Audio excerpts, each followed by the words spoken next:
All right, just keep on eating because we're going to do our thing up here.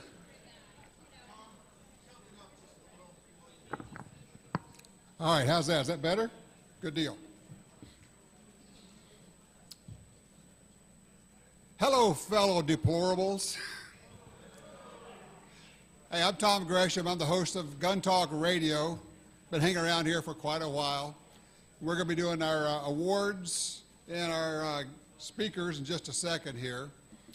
First thing I want to do is talk just a little bit about the work of Second Amendment Foundation and the Citizens Committee and the people who are behind the scenes working on that. Of course, we've got the incredible staff, which, you know, kudos to everybody here who's working on this thing. But yesterday I sat through all-day board meetings of the Citizens Committee and SAF, two different boards, but we meet together because we have a lot of things we work on together. It was the best board meeting I've seen in a long, long time. We have so many things going on, more than 50 lawsuits that we're involved in, a lot of outreach programs. And I got to tell you, the boards work hard, and I would just say that when you get a chance, if you're talking to somebody and you know they're on the board, just tell them you appreciate what they're doing. And at this point, let me just do this. Everybody who's on the board of either the Citizens Committee or staff, would you please stand up? Board members, newest board member over here.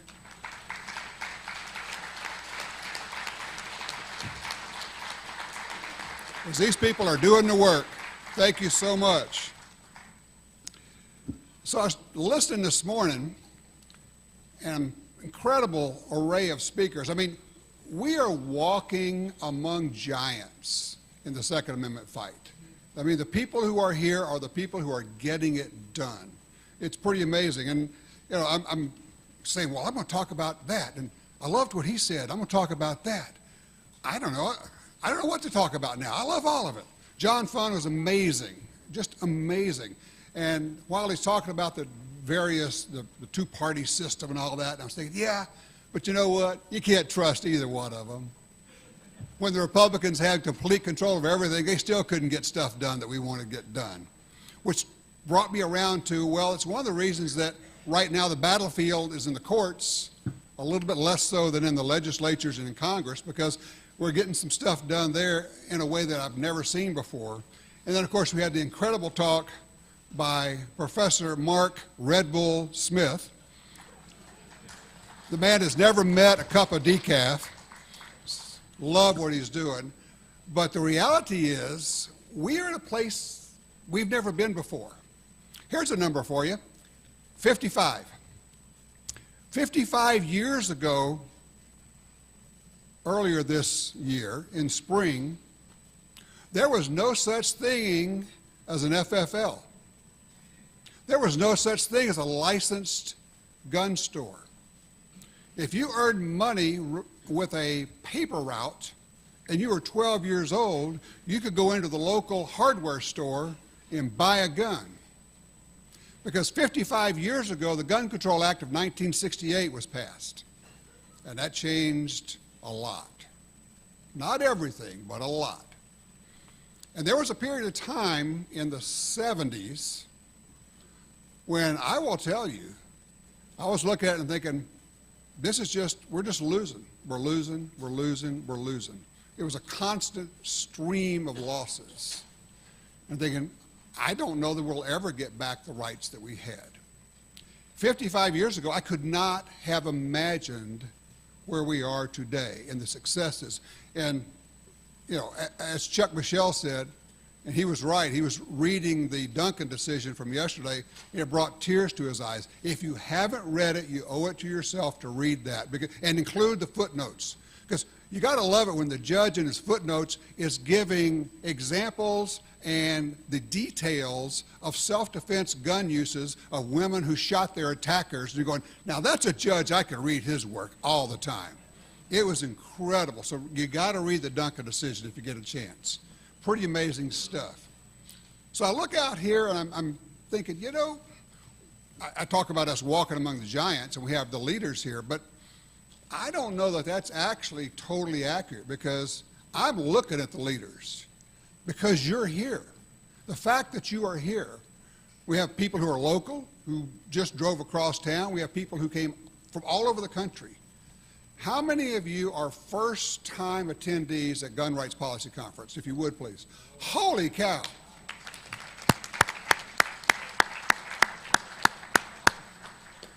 Well, to quote from the movie Die Hard, welcome to the party, pal. Because you're in it now. And here's the deal. You can't get out. Because you know why? You come away from here a changed person. And the ones who've been here before know what I'm talking about. You get charged up. You go back. You're energized. You're ready to go. And you'll actually be a different person for having been here. And I would encourage you to exchange your information with other people. There are people in other states who are fighting similar battles. You can learn from them. You get all this information. I hope you brought an extra bag for all the books. Holy cow, what a gold mine. But what an amazing thing, 38 years of this, and we've just never had a time like this. Never had the optimism that we have now. Never had the tools that we have now with Bruin, from Heller to McDonnell to Bruin. It's unbelievable what we have now. Now it's our job to take advantage of that every way we can, not just in the courts, but every way we can. We'll talk a little bit more about that as we go along with speakers today. And I'll be talking about some of the outreach that each of us can do individually and in groups in just a little bit after this. So welcome, welcome, glad that you're here. All right, let me introduce the head table here. We have the newest board member for the Citizens Committee for the Citizens Committee for the Right to Keep and Bear Arms. Thank you. Let's see, Holly. Thank you so much for being here, Holly Sullivan. Thank you very much.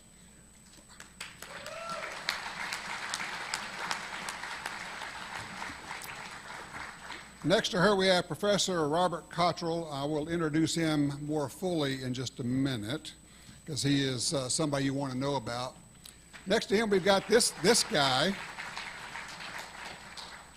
I'm going to take just a second to spend just a minute on my friend Alan.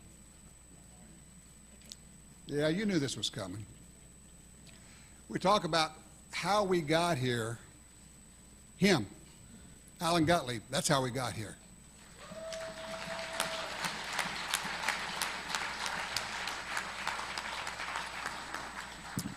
Think about this. I don't want to steal the professor's thunder on this, but when it comes to how we got here, we had to change the landscape.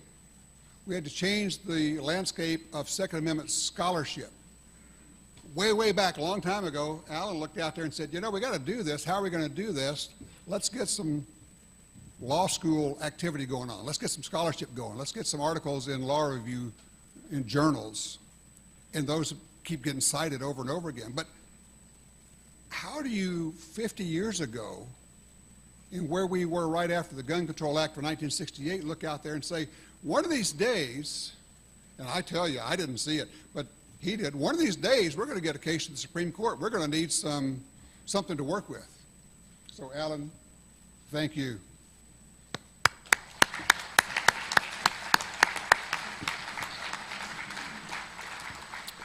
All right, next up we have Dave Workman over here. Now, a lot of you know Dave, or you know his work. You've read his work. Dave is one of the rarities in my experience. He is a true journalist working on guns and the Second Amendment. He also makes my holsters for me too, by the way. Makes excellent leather holsters, which you may not know. But the thing about Dave is, even though, yeah, okay, you're biased, I get that. You know, you like guns, you like shooting, but Dave covers things. He actually covers things the way a reporter reports on things. So if you are a fan of Dave, you are join me in that, because I love reading your work, my friend. Dave Workman. Next to him, David Jensen is one of these names you may not know, but David is a Second Amendment attorney who's just been working on this for years, for decades. There are there are so many people who have been doing this and just getting the work done. And David, I just want to thank you. He lives in New York. Actually lives in a great place. You just tell me upstate New York a little bit. And we appreciate you being here. We appreciate really a lifetime of work that you've been doing and what you have done to set the bar for an awful lot of people coming behind you. Thank you, my friend. Appreciate that.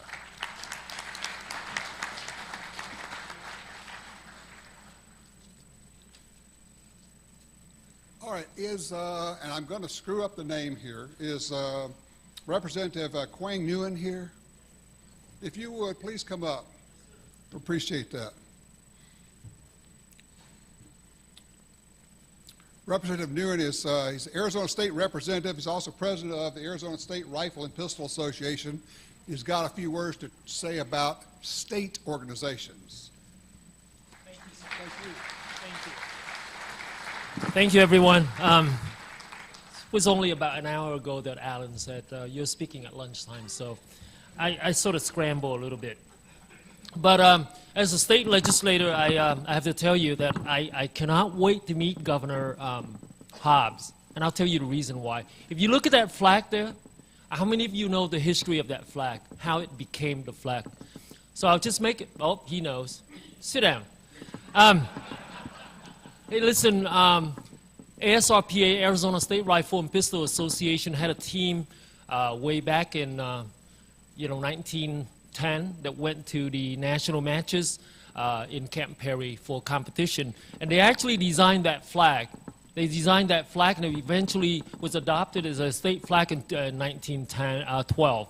So the reason why I want to meet Governor Hobbs, a Democrat governor, is very simple. I want to give her a big hug and thank her for supporting the Second Amendment, because that's the flag she has in her office. So I just want to make sure that, that I educate her on that. So ASRPA was founded in 1903, and believe it or not, Carl Hayden, the very, very first state legislator in the state of Arizona, was also the first president of ASRPA. And so there's another piece of history there. And by the way, Hayden was a Democrat. Isn't that amazing? ASRPA has three main goals: firearm education, legislation, and competition.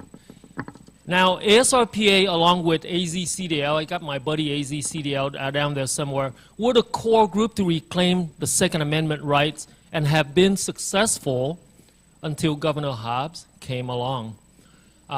Just to give you a little bit of perspective of a giant win that we had in 2021 when I was a freshman, I remember President Biden said in the Rose Garden that the first thing I'm going to do is to repeal PLACA. That's a statute to protect the industry from frivolous lawsuit.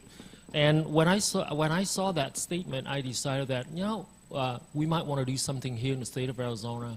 So it was sort of late in the season, in the session, so I wasn't able to introduce a brand new bill. So I had to find something that's germane. So I saw Wendy Rogers had an essential bill to keep the Second Amendment industry operating during a pandemic. So I came to her and I said, you mind if I amend your bill? And she said, yeah, well, tell me what it is. And I said, very simple. To keep people from suing the industry, the distributors, and the retailers if a gun is illegally or unlawfully used. And I remember when that bill was on the third read, in CAL, which is Committee of the Whole, the speaker came to me and said, hey, Kwong, you're a freshman. Do you feel like you want to stand here on the floor for 3 hours to defend this bill? And I said, here's my protein drink. I'm ready to go. So on my desk, I remember having a ton of documents, everything you want to know about the Second Amendment. I had it all laid down. And it was intimidating because Democrats would file through floor time and they would look at me and all the paperwork on my desk. I'm ready to go. Make a long story short, the debate was 10 minutes long. And then I was asking Speaker of the not Speaker of the House, Majority Leader Ben Toma, and I said, well, why do you think it only lasted 10 minutes? And he texted me back in the middle of the night and he said, that's because nobody wants to be a fool in front of you. So that was a good thing. So what came out of that particular event on that day? I got to go to lunch early. So let's go on to the competition part side of ASRPA.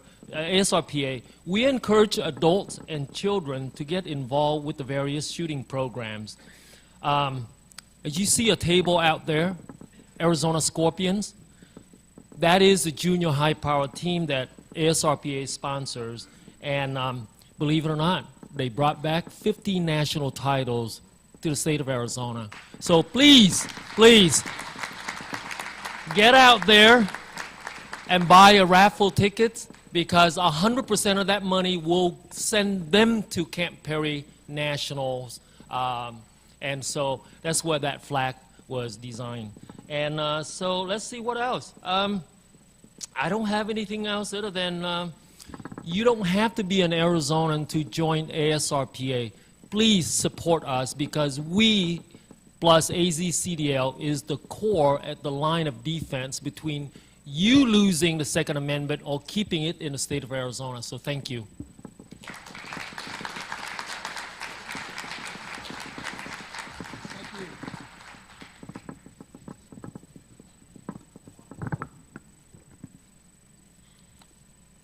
Before we bring up our guest speaker, I wanted to mention, I was listening to John Funn, he mentioned that to win, you have to work with people who you might not necessarily want to go have a drink with. I thought that was interesting because at the first GRPC that I went to, 15 years ago, something, I don't know when, I made sure I alienated a lot of people because I always try to do that. I said, you got to quit talking about liberals. They said, what? I said, I walk around here, and everybody says, oh, liberals this, liberals that. I said, you know, there are actually quite a few liberals who support gun rights. You do understand that. Same silence I'm getting right now. Really? No, we don't like those people. Don't have to like them. But do you want to win? Oh. Because the goal is to win. Got to keep that in mind. So I said, you got to quit talking about liberals. I was the first person I know of in the gun world, when I was writing a column, a gun rights column for Guns and Ammo, to write about the pink pistols. Gay and lesbian before we had all the other letters behind it, groups. Shooter groups made up of gays and lesbians. I said, here's the thing to understand. They're working for the same thing we are. They're working for gun rights. They're working for the Second Amendment.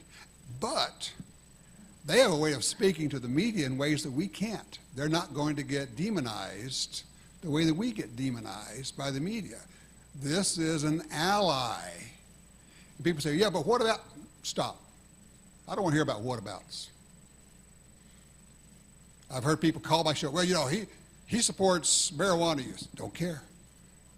He supports abortion. Don't care. I don't care.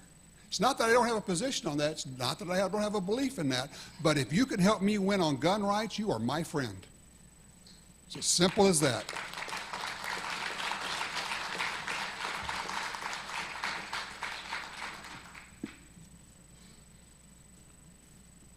Professor Robert Cottrell, George Washington University Law School.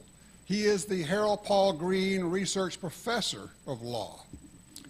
He's written a lot of things on the Second Amendment, done a lot of interesting stuff. One that I looked up, Professor, I was reading recently, was the piece you did on Sandy Levinson's piece, The Embarrassing Second Amendment. If you get a chance to look that up, look up Professor Cottrell's writings on that.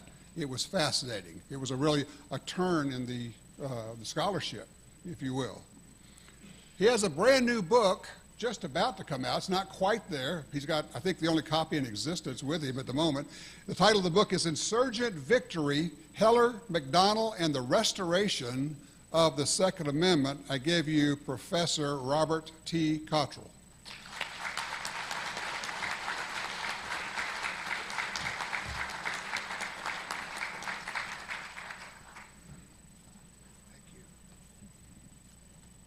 Thank you. Actually, a few things changed between the original title of the book and the title that actually came out. The title is To Trust the People with Arms, the Supreme Court and the Second Amendment.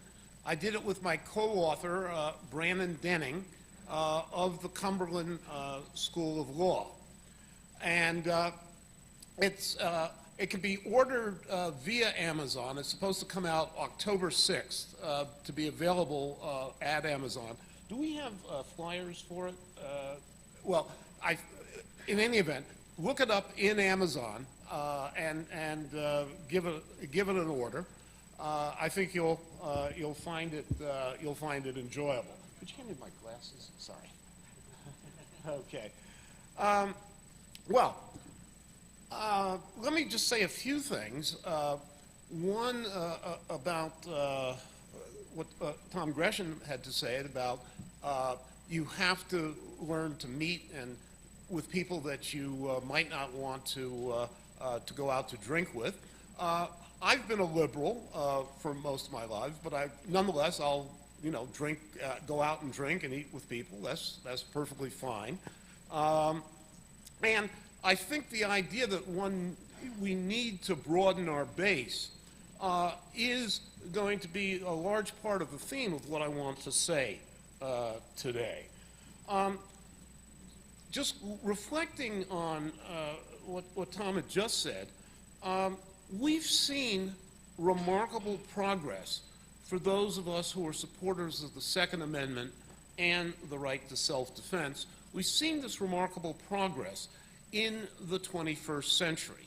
As I mentioned in the book, as we mentioned in the book, what's interesting with the Second Amendment, what's remarkable with the Second Amendment, is we have a constitutional provision that was adopted in the late 18th century, but only really judicially became a lie, became a reality, a matter of enforceable law in the early part of the 21st century. And I want to say a few words about how we got there. And of course, in the 21st century, if we think, we've had, after 2 centuries of silence from the Supreme Court on the subject, and yes, I know about Miller and the other cases, but they really didn't say particularly much. But we've had 5 cases, Heller, McDonald, Caetano, and Bruin. Actually, that's 4. I do not teach quantitative methods in the law school. But this is a kind of progress. Now, even a few decades ago, most people would have said was impossible. You're dreaming. This is a pipe dream. The Supreme Court will never do this. Will never recognize this. How did we get there? How did we achieve this success? Well, first, I think we need to give credit where credit is due. And that credit is due, in my opinion, to the American people and their common sense. They rejected, despite an intense propaganda campaign by the gun prohibition movement and the press, oh, I'm repeating myself there, that the words, the right of the people to keep and bear arms, did not mean the same thing as the right of the state to maintain an organized militia. The right to read triumphs again. Also, it was brought about by people willing to engage in independent thinking and hard research, and who had the courage to challenge propaganda from a one-sided and often mendacious press. Let me just give some of the people that we need to think of and need to thank for this. Their scholarship played a critical role in bringing about this transformation. The late David Kaplan, Stephen Halbrook, Joyce Malcolm, historian of Tudor Stuart England, Robert Shallow, historian of the United States. And a special mention to Don Cates, who did much to spread the word in the scholarly community that the Second Amendment was important and worthy of research, and did indeed, as its language suggests, support the right or protect the right of the people to keep and bear arms. And of course, we should thank Dave Hardy, who is here today, unless he is boycotting my talk. But in any of, okay. But all of these people played a tremendous and important role in bringing about this transformation. Also, I think we need to speak about people in academia, people in the legal academy, many of whom are liberals, many of whom are not particularly enamored with the idea of gun ownership. People like Sandy Levinson, Ray Diamond, Akhil Amar, Bill Van Alstyne, all of whom are scholars in the area of legal history and constitutional law. They would win no brownie points necessarily in law schools by saying what is the obvious truth and what their research indicated, that the Second Amendment indeed was meant to protect a right of the people. But intellectual honesty compelled them to say what the historical record actually showed, that this was indeed a right of the population at large, and not the select few who might be selected for a body like the National Guard or other something similar.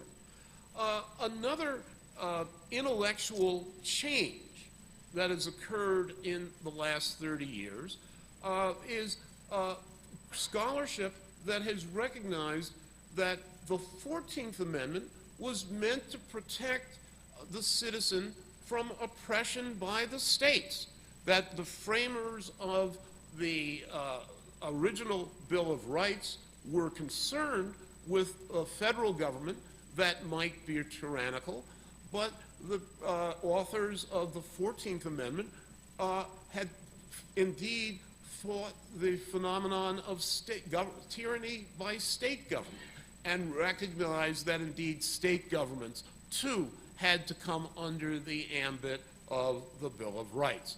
For that, we have much to thank a legal scholar named Michael Kent Curtis, whose book, No State Shall Abridge, detailed the history of the 14th Amendment and indeed its relationship to the Second Amendment, that the best evidence we have that the 14th Amendment was meant to apply the Bill of Rights to the states was, in fact, what the framers of the 14th Amendment had to say about deprivation of rights under the Second Amendment. We also have to thank empirical social scientists, Wright, Rossi, and Daly in the 1980s, Gary Kleck and John Lott in the 1990s. Their research indicated there was no evidence that gun control decreased crime, and indeed there was robust evidence that there was a significant amount of deterrence of crime and defense against crime because ordinary citizens had the means to protect themselves and did so in large numbers throughout the year, numbers in the hundreds, thousands, indeed millions of defensive uses. Not necessarily defensive uses that involve a shooting of the predator, but simply scaring the predator away in many cases. Why was that important in terms of the Supreme Court? You might think, well, the job of the Supreme Court is to listen to the legal argumentation. What did the framers mean by the right to keep and bear arms? That should determine it. But no, the Supreme Court was not going to get out ahead and produce what they would have thought was a criminological disaster they were going to recognize the right to bear arms when indeed, in part, the criminological evidence indicated that allowing people the right to defend themselves would not result in a criminological disaster. So that empirical social science, those empirical social scientists, with their chi-squares and r-squares and ununderstandable mathematics, played a key role, I think, in paving the way for Heller and the subsequent cases. Also, I think we have to give a lot of thanks to the NRA and the state affiliates. Now, I know many of you are going to say, well, the NRA was slow on the draw in Heller. The real heroes were Levy, Clark, and Neely, who brought the case. You know, the NRA, if anything, was obstructionist. I know many of you think that. Think of the following, if you will.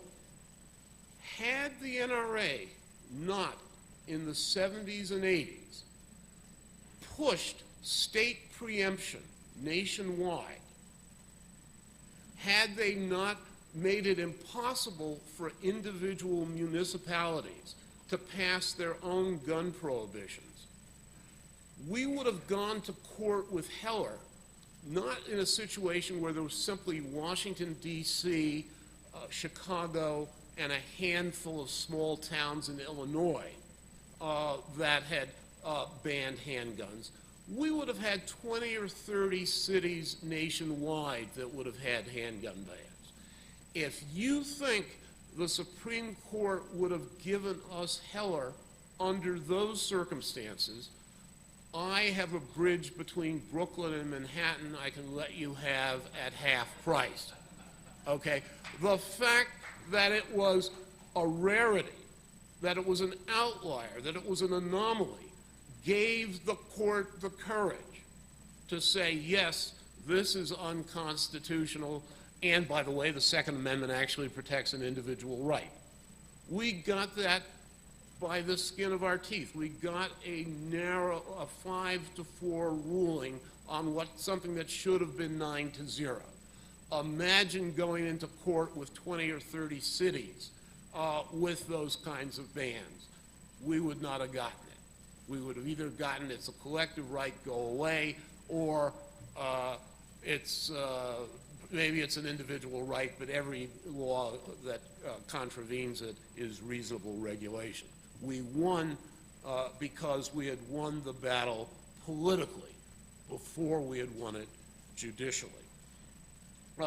Also, I think we have to give the NRA credit for two things that were critical on the road to the recognition of the Second Amendment.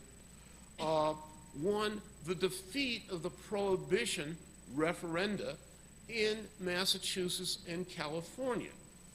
The conventional wisdom had been the population supports handgun prohibition. The population supports gun control. And it's simply the mean old NRA and its allies that have twisted the legislature's arms and made it impossible. But Massachusetts and California gave the lie to that. If you can't win prohibition referenda in the two most liberal states in the country, how much support is there really for the prohibition agenda? And that, I think, highlighted it and also gave a boost to our legal efforts. We gained the victories in Heller and McDonald and the subsequent one in Bruin because radical gun prohibition, the elimination of private gun ownership for self-defense, had been defeated politically, even in liberal jurisdictions. Even, by the way, in a jurisdiction in Madison, Wisconsin, of all places, long before the court took up the cause and gained the courage to enforce the Constitution. This must be sustained in my view, with what we're doing, vigorous legal action, but also political action as well. Simply thinking that because we have the judicial wind at our back, that we will always have such is folly. Look at the movement for an unlimited right to abortion, one that I am not a supporter of. That able believed because of Roe versus Wade that they would always be able to, in effect, have the law on their side. But in fact, the court changed and took away that legal doctrine that had the wind at their back. And now they are scrambling to win politically what they had won in the early 70s judicially. I say all this because I think one of our goals has to be long-range plan to get federal civil rights legislation that would lock in the judicial goals that we have achieved, the judicial victories that we have achieved. To do that, we've got to broaden our base. Too often, Second Amendment supporters conceive of the Second Amendment movement as a cultural or lifestyle movement. I carry a Glock. Do you carry a Sig Sauer? You don't even carry it all? What's wrong with you? Okay. It must be more. This must broaden into not simply a movement to defend guns or my gun or my way of having a gun. It must be a movement to defend the right to self-defense. And our support should not be seen in narrow and sectarian terms. In recent decades, in my view, the movement has become too narrowly conservative. Everybody, left, right, and center, has an interest in keeping the right to self-defense a real right. We need to find ways to mobilize as effective pro-Second Amendment supporters people who are not conservatives and are not likely to vote as such. We did so in the past. Witness figures like John Dingell and Harold Volkner in past decades, among a number of others. One of the things we need to do is we need to recruit non-gun owners as Second Amendment supporters. This is not just simply about gun owners, and I have this gun and you have that gun and we have to protect it. Yes, we do, but we need to show non-gun owners they have a stake in this as well. One of the things we might say to them is that much of what is offered as gun control is normatively problematic. What do I mean by that? Well, that means I've spent too much of my adult life in the university. You go to the university as a kid and you say something is just plain wrong. Then you spend decades in the universities and you learn to say normatively problematic. Well, that's a way of saying something is just plain wrong. And a lot of what we have here is just plain wrong. And we need to convince not only gun owners, but non-gun owners of that. Let me give you an example. How many remember the Sylvester Lindsay case in Massachusetts in the 1980s? A man was sentenced to a year in prison, mandatory year in prison, because he carried a gun to protect himself. And the judge that sentenced him said, but for the fact that he carried that gun, he would have died. But the law gave the judge no choice. Well, I happened to live in Massachusetts in the 80s, and within a year of the Sylvester Lindsay case, there was a man who was convicted of forcibly raping a 5-year-old child. He was given a suspended sentence. Okay, Massachusetts law would sentence a man to a year in jail for having the means to defend his life, but yet could hear whatever psychological mumbo-jumbo might have been mitigating in the case of a man who raped a 5-year-old child and give that person a suspended sentence. That is normatively problematic, or as I knew when I was 18 years old, that was just plain wrong. Okay. We also need to say to gun owners, there's an opportunity cost to gun control. The more law enforcement resources, including police, prosecutors, jail and prison officials, are spending their time dealing with peaceable citizens who want firearms for lawful purposes, the less time they have to spend on murderers, rapists, and robbers. Where would you like the police, the prosecutors, and the jailers spending their time? And we need to say that not only to those of us who are gun owners, but to people who are not gun owners, maybe don't like guns, but nonetheless recognize their own interest in having the legal system dealing with real criminals and not with manufactured crimes. This is a message that should resonate with both firearms enthusiasts and those who have chosen not to own guns. I think that what we have, the gains we have made in the 21st century in the Second Amendment, somewhat remind me of Winston Churchill's reactions to the Allied victory in North Africa. And Churchill, on viewing the Allied victory, made the following comment: "This is not the end. No, this is not the beginning of the end, but it is perhaps the end of the beginning." And I think that's where we are today. Thank you.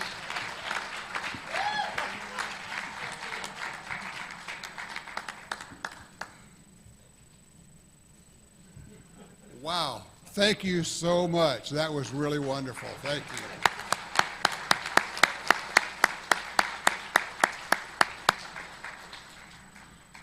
All right, don't go anywhere because right now it's Alan Gottlieb and we're going to do some awards.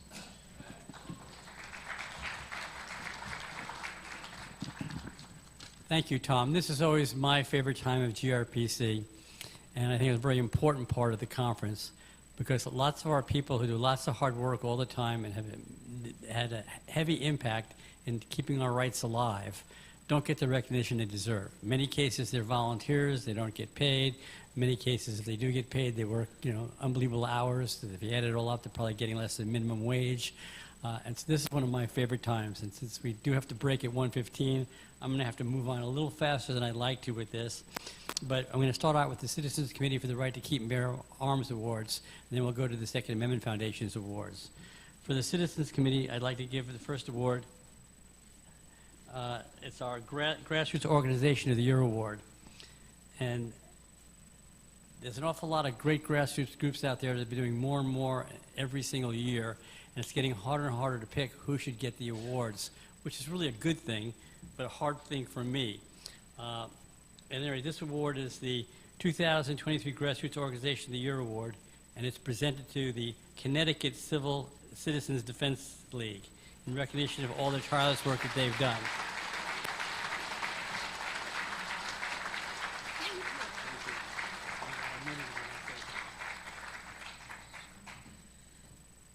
I'm flabbergasted. This is such an honor.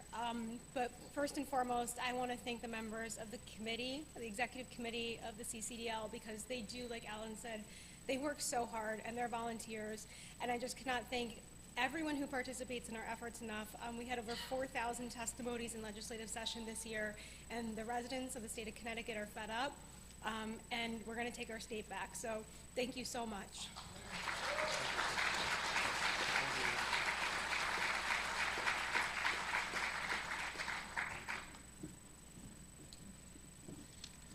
The next award I'd like to award is the Grassroots Activist of the Year Award. and I'm hoping the person is in the room. Brian Stausser, Minnesota.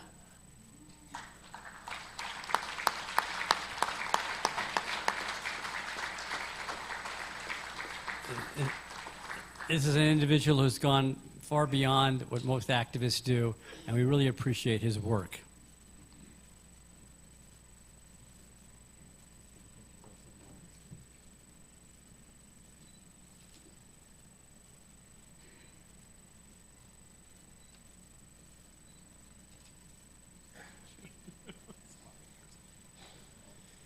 I'll be brief. I know we've got lunch, but this is really a recognition of our thousands of members, our board. My partner, Rob Dorr, that's here, is our Senior VP for Government Affairs. We stopped a lot of bad legislation in Minnesota this year. You'll hear more about that when I get a chance to talk with you tomorrow. Thank you.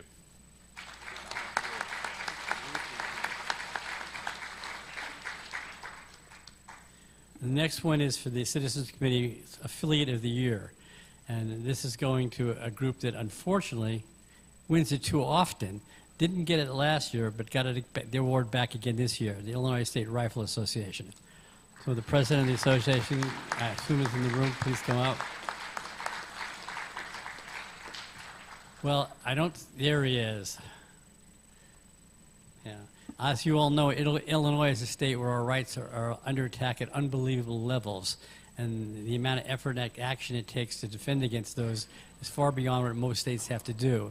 It's one of the reasons why Illinois seems to win the award so much, is because of the great work they're doing in a very hostile state.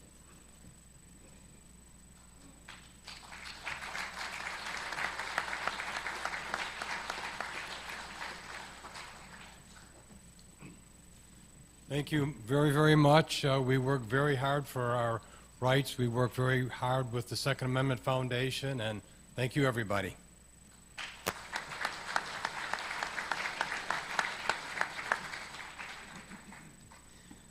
The next award we're giving out is to the Gun Rights Legislator of the Year. And unfortunately, due to things being crazy in Capitol Hill, she can't be with us today. But Senator Joni Ernst, and we will make a presentation of the award for her, hopefully in her office in D.C.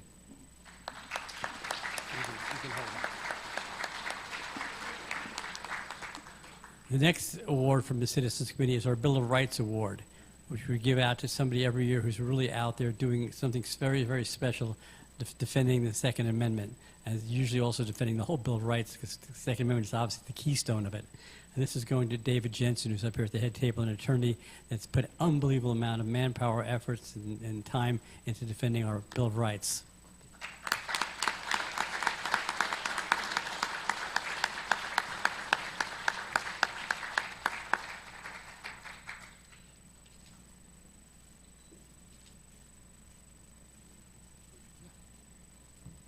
Well, thank you very much. I will just suffice it to say, since I'll be speaking to you in about an hour here, we still have a lot of work to do. But thank you.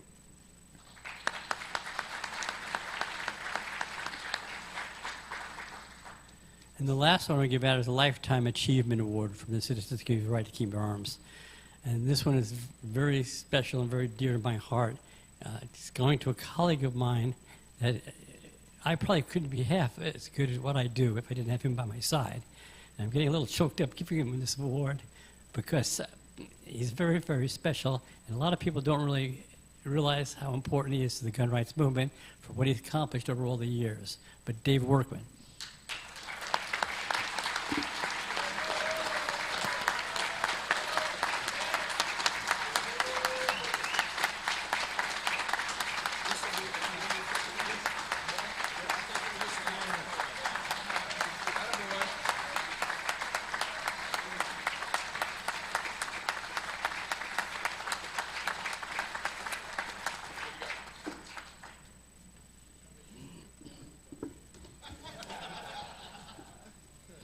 It'll be a 41 Magnum. When I told people that I was going to retire at the end of the year, they said, you can't do that. You won't have anything to do. And yeah, you're getting this. I'm assured by my wife I'm going to have a lot to do when I get home. The refrigerator went on the fritz. So, but there are a lot of people who look to me as some kind of special person, and I'm not. But I'm in a room full of them. And I applaud all of you for sticking up for your rights. I'm not going away yet, but I'll tell you, the last time I got a standing ovation was from people who wanted to make sure that I was leaving. So, but thank you very much.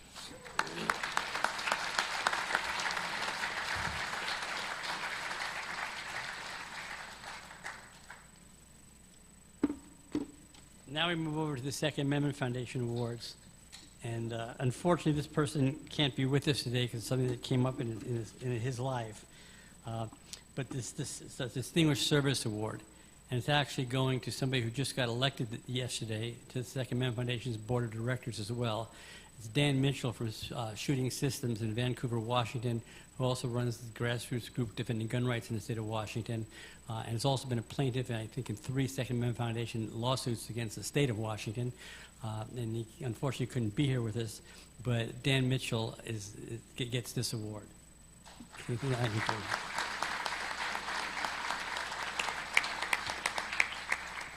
The next one goes to our Scholar of the Year. The Second Amendment Foundation spends a lot of time helping to develop scholarship and working with people on the academic side of gun rights. And this one is going to go to somebody who just spoke to you, Bob Cottrell. Professor, come here.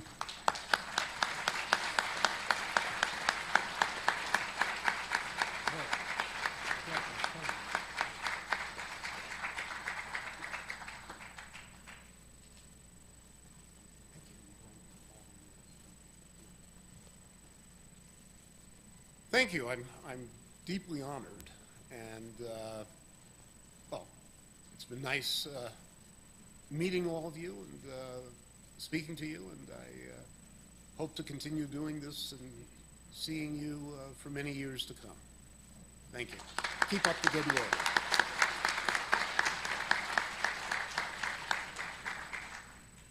The next one goes to the Journalist of the Year. And this person also can't be with us today because of health conditions of a family member. It makes it hard for him to travel. He also serves on the board of directors for the Citizens Committee for the Right to Keep and Bear Arms. And he's probably the editor and senior writer at bearingarms.com. Cam Edwards.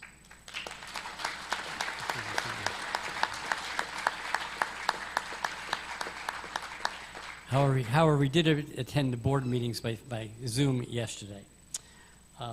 The next one's going to somebody else who is not with us because they got called away on business. A person who actually lives here in the Phoenix area. It's our Global Leadership Award. A lot of people don't realize how much the Second Amendment Foundation does and gets engaged in international activities. But we're an executive committee member of the World Forum for Shooting Activities. My wife, Julianne, just got elected as chair of their image committee internationally. Mostly does work in the United Nations and European Union. And we also internationally engage in, we're a charter member of the International Association for the Protection of Civilians' Arms Rights, which has, I think, approximately 30 member groups in 24 countries across the globe. Our arguments here, so to speak, is we want to stop gun control before it gets to the U.S. border. Anyway, this one award goes to Mark Barnes, an attorney who is actually based here in Phoenix, but is out. I think he's in Washington, D.C. right now on business. We'll give that one to him separate.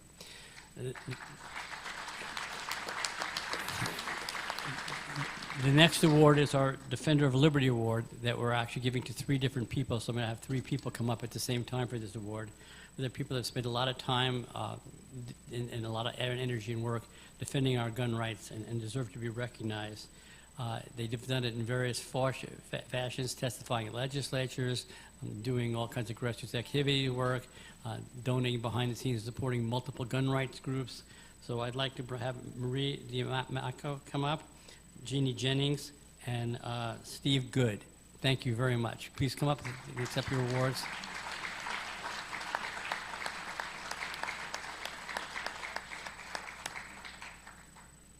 Of course, nobody's in the room. Huh? Oh, Jeannie's not here. Okay, we'll give these awards out to the individuals later. Thank you. Appreciate that information. The next award is our Defender of the Constitution Award from the Second Amendment Foundation. And this is a person also that they couldn't make it here because of scheduling, but it's a professor of law, Glenn Reynolds from the University of Tennessee Law School, my alma mater. And I just filibuster and give a funny story here. When I was a student at the University of Tennessee, Glenn Reynolds' father was a professor of philosophy at the school.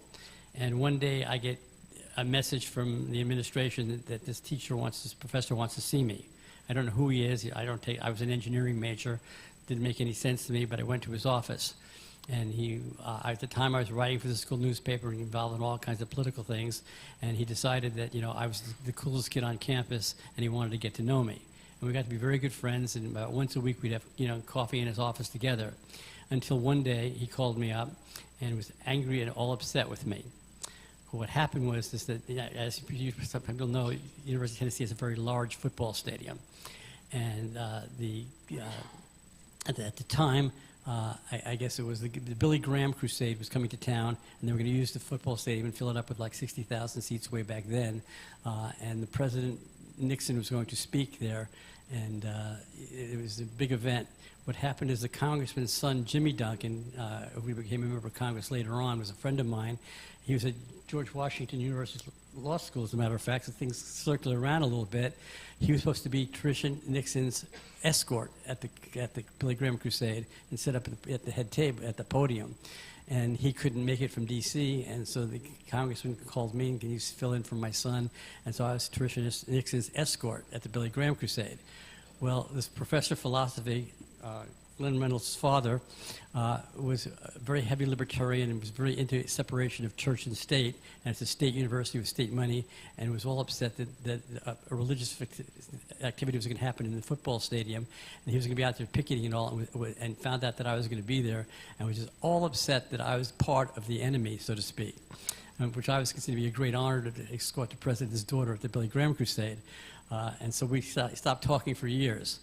I graduated school. Glenn was a younger kid then.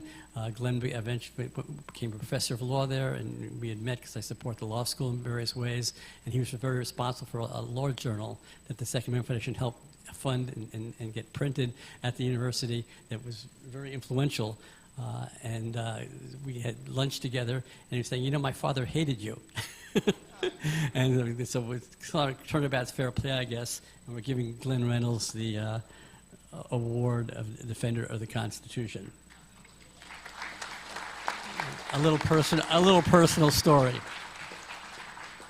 The next award I'd like to give out is the Ray Carter Blogger of the Year Award. Ray Carter was a member of the Second Amendment Foundation staff, who was a treasured member of our staff, who passed away, had a very heavy bout with cancer, and we lost him. He did all the blogging activities when blogging first started for the foundation, and ran our bloggers conferences that we did for a number of years to educate bloggers to be better Second Amendment activists. So the award's given in his name, and this year we're giving it to Mark Smith, who spoke here with you earlier. I don't know if Mark is in the room. Yeah. Marcus had to leave the room, I think. I know you saw how energetic he was, but it was my understanding he wasn't feeling that well, and so you saw him actually at low energy, and I think he's resting up right now. But we'll make sure that Mark gets this award. The award got expanded a bit, so our definition today of blogging is a little different than it was when blogging started back with Ray Carter. But now, the YouTube videos and all kinds of other things that really aren't necessarily blogging per se, but we put under the banner of blogging. And the last award I'm giving out it's our Hall of Fame Award. And it's in memory and in the name of Joseph P. Tartarow Hall of Fame Award. Joe Tartarow, which many of you probably been in past GRPCs know, was the president of the foundation for a number of years, and our editor of a lot of our publications, Gun Week for a while, and the Gun Mag, and then the gunmag.com. And we lost Joe a few years ago, and he was a fixture here at these conferences, so we've named this award after him. And there's no better person that we could give this award to than somebody who basically, I think, would consider Joe one of his biggest mentors. And that is, again, Dave Workman, who's now the only person who's ever gotten 2 awards at a GRPC.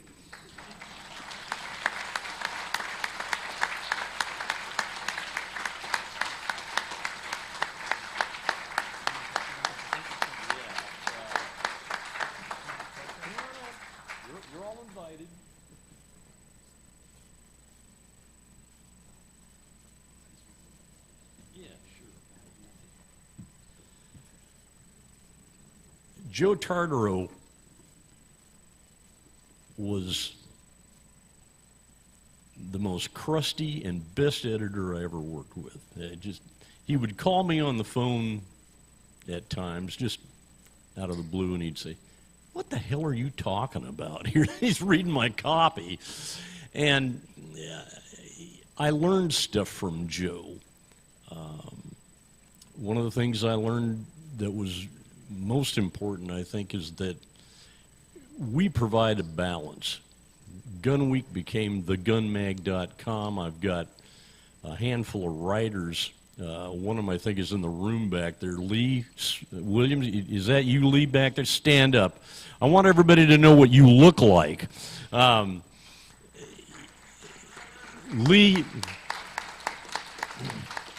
Lee does investigative journalism for the Second Amendment Foundation, and he's a gem. And I hope that I have done Joe Tartaro as best of service that I probably could. He was a brilliant newspaperman, and I miss him. I think anybody who ever worked with Joe misses him a lot. He was, I'm sure, a mentor for Alan Gottlieb for a long time, and I think that this is a deep honor for me to have an award with my name on it that is related to Joe Tartaro, and thank you very much.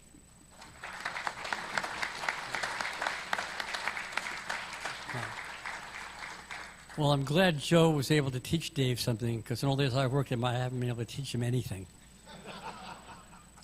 Okay, we're just about exactly at time at 1:15 for break time, and I think we have exactly 15 minutes to be in to start again. So please make sure when you're out there taking your break that you pay attention to time and you're back in here exactly in 15 minutes. Thank you.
Come here, no.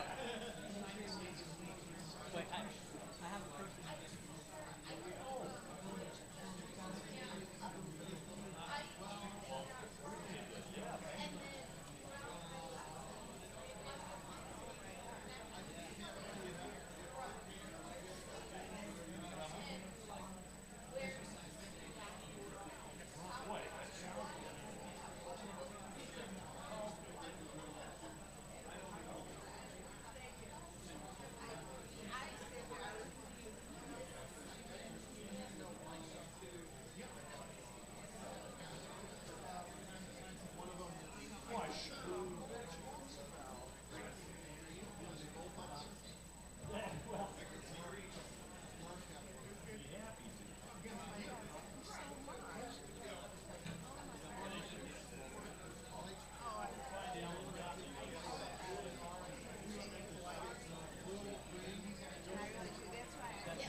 Do you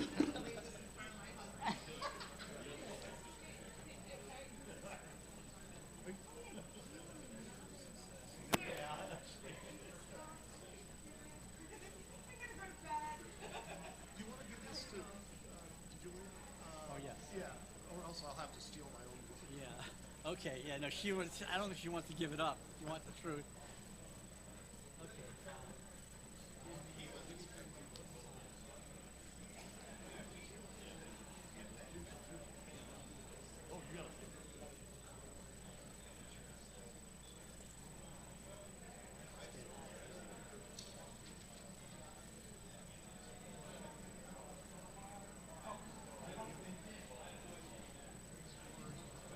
Thank you. Yeah, you did good. And we didn't have to fight Raza together. That's for sure. Love that. They're not on the. Yeah, they are.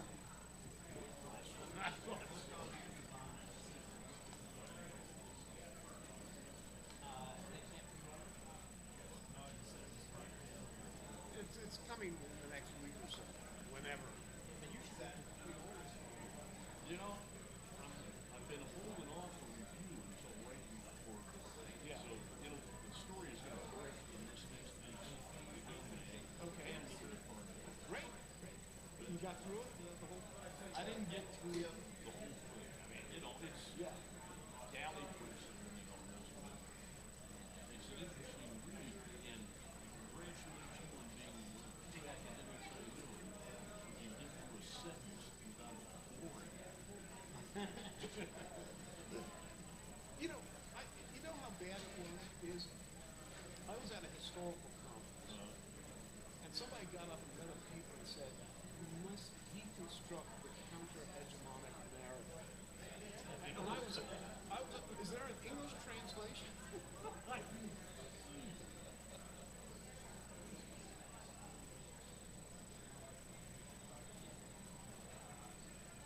Well, see, I suspect I'm one of the few people in the Legal Academy who, among other things, cites the field manual for World War II. Yeah, you are. Well, we work with the. If it wasn't for folks like you, you know, we want to do something else. You're the people who really keep this moving. I want. Oh, yeah. You want the damn box?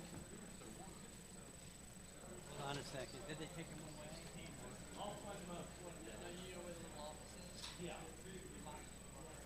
Okay, great. I just. Professor, you must have been close to the late Professor Walter Lynn.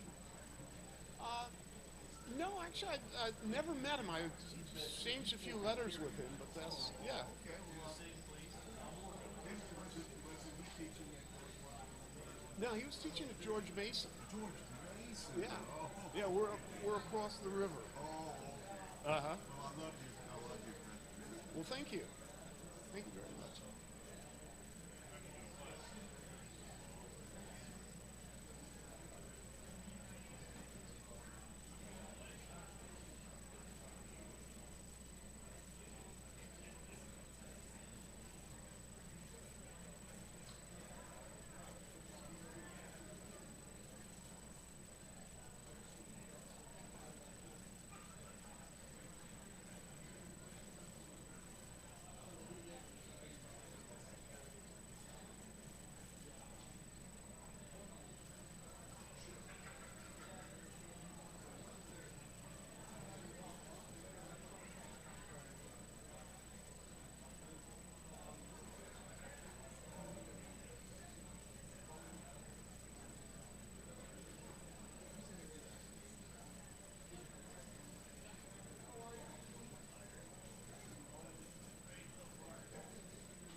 fine.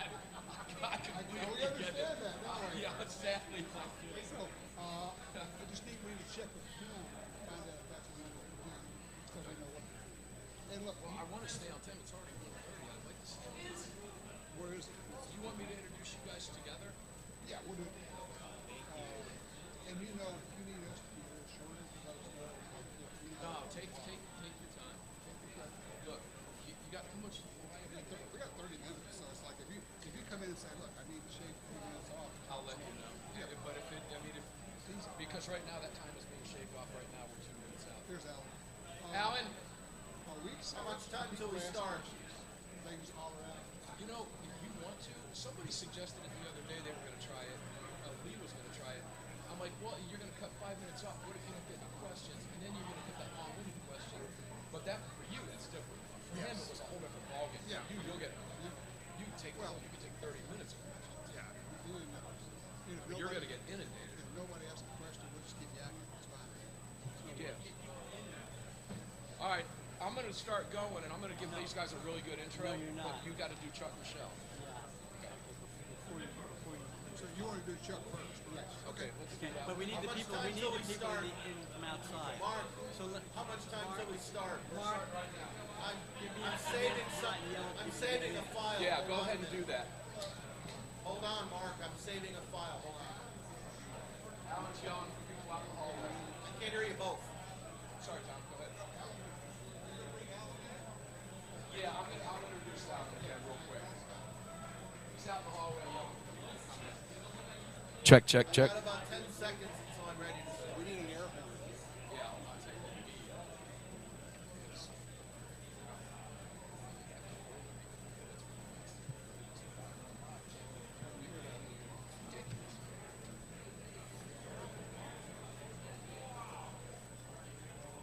Which panel are we starting? Tom and Ryan. Which? Does he want to do this? He wants to stay anonymous?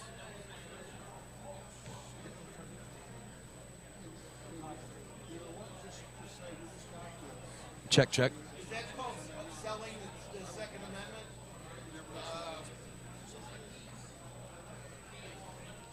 Yes. Okay. So you make my mic live. Let you know we got big supporters here. I got both hands tied up. Your mic is green. Ready? Your mic is live. Check.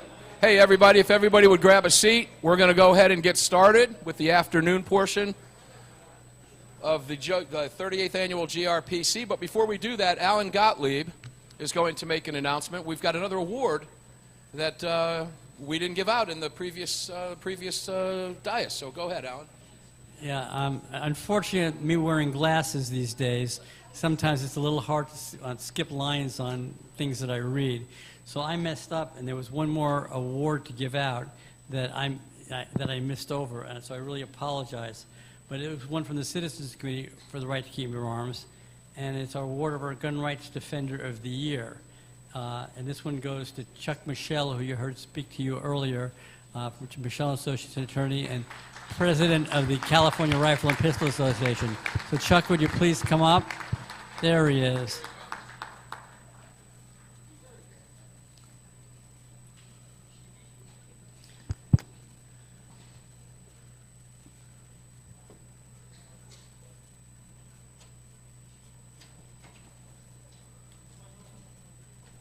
Come on up. Thank you, Chuck. So again, I apologize to everybody for messing up that luncheon agenda with this. And I apologize to Chuck as well. Yeah.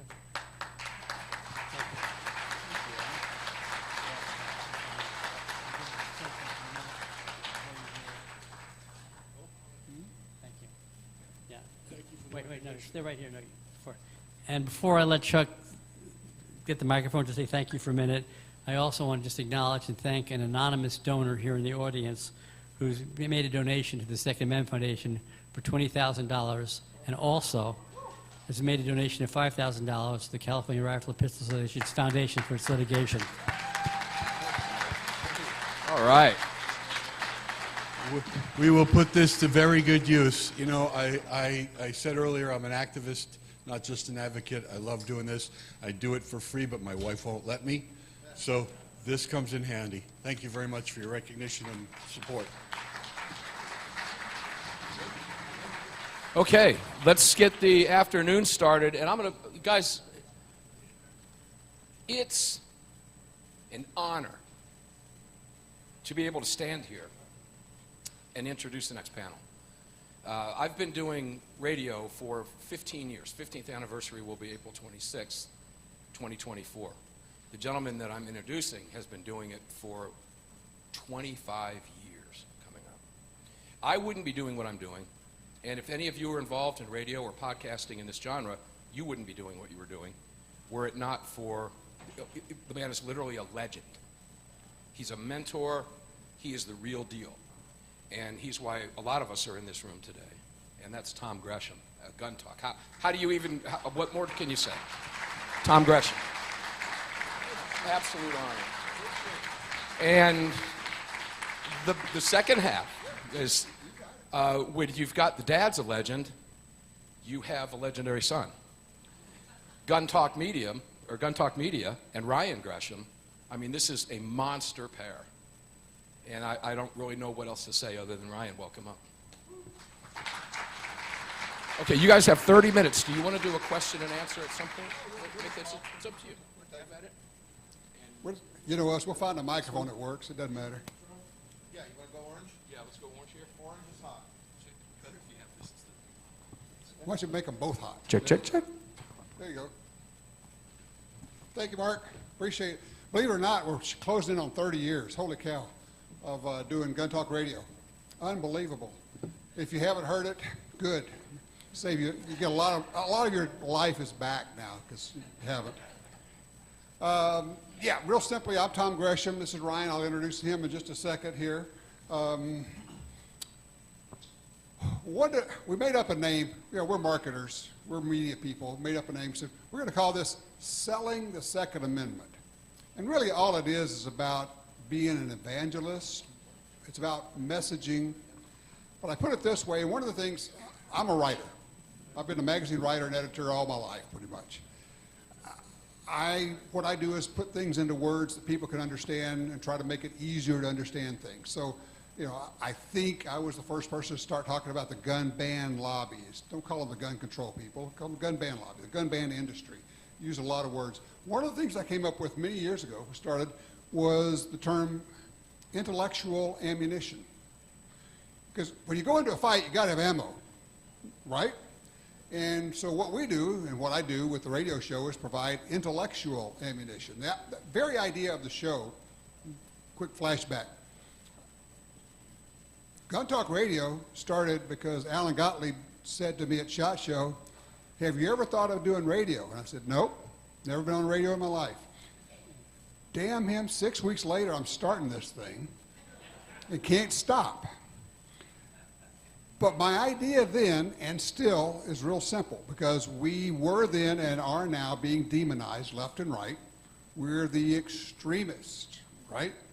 We're the right-wing, MAGA, whatever you want to call it.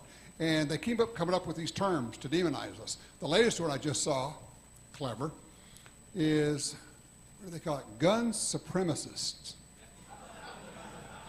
That's so real. We're going to link guns and white supremacy and racism, and we're gun supremacists.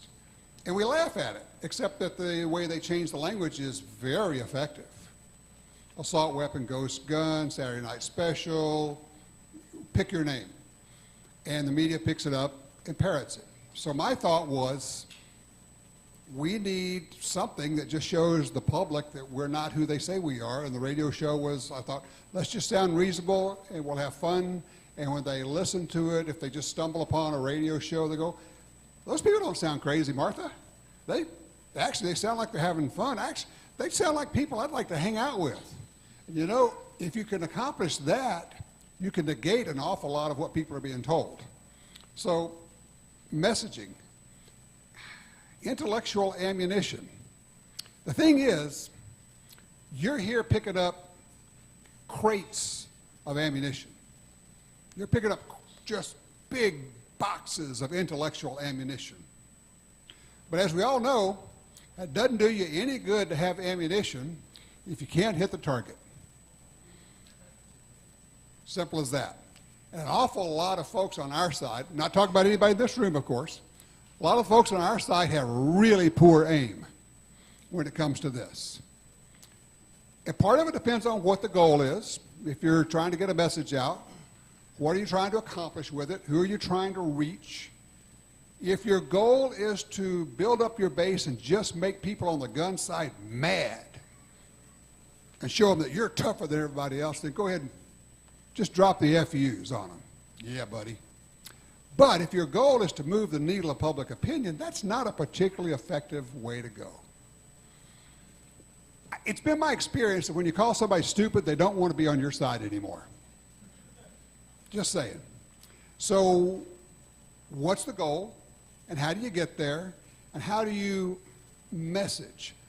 And I loved it when Bob Cottrell says, you know, people thought they had Roe v. Wade, and they thought they had the whole abortion thing done because the Supreme Court had ruled that way. And then they lost it. So let's do a substitution for Roe v. Wade. Let's put Bruin in there. We think we got this hammered because we've got the Supreme Court right now until public opinion changes. So my battle and my mission is to move public opinion. And I think you only have to move it about 2 or 3 ticks on the needle. And you make a huge difference. All of a sudden you start winning in legislatures where you were having trouble before. All of a sudden you have people on your side writing editorials or making comments online or whatever. Moving public opinion. It's not particularly difficult, but you do have to have the right message and you have to know how to deliver it. And that's why we call it selling, presenting a message, if you will. So just, you know, I guess the whole thing is about winning when you think about it. I'm just looking at a couple of notes here. One of the thoughts is you can't convince everybody. And when you get into an online social media discussion, first of all, why? You know, honestly, are you really going to convince anybody? But when you do, understand that there are people you're not going to convince. And sometimes the idea is, well, okay, this is not winnable, just get out of it. Except that sometimes having a discussion with somebody you cannot convince is worthwhile if you have an audience. And if you understand you're not really trying to convince that person, you're trying to convince all those other people. And it could be people standing around, it could be a presentation like this, it could be an online social media audience, people, you're posting things. So here's the question, do you want to come off as the crazy or do you want to let them come off as the crazy?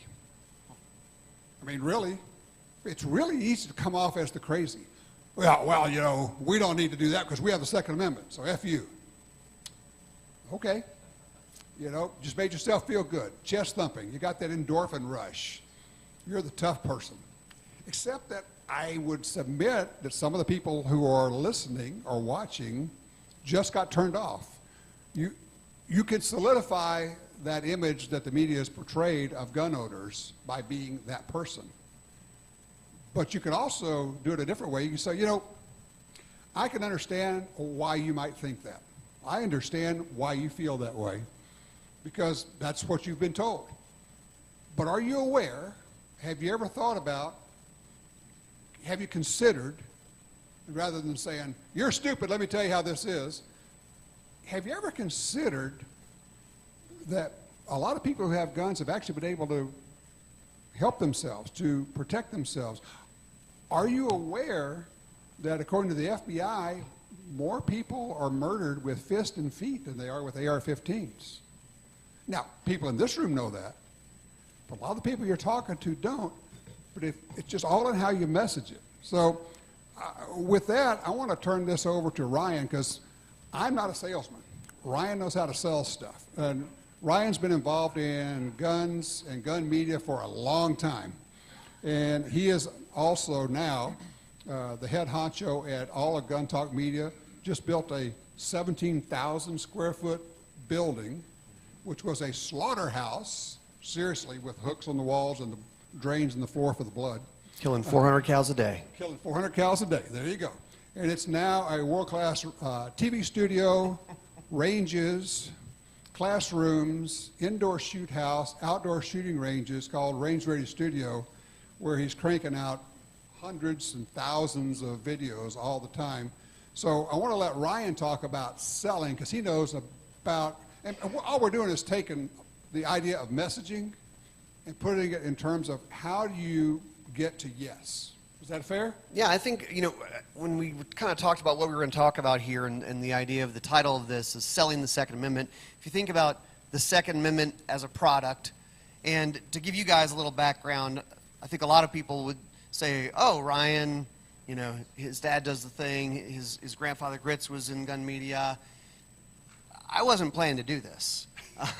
I worked for about a decade in corporate America for big media companies. So Fox Television, Cox Communications, traveling around the country, doing sales trainings, getting sales training, working with a lot of different marketing ad agencies and some of the big guys like, McDonald's and Ford and stuff like that. And so that was kind of my background. And then my dad said, what about us joining up? I went, yeah, you have a media company. That could work. So I do have a background in sales before gun media, but as a show of hands, how many people have worked in sales before? See, I think that number's low. If you've ever been married, you've worked in sales. And the fact of the matter is, we're all working in sales at some point, right? And some people go, ooh, salespeople, I don't want to be a salesperson. I hate salespeople. They're trying to sell me something.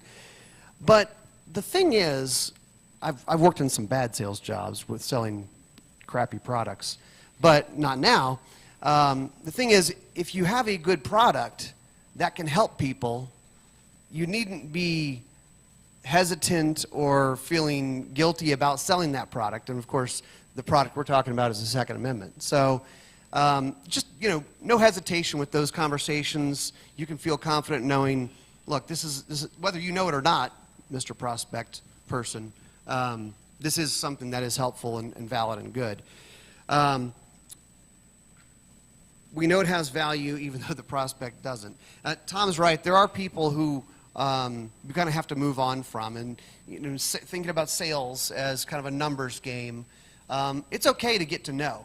Getting to know is a great thing when you're in sales. It helps you move on and go, okay, there's a certain amount of people I'm going to convince. They kind of said a third.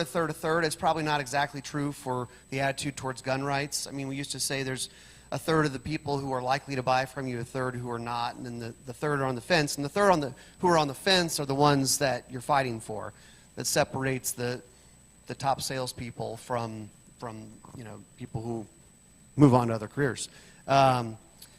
There's a story about a entry level, probably one of the worst sales jobs you can have is working the phones, cold calling.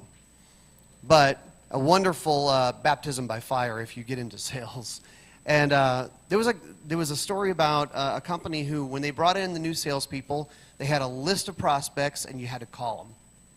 And they would tell the salespeople, here is your sheet of paper, okay? It's a grid, and it has 100 boxes on it, empty boxes. And I want you to call these 100 people. I don't care if they say yes or no. Just check the boxes. And you get paid at the end of the 100 boxes being filled out. And it kind of got people off of, well, did they buy, did they not buy? Because we knew the stats. If you did it the right way, you'd close this many people, you'd get to a number that was the right, a valid number, a helpful number. But having those conversations all the time. Just a few other thoughts here. And you kind of mentioned it, you have to figure out who you're talking to, and in sales we call it a CNA, a client needs analysis, right? If you're selling cars, you wouldn't just start selling somebody, an F-350 when they walked in. You'd kind of go, what are you looking for? Do you have a family of 7? Do you carpool? What do you need? Do you own a farm? Same thing here, right? I mean, you have to start, if they say, well, I don't like guns, I don't like the Second Amendment, I don't like concealed carry, I don't like whatever, right? Start by asking questions. Start by asking questions. Figure out, what do you think the Second Amendment says? What is your problem with it? What's your life experience with it? Because that's going to help you figure out, well, how do I sell this person? It may be a woman who is a single mom. I just don't like it. I'm mom's demand. And it's like, but what's your plan if somebody breaks into your house? I mean, figure out what their buttons are and help them kind of come around, because we've seen that a lot in the last few years, right? We have whatever the number is, 8 to 10 million new gun owners, and most of those people, I think the number I heard was like 53% of them were identified as liberal or Democrat. Well, and half the people getting their concealed carry permits are women. Yeah. You know, they figured it out. You know, it's like, okay, enough of this, you're patting them on the head, right? You know, they're tired of people patting them on the head and saying, there, little lady, don't worry, we're going to take care of you. They know what BS that is. Yeah, and we've seen that with defund police, riots, all this stuff. A lot of people going, wait a minute, I've been lied to. The police are not coming to save me. And they do. They have a sense of betrayal. They really get mad at a certain point. They're going, really? This doesn't work? You mean the police don't really have to come? They're not required to come and help me? Yeah. And so they figured that out. And to your point, how many times do people say, well, you ought to like guns? You know, I don't know if I could ever shoot anybody. Okay. Bad guy standing over your kid with a knife, he's going to kill your kid. Oh, I'll just blow that SOB away. Right, that's what we thought. Okay, you got to find the pathway. Find the pathway to them. More salesman talk here. Know your numbers. I mean, you're here, so you guys are getting a ton of intellectual ammunition. But know your numbers, know your facts. You know, we sometimes get really bogged down in the facts, which sounds stupid. I mean, how can you get bogged down in facts? Facts are facts. They're good, right? But, I mean, some of the other speakers were talking about, you know, speaking to the emotional side, which has value. I mean, and we keep coming back to, we want to win. So however, whatever that takes to win, I mean, I think, you know, whether it's facts or the emotional side or whatever, however you need to speak to those folks, know your numbers. It also, I think, knowing your numbers gives a confidence in your conversation with them. I think it helps you not get angry, not get worked up, because you're comfortable with it. You're like, look, I know what the facts are here. And then, of course, always in selling, helps by telling a compelling story, right? Have 3 or 4 stories of real people in your pocket, maybe different varieties of stories. I mean, I think someone mentioned earlier that front couple pages of the NRA magazines, the true stories of self-defense, are always great because people go, that doesn't really happen. And go, yeah, it happens all the time. Or it could be competitive shooting or you know, Olympic shooting or whatever that may be, of just stories of guns. Because, I mean, the recent book that came out, well, the Wall Street Journal article, or Wall Street Journal writer. The true story of the AR-15 Yeah. is the title of the book. True story of the AR-15, except he left out competitive shooting, using it for self-defense, Hunting. using it for hunting, using it for all these other things.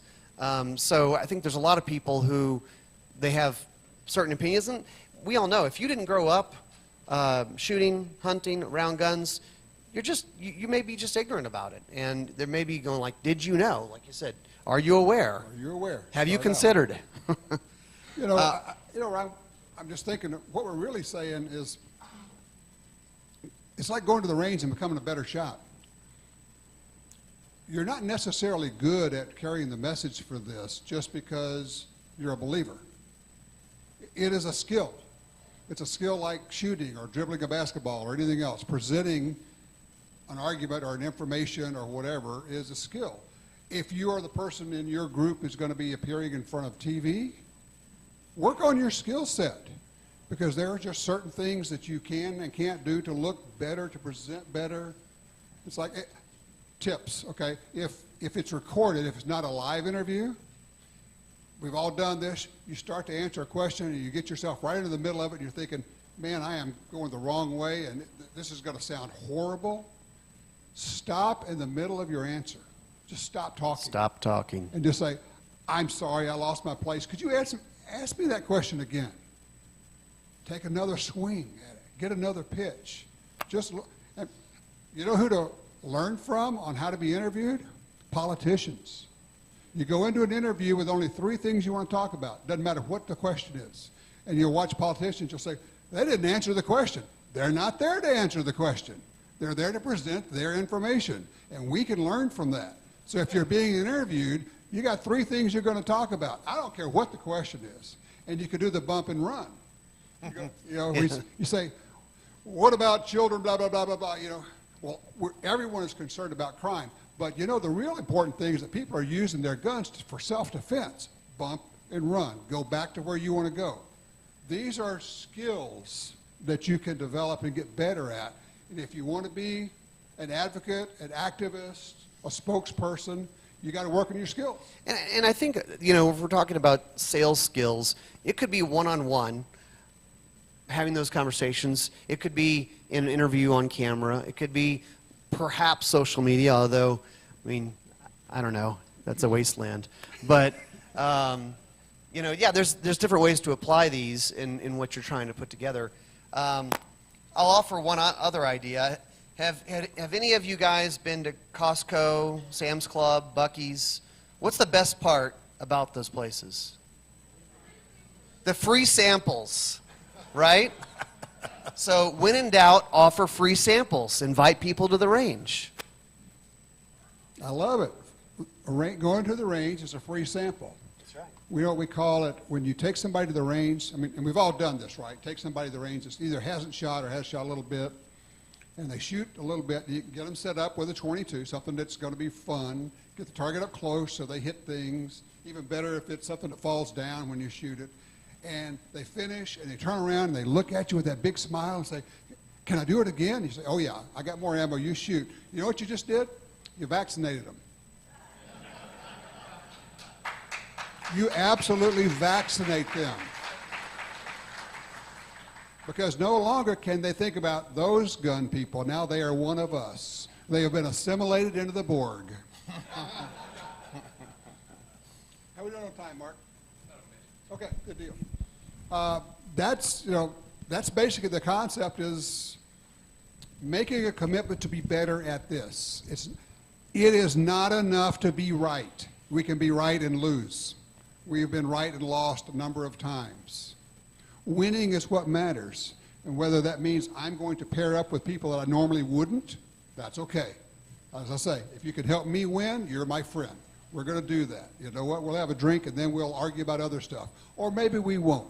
I got a friend who I said, you know what? We cannot be friends if we talk about this anymore. He said, yeah, you're right. Let's have another drink. Okay, cool. Good deal. What else you got? That's it. All right, everybody, thank you so much. Work on your skill set. Sell the Second Amendment. What's the next panel? Mark, what's the next panel? Okay, continuing into the afternoon. Let me look back at my schedule here and see where we are. I think we're on time. In fact, I know we're on time. Second Amendment rights of 18 to 20-year-olds. I have an 18-year-old and I have a 20-year-old, soon to be 19 and 21. So this is an important topic, and we're turning it over to Will, right? Yes, sir. Will, we got you up, and Will Bergstrom, Cooper, and Kirk. Have at it. Thank you. You bet.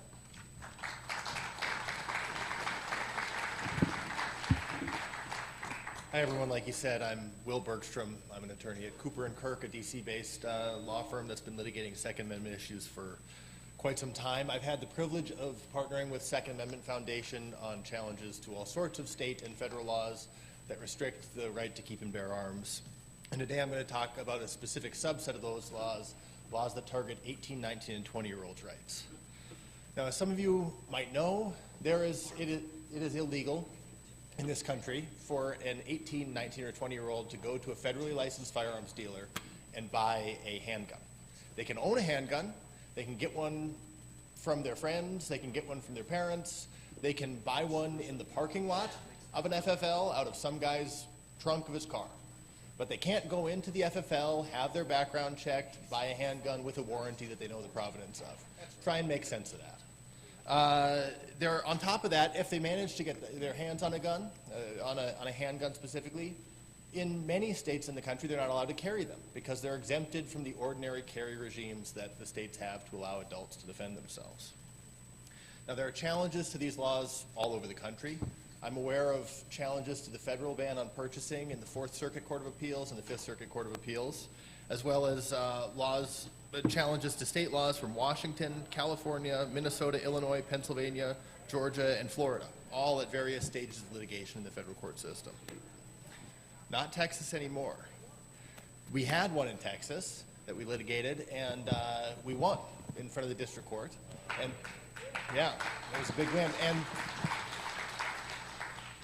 And Texas wisely decided, they filed the appeal, and then they withdrew the appeal. Texas wisely decided to abide by the ruling. So in Texas now, 18 to 20-year-olds can carry handguns in public on the same playing field as other adults. So that's one down, many more to go. It's a very target-rich environment. There's a lot of states with these laws. And I think Texas was wise not to continue that appeal because really after Bruin, these cases should be a slam dunk. As you've heard a couple times today, the Bruin analysis is text first, history second, and we have clear constitutional holdings from the Supreme Court now that you both have a right to keep a handgun and to carry a handgun in public. So the only question that these cases raise is really, is it different if you're 18? Is there some exception to the Second Amendment for 18, 19, and 20-year-olds?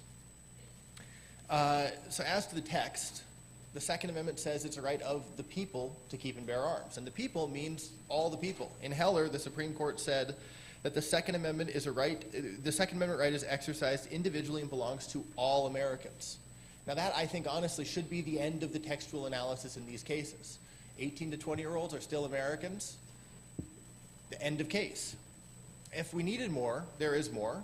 There's only two other amendments in the Bill of Rights that talk about a right of the people. The First Amendment mentions the right of the people peaceably to assemble, and the Fourth Amendment mentions the right of the people to be secure in their houses, persons, papers, and effects against warrantless searches and seizures. And the First and the Fourth Amendment apply not just to 18 to 20-year-olds, they apply to children. Children have First and Fourth Amendment rights. Now, they can be restricted in certain ways that adults can't, but they apply even to children. And not just that, every other constitutional right, even the unenumerated ones that aren't mentioned in the text of the Constitution itself, they all apply equally to 18 to 20, at least to everybody 18 years old and older. Bruin said that the Second Amendment should not be considered a second-class right. Now, whatever else that might mean, it surely means it cannot be the only right that doesn't apply to 18, 19, and 20-year-olds. And that's our job to prove it here. Now, if there were any doubt that the text covered 18, 19, and 20-year-olds, and I really don't think there ought to be at this point, the prefatory clause, the beginning of the amendment where it says a militia being necessary to the security of a free state, that part, the prefatory clause removes doubt in these cases. And the reason is, Heller says the purpose of that part of the amendment is to tell us why the founders decided to include it in the Constitution at all. In other words, the Second Amendment announces its own purpose to us. It says it was included to preserve the militia. And when the Constitution uses the words the militia, it's not referring to an organized military like you might be thinking. It's not the National Guard. The militia in the Constitution means specifically the group of all able-bodied men of a certain age who could be called upon to help the country in an emergency. And I say a certain age, but really that's the question, isn't it? What age? Well, it's hard to define exactly what ages are in and out of the militia, but we know for sure 18, 19, and 20-year-olds were part of the militia. And the reason we know that is because separately in the Constitution, Congress is given power to organize the militia. Not create, they can organize it. And that's important because the militia exists independent of the Constitution. These able-bodied men capable of defending the country existed before the Constitution was created. Congress can't make it. All it can do is organize it. And Congress did just that. In 1792, the year after the Second Amendment was ratified, Congress organized the militia by passing the first Militia Act.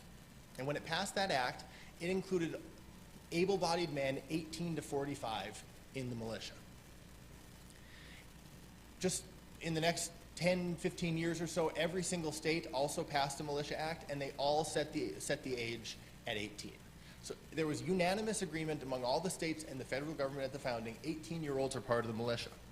And I want to be really clear about something because this is something our opponents accuse us of getting wrong all the time, and we're not getting it wrong. 18-year-olds do not have Second Amendment rights because Congress put them in the militia. Congress can't put them in the militia. Congress could only use them in the militia because they were already there. The congressional enactments are evidence that 18-year-olds were part of the pre-existing militia that the Second Amendment existed to protect. Now, the Second Amendment is broader than people who were in that militia. Just because you were 46 years old, that doesn't mean you didn't have Second Amendment rights, or if you were a woman and not a man, you still had Second Amendment rights. But for sure, whoever else it covers, the Second Amendment has to protect members of the militia, or else it's not even satisfying the purpose for which it was included. That means it has to protect the rights of 18-year-olds. Now, another important thing to know about this time period is that at the founding, you became an adult at the age of 21. Now, today, almost everywhere, it's 18 for most purposes, but at the founding, 21 was the age at which adulthood generally began. And our opponents in these cases frequently argue that because 18-year-olds, 19-year-olds, and 20-year-olds were not adults at the founding, they lack Second Amendment rights today. Now, I think the appropriate response to this argument is so what? And I think there's a couple of reasons you would say so what. First, so what if 18-year-olds were minors at the founding? The Second Amendment doesn't say it's a right of adults to keep and bear arms. It's a right of the people. Minors, adults, they're both the people. Second, so what if 18-year-olds were not adults at the founding? They're adults today. And the adult-minor distinction isn't just empty words, it has real meaning. A minor has guardians who are there to protect them, usually her parents. But when a person becomes an adult, that changes. Our plaintiffs in these cases are frequently 18 and 19-year-olds who are totally independent from their parents. They live on their own, they work jobs, or they live with friends who are their age. They go around town, they run errands. They generally exist in the world around us as adults with ordinary adult self-defense needs. For instance, we have a plaintiff in Minnesota who works at a bank, and she's told stories of times that she's had to be escorted out of the bank by her older male coworkers because guys were harassing her at work and then were waiting for her in the parking lot. And she was wearing the sort of shoes that are fine for working in a bank, but not for running across a Minnesota parking lot in January. We've got a 19-year-old client who works at a motel, night shifts at a motel in a less than desirable part of town. And he's been jumped walking to his car in the middle of a shift to get something out of his car. On the occasion it happened, he was able to run away and get back into the motel and call the police, but we know that that's not how that always plays out. And the point is this: these are adults who have adult needs for self-defense, and yet they are categorically denied their fundamental rights by states with the flimsy justification that, well, they're adults today, but they weren't adults in 1791. Finally, so what? Well, I've got one more so what. So what if 18-year-olds were minors at the founding? If they were also members of the militia who had firearms, then they were minors with firearm rights. Minority is not some across-the-board debilitation with respect to your rights. It differs. Minors can do some things, they can't do others. And we know from the militia statutes that at the founding, minors could own and did own firearms. So 18-year-olds have a clear claim under the text of the amendment to have a right to keep and bear arms. But under Bruin, that means the law is presumptively unconstitutional. All these laws should be presumptively unconstitutional. They can still be saved if the government can show that there were similar laws that similarly burdened the rights at earlier times in our country's history. And I say earlier times, but I really should say at the founding, because every time the Supreme Court has looked to understand the content of a constitutional right, it has looked back to the founding as the time when legislative enactments can cast some light on that. And that makes sense, because a lot of the people who wrote the Constitution and ratified the Constitution went on to serve in these state and national legislatures. So we can expect that they, when they passed a law, had an understanding of what the Constitution meant and what it was supposed to protect. And at the founding, in these cases, we win decisively. There is not a single law from the founding era that restricted in any way the firearm rights of 18 to 20-year-olds. And as I've discussed, in fact, the only relevant laws are the militia laws, which not only didn't restrict their rights, they said you had to own a gun. So if you served in the militia, the government didn't give you a firearm. You had to come to the militia with a firearm. which meant that if you were an 18 to 45-year-old male and you didn't have a gun, you were legally obligated to go and get a gun. So we know for sure 18-year-olds, there were no laws restricting their rights to have firearms. In fact, they were required to have firearms. And when they weren't serving in the militia, when they weren't mustering or drilling, there were no laws restricting how they would carry and keep them. And that, I think, should be the ballgame. Now, there are a handful of laws from later periods in our country's history that did restrict the rights of 18 to 20-year-olds, mostly to acquire firearms. But none are the sort of laws that the Supreme Court credited in Bruin as valid analogs. Only a couple predate the Civil War. Most of them are post-Civil War laws. Many of them come from states that Heller or Bruin singled out specifically as having misunderstood what the Second Amendment meant and misapplied it. And many others, if you investigate them, they left exemptions for parents to give firearms to their children, for employers to give firearms to their children, to buy a firearm if you had parental permission. In other words, they allowed a way for an 18, 19, or 20-year-old to acquire a firearm, and then once they had it, there were no laws that would have restricted how they carried them. So for this reason, instead of focusing on laws, in these cases, a lot of our opponents focus on sort of a general assumption that because they were minors, there must have been some sort of either cultural or unspoken legal prohibition on how they used firearms. But every indication is that that's just flat wrong. 18-year-olds had guns, and they carried and practiced with them a lot. Thomas Jefferson sent a letter during the Revolutionary War, and he noted that he believed that the colonists were losing soldiers at about half the rate of the English, and he was musing about why he thought that might be, and he said this: "This difference can be ascribed to our superiority in taking aim when we fire, every soldier in our army having been intimate with his gun from his infancy." So the anti's argument here rests on the fundamental assumption that minority status, being not yet an adult, must have come with some debilitation regarding your rights to carry firearms.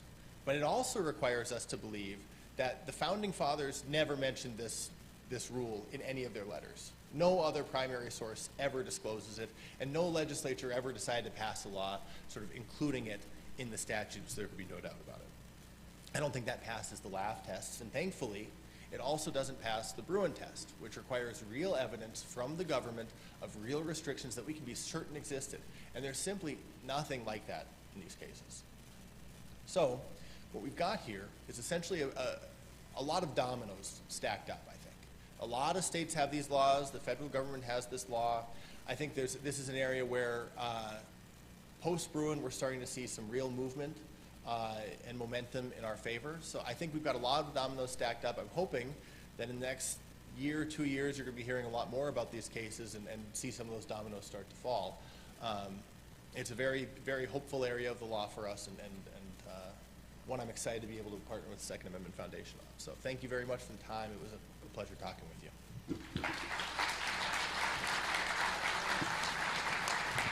Thank you, Will. Green. Thank you, bud. You got a mic? We good? Check, check. Check, check, check. All right, I don't know which microphone is good right now, but coming up, this is going to be another interesting topic. Restoring the Second Amendment in, get this, New Jersey, New York, and Massachusetts. Okay? Not an easy task. David Jensen, Litigation Counsel, Second Amendment Foundation, and the Citizens Committee, and Dan Schmutter, Litigation Counsel, Association of New Jersey Rifle and Pistol Clubs. You guys have your work cut out for you. You got it, man. Split up. You've got a half hour. See you back at 2:45. All right.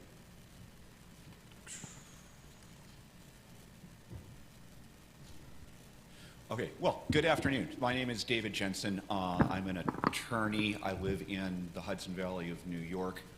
And just a personal side note, I grew up in Washington State, and I used to go to the Washington Arms Collectors shows where I would, from time to time, see Alan selling bumper stickers. Here we are. A significant part of my law practice is Second Amendment litigation. It didn't start out that way, and that wasn't really what I had intended when I went to law school. But what's interesting to think back on while getting ready for this is, my first Second Amendment case was back in 2010. It was a case called Mueller versus Menza, or that's what it was originally called. It changed names a couple times. And it was a challenge to the discretionary permit to carry scheme in New Jersey. I'd have to go back to see exactly when we filed it. I'm pretty sure it was September of 2010, so this would have been about 2.5 months after McDonald came down. And I'd call Mueller versus Menza part of the first wave of the post-McDonald carry litigation. So, McDonald comes in 2010, and if you're looking at a map, you've got, about 6 or so discretionary carry states at the time. You've got California, Maryland, New Jersey, New York, Rhode Island, Massachusetts, Hawaii, arguably discretionary issuance. You've got a couple banned jurisdictions still, DC, Illinois, Wisconsin, and Alan Gura was the attorney who handled Heller and McDonald.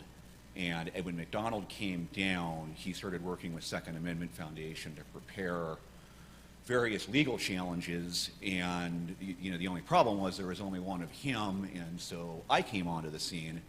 And when Alan and I were talking about this, so this is back summer of 2010, like 13 years ago, we both thought this whole issue, what I'm calling now the first wave of carry litigation, just trying to strike down the discretionary laws and the bans, we thought this was going to be done in like 2 or 3 years. We'd get a couple good court rulings, states would change their laws, there'd probably be a couple states where they'd see it coming, the case would be pending, whatever, they'd just change it themselves in the legislature rather than giving us the satisfaction of doing it ourselves. And suffice it to say, we were quite wrong about that. It was not over and done with in 2 or 3 years. To the contrary, it took 13 years to get the decision in Bruin, and then even when we did get that decision, what we're now seeing, in particular with the sensitive place laws, is that we are effectively just litigating the same issue all over again, albeit with a somewhat different nomenclature. Kind of a 6 of one and 1/2 dozen of the other type thing. So, and as on a somewhat more personal level, I've been able to carry a handgun in the state of New York for, 15, 20 years, whatever it's been. I spent all these years working to try to overturn discretionary licensing in places like New York and New Jersey, and we finally won it. What immediately happened was the New York legislature convened an emergency session in July of 2022. After the 2020 election, Democrats had supermajorities in both the Assembly and the Senate. So, and in the state of New York, on the issue of guns, that is basically a party line vote, meaning it's not too common that a Democrat in the legislature is voting against a gun package that the Democratic majority is supporting. So the long story short was that whole package of laws, the Concealed Carry Improvement Act, they called it, was passed in a closed-door session. The Republican legislators didn't even get a copy of the text until they were ready to vote on it. It was basically a party line vote, and it passed. And effective September 1, it was illegal, became illegal to carry a gun, even as a licensed person, in a whole list of sensitive places, theaters, playgrounds, public transit, government buildings. And as well, in New York, they called this a restricted place, but what they effectively said was it is also illegal to carry a gun on private property unless you have express prior consent. And at the time this law was being passed and signed into law, Governor Kathy Hochul, when asked by a reporter where people would still be able to carry a gun, said, well, I think a few places on the street. Aside from that, there would also be, in New York, your car, and frankly, that pretty much sums it up. Maybe government property that's not being used in the administration of government and also doesn't fit the definition of a park or a playground. Maybe, if you can find something that looks like that.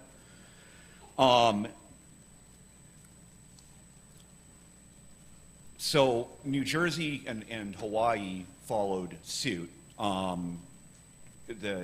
Both New Jersey and Hawaii took a little longer to do it, and there were a couple nuanced differences. Notably, in both the New Jersey and the Hawaii laws, they took a little more time to do things like putting in safe harbor type provisions, like, oh, you can put the gun in a case in your trunk. California tried to pass it, couldn't get the votes, and Massachusetts has passed one. I don't remember the legislative house names in Massachusetts, but it passed the equivalent of the House and is pending in the equivalent of the Senate. So this New Jersey law gets passed, and we very much saw it coming. You know, Governor Murphy had repeatedly voiced his support for the proposal, and while in New Jersey, as in New York, the gun issue is basically being voted along a party line. While the supermajority situation wasn't as bad in the New Jersey legislature, it was still definitely a majority situation, and that law was going through. One of the differences being in New Jersey, the law was effective immediately. So as Governor Murphy was signing the law, I mean, if you were like walking around the grocery store with a gun, I'm not sure exactly how that worked. I guess you had to just get home as quick as you can. Both Dan and I were, well, I don't know if Dan was watching the signing ceremony or not. I was, but we were filing suit right as this was going on. And if I recall correctly, the docket numbers in our cases were actually one number away. Is that, yes, all right. And so we filed suit challenging only really a subset of the sensitive place restrictions, and there were various reasons for that, but one of them, quite frankly, was we wanted to really just start out by kind of getting some of the core key issues decided. And in my view, probably the two most important things here, I'm not saying this wouldn't be subject to debate, but first of all, when they passed this in New Jersey, one thing they said was you can't carry in a car. Or rather, they said if you're carrying in a car, the gun's got to be unloaded and inside a locked box, or else stored in the trunk unloaded.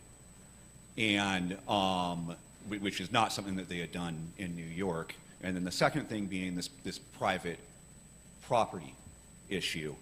So we filed this case and filed it December 22nd. We were trying to get our papers in December 23. This is all obviously right before Christmas. Filed everything on the morning of the 24th. And on the 26th, which, if I recall correctly, was a Monday, but the actual legal federal holiday for Christmas Day, Judge Baum signed the order to show cause, which is, so Judge Baum signed the order that effectively said we're having a hearing on this in, what was it, January 5, so a week and a half away, and here's the schedule for getting additional briefs in. And I came back from a trip with my family and drove down south in Jersey and showed up for this hearing. And you know, I got to say it. You know, you see stuff on TV, you see Perry Mason, you know, Law and Order, whatever, and being a lawyer looks exciting and interesting. And the reality is, a lot of this is not that exciting. A lot of it's kind of boring.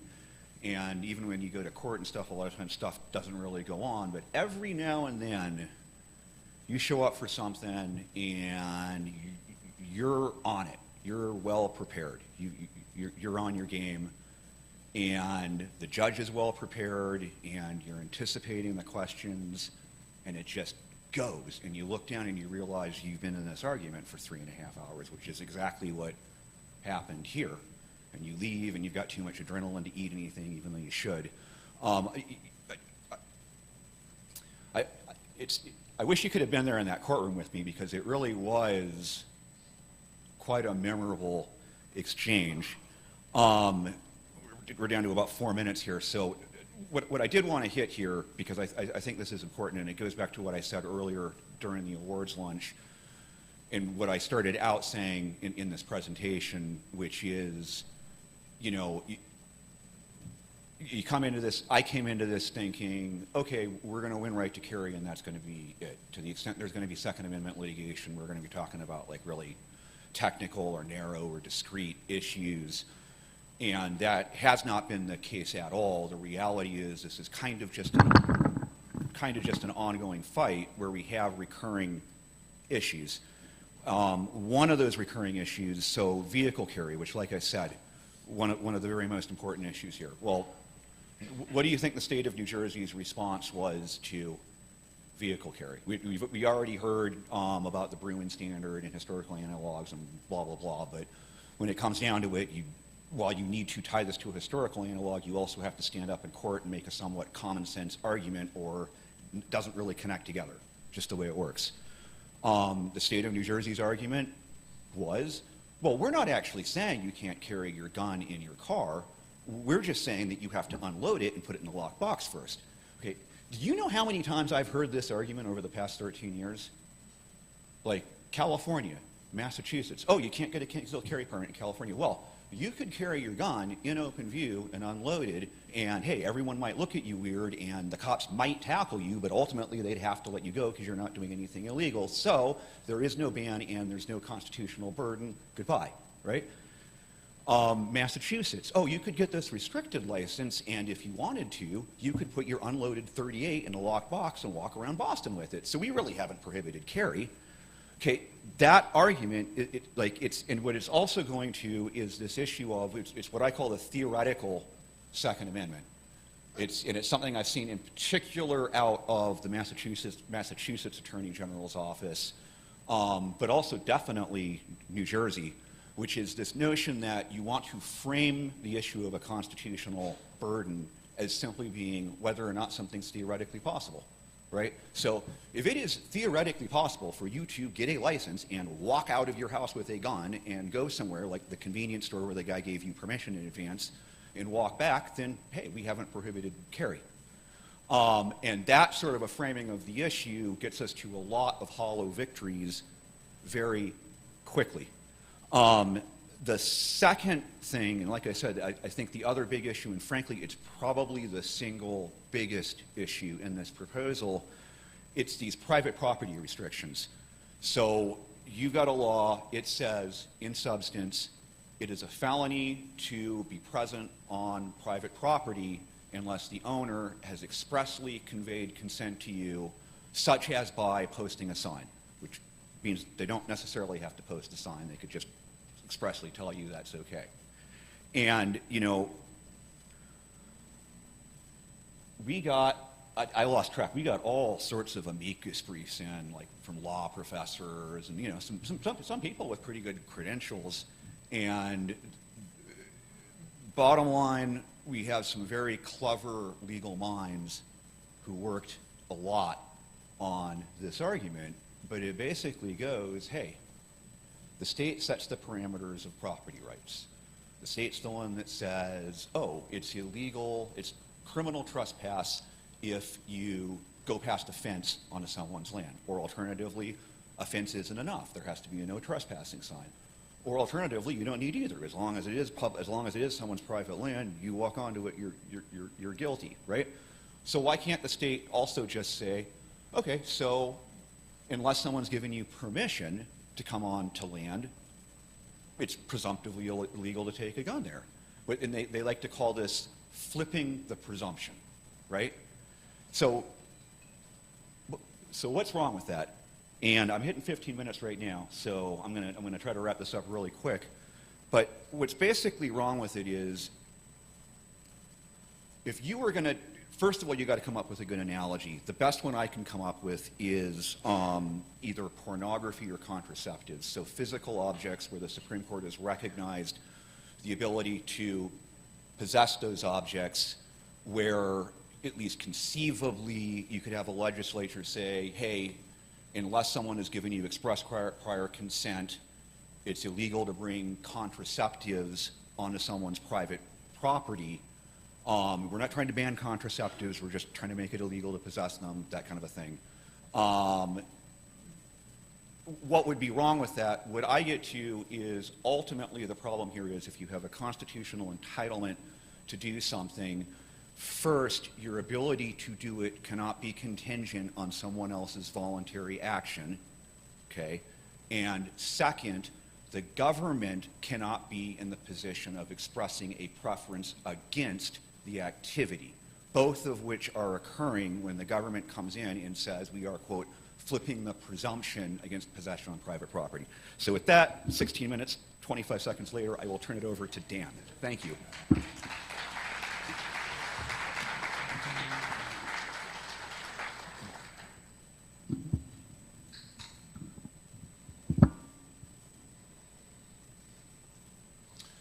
I should have a trigger warning for everybody.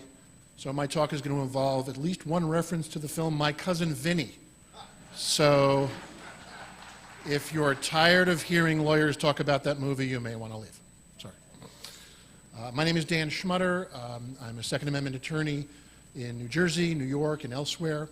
I represent the Association of New Jersey Rifle and Pistol Clubs, the National Rifle Association, the Second Amendment Foundation, Firearms Policy Coalition, Knife Rights, and a variety of other organizations.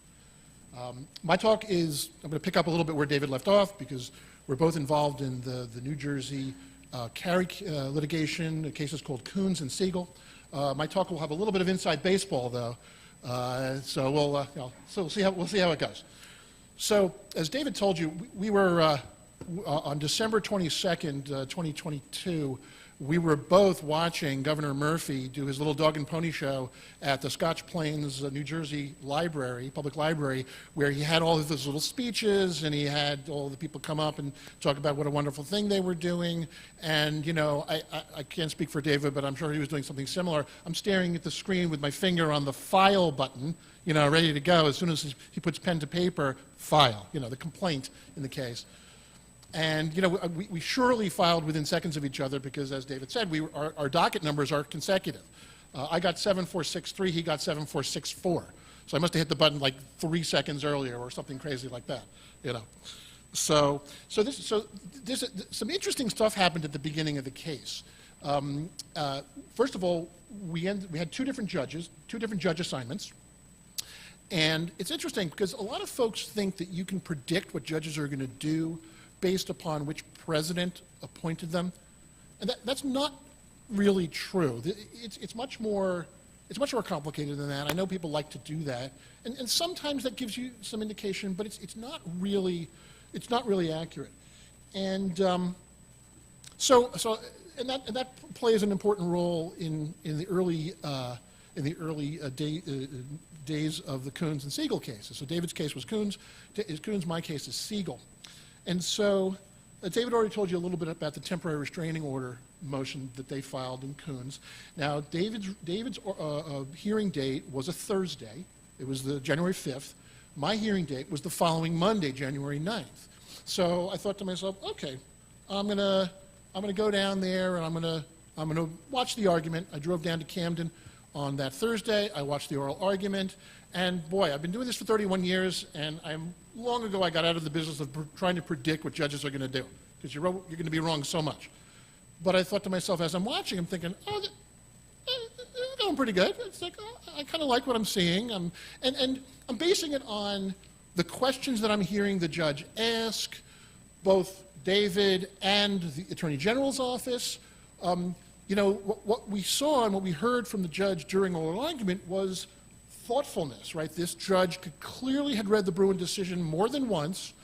The judge was asking the right questions, things you really wanted to know from both sides in order to really get at the Bruin process and how you decide these cases. And so it was very encouraging to see a judge really digging into the material and really taking it seriously. So, now, so far so good, right? We leave And I'm thinking, hey, that could go well. Okay, that's Thursday. Meanwhile, my hearing for my temporary restraining order, my TRO, is Monday. So we're getting ready, and I'm driving down to Camden. I live in North Jersey. Camden is South Jersey, so it's a few hours drive. So I'm driving, park my car.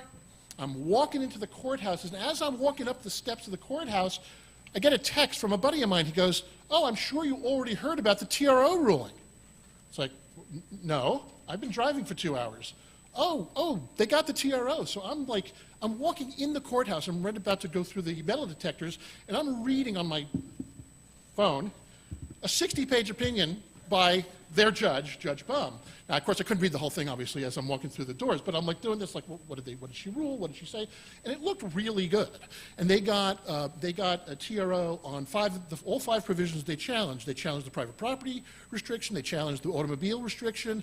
They challenged entertainment facilities, libraries and museums, and what was the fifth one? What am I missing? I forgot. There was another one that they got as well. And so I'm thinking, oh, this is great, because already they've got a good ruling. We're up next. And so I'm going through the metal detectors, and I'm putting stuff back in my pockets because I carry too much stuff with me. My EDC is like 1,000 different things, so I'm putting things back in my pockets. You have to go through the metal detectors. And who comes in the door right behind me? David. So David's getting ready to put his stuff through the metal detectors, and I said, oh, hey, Dave, congratulations. He goes, for what? I said, you got your TRO. He goes, I did? I said, yeah, I just found out. I just got a text. So we're both driving. We have no idea that this tremendous 60-page ruling just came down. And I'm ready to go upstairs and argue my motion. So we get into the courtroom, and we sit down. The judge comes on the bench, and she's, again, different judge. And she says, well, I'm going to have to read this decision from Judge Bum. I'm going to need you to come back Thursday. Okay, that's fine. So now, here's another thing. Two separate cases going on. The state of New Jersey had previously filed an emergency motion to consolidate the two cases. Now, interesting, fun fact about how consolidations motion work in the Federal District of New Jersey. The motion always goes to the judge with the earlier docket number.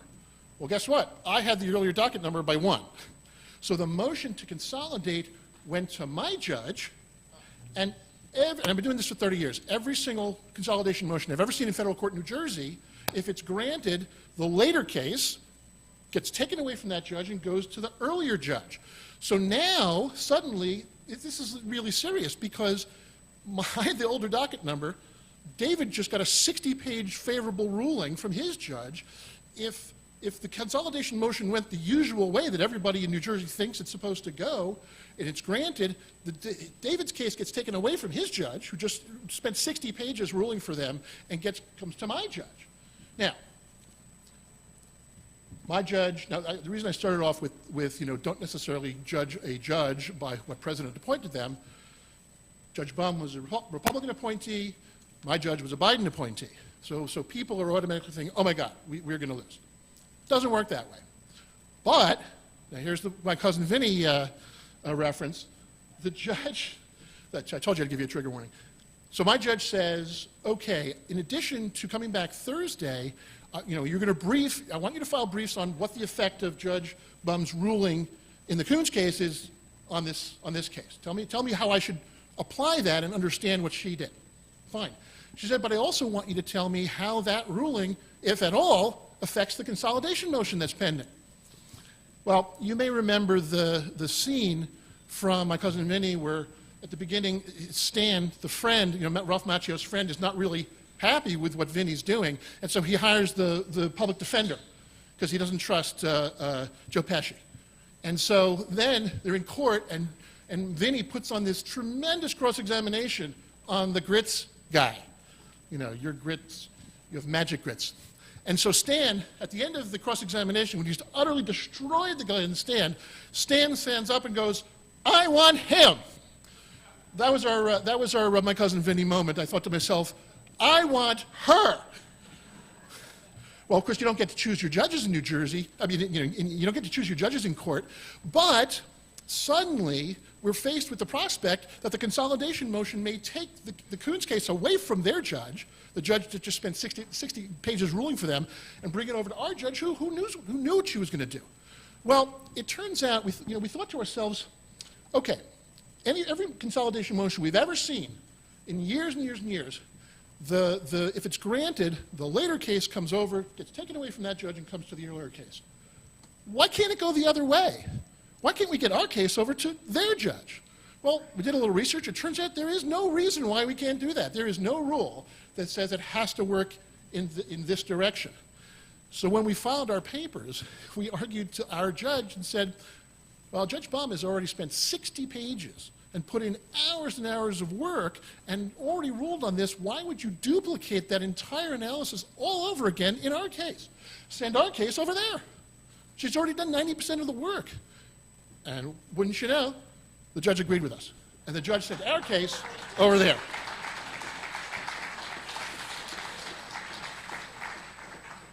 Let me tell you,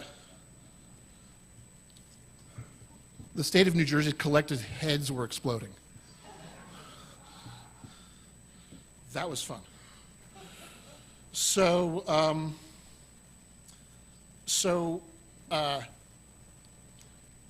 I think I told you that David, they got a TRO on 5 of the provisions. Our case is a little bit broader.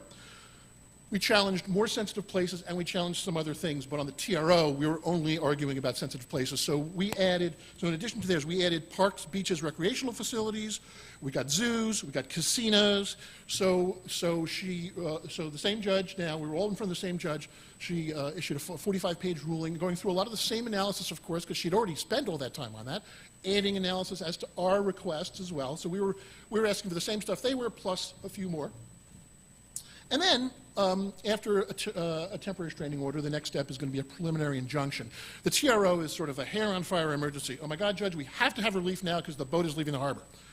So the next step is the preliminary injunction, and that's when you're asking for injunctive relief that's going to last the whole case until trial. Okay? So David and I briefed some more, and we argued again. We had another, and then we got an even more expanded preliminary injunction from the judge. The judge wrote a 230-page opinion on our preliminary injunction motion. And we got all the stuff that we had before, plus we got doctors' offices, we got public gatherings, we got public filming locations, and there was another provision in the law not having to do with sensitive places, but requiring that permit holders buy liability insurance if they want to carry. We got that enjoined. And of course the state appealed to the Court of Appeals for the Third Circuit. We cross-appealed on a few things because even though the judge did a great, really, the ruling is really fantastic, there are a few mistakes there. There were some things she probably should have given us that she didn't, so we have a cross-appeal pending as well. The appeal has been briefed. Now, unfortunately, the Third Circuit issued a stay pending appeal. So the state applied to the Court of Appeals for the Third Circuit and said, we would like you to stay these injunctions while we're going through the appeal process. And in a 2-1 decision, the court granted that stay partially. So what's really important, because in the Second Circuit, so David told you about the New York cases, which are some months ahead of us. Their appeal went to the Second Circuit, which covers New York. The Third Circuit covers New Jersey. And they also got a stay pending appeal, the state of New York, because they got great relief in New York as well, really great relief. And really great injunctions. But the Second Circuit issued a very broad stay pending appeal. Our stay pending appeal that the state of New Jersey, not ours, but what the state of New Jersey got was only partial. So the court did not stay the really great rulings on private property, and the court did not stay the really great ruling on vehicles. And so, and if you think about it, those are the two provisions that make carry just completely impossible if you go about your day. I mean, you walk out your front door, you can't even get in your car carrying. You walk out your front door, you got to lock up your gun immediately. You drive around, you get to some place in a parking lot, then you have to put your gun on, reload, everything like that, walk into the store, come back out, unload again. I mean, the number of times you're handling your gun. So the fact that the Third Circuit did not stay those two very valuable injunctions is really quite good. Now, unfortunately, they stayed a number of the other injunctions as to the specific places like parks and entertainment facilities and libraries and things like that. Look, we've got a long way to go. We've got plenty of time to litigate that stuff. This issue is in play now all across the country. So you know about New York, right? David talked about New York. New Jersey is second. There's now Maryland coming up behind us. There's Hawaii. So Maryland is the 4th Circuit, Hawaii is the 9th Circuit. This issue, at some point, is going to get before the Supreme Court. When the court's going to see it, because, I mean, think about it. These laws are such a in-your-face to Bruin. You know, the whole upshot of Bruin is people have a fundamental constitutional right to carry handguns outside their home for protection. What these laws do, and they say, oh yeah, well, we're going to stop them anyway.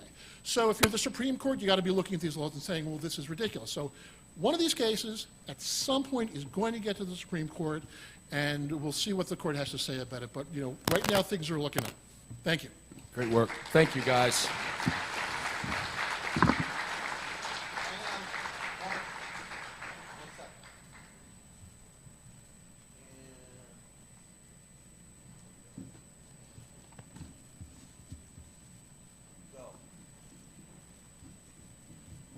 Definitions. Rick Patterson. Where are you, brother Rick?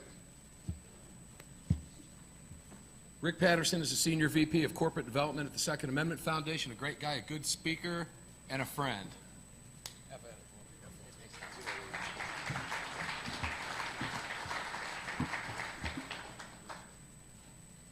Well, good afternoon. It's such a pleasure to be here among so many patriots.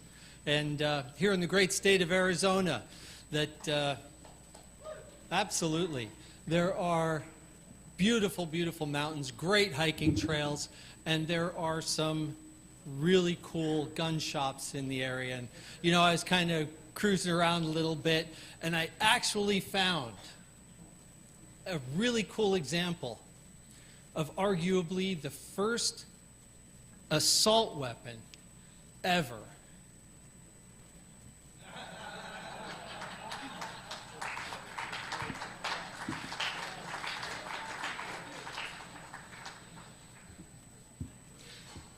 There's an old saying among legislators that regardless of which side of the aisle you sit, I will vote for any bill you write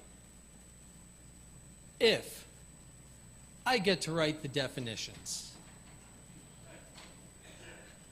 And that's true here in the U.S., but it's also true internationally.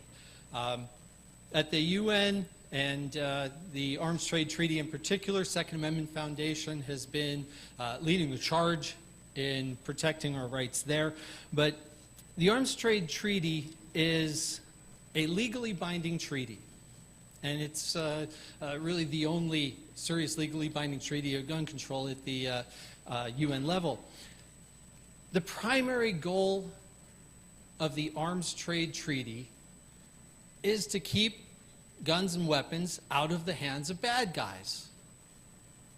And that sounds really good. How do you define a bad guy? One person's terrorist is another's freedom fighter. We see that play out on the floor of the ATT conferences between the state of Palestine and Israel. And so what's the ATT really all about? In my opinion, it's really an attempt by civil society to control the arms trade. They want veto power over every arms deal. And how do they accomplish that? The Arms Trade Treaty requires states parties, those are countries that have ratified the treaty, to evaluate human rights in the countries and areas where they are proposing to export arms. They can't legally transfer arms to a region with human rights violations. That's the fundamental idea. What is a human right? Now, we all know a human right includes the right to self-defense. You can protect yourself, your family, your loved ones. And that's not just a human right, that's human nature. Somebody throws a fist, you automatically go up to defend yourself. Somebody swings with a knife, you automatically put your hands up to defend yourself. That's human nature. It's not just human nature, it's the nature of all living things. Every animal, you don't mess with a cornered animal. Why? Because it's going to do everything and use everything in its ability to protect itself. Even plants have mechanisms to protect themselves. Technically, it's probably chemical warfare, but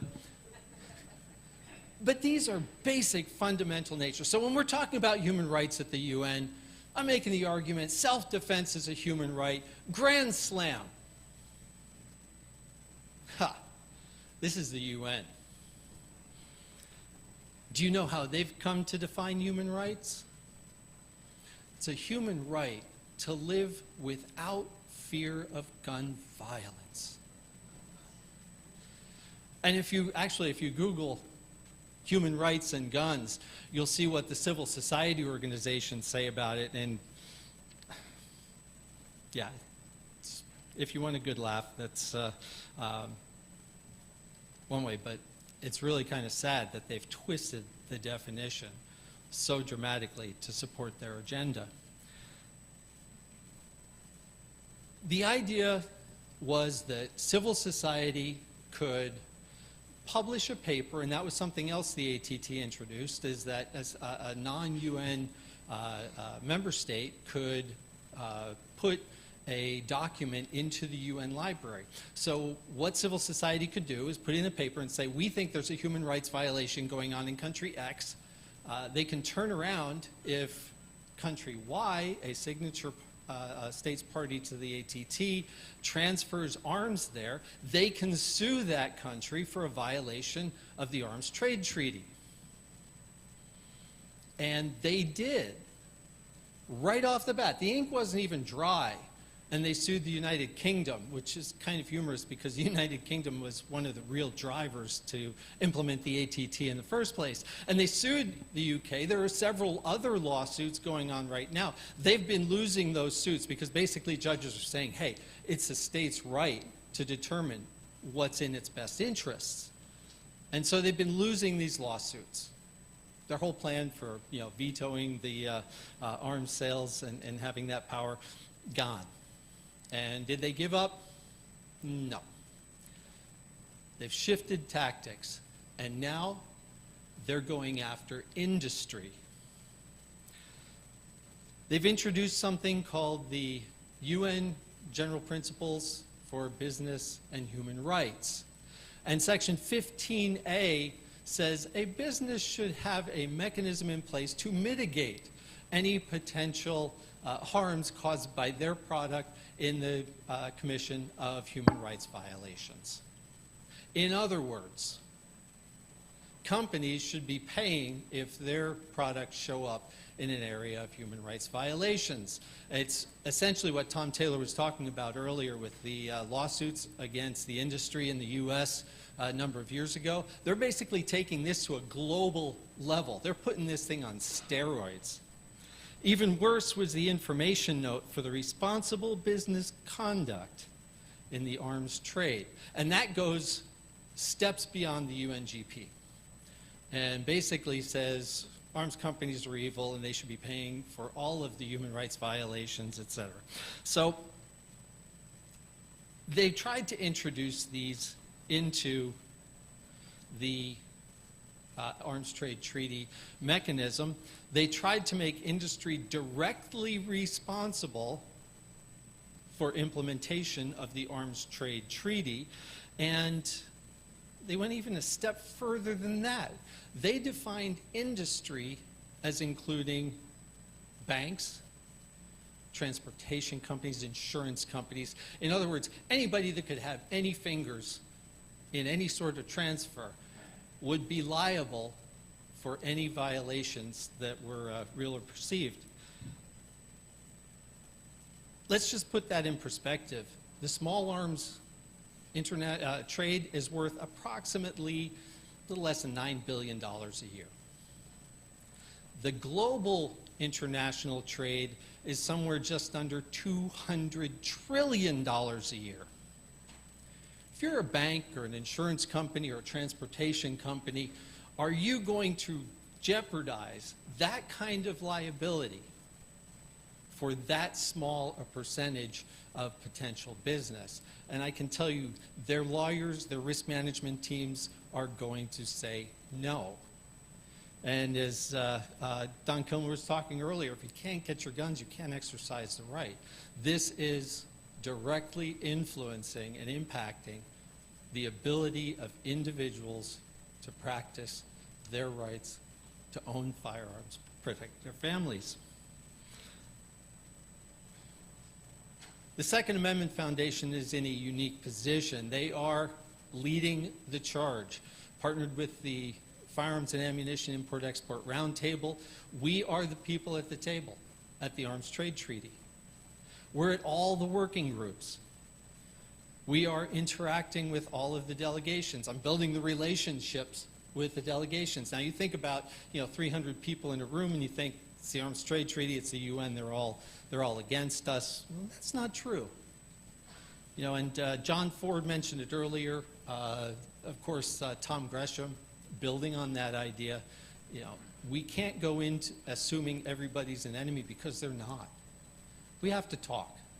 We have to create those dialogues.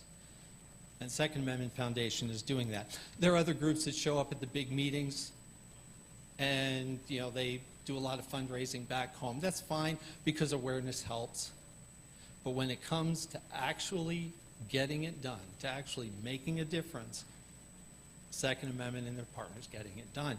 Now, at the last Conference of States Parties, every year a treaty has a Conference of States Parties where they talk about, okay, where are we going to change the treaty and where are we going to go with it next year.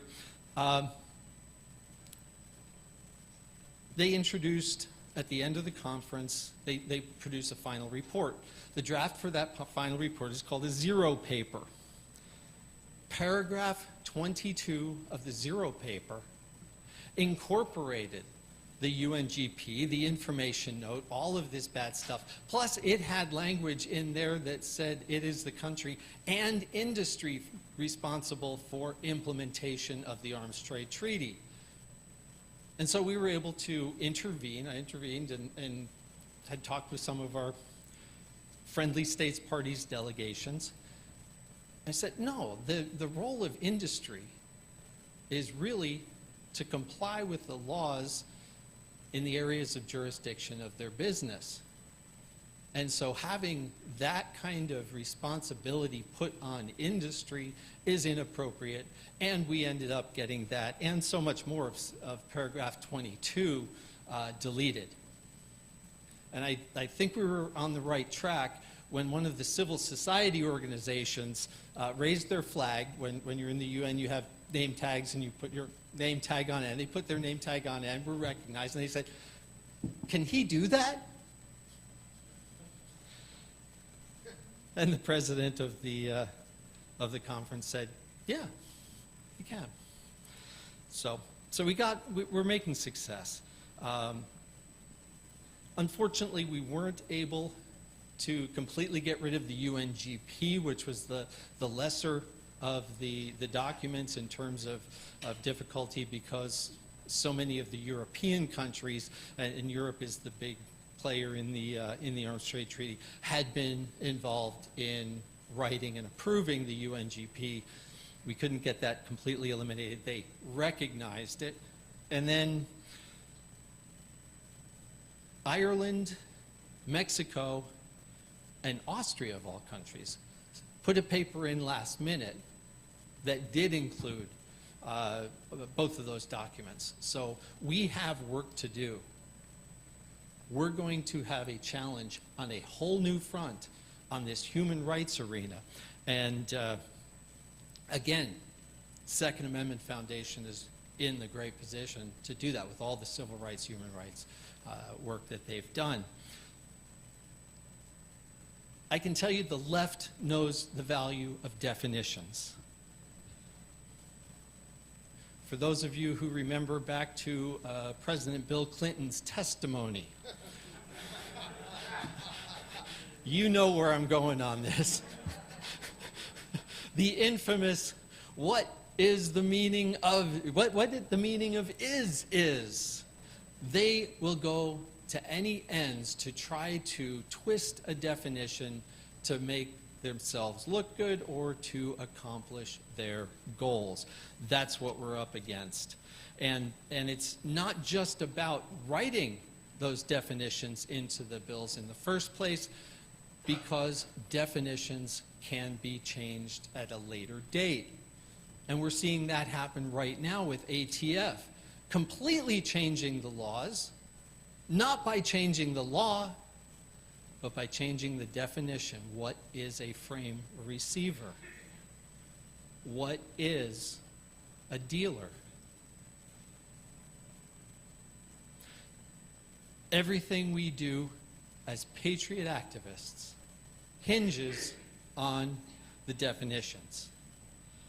And we will either define our future, or we will have our future defined for us. After all, what is a human right? What is a dealer? What is an assault weapon? Again, it is such a pleasure to be among so many people who have done so much to protect our fundamental rights, and look forward to working together so that we can define our future on the road to liberty. Thank you very much.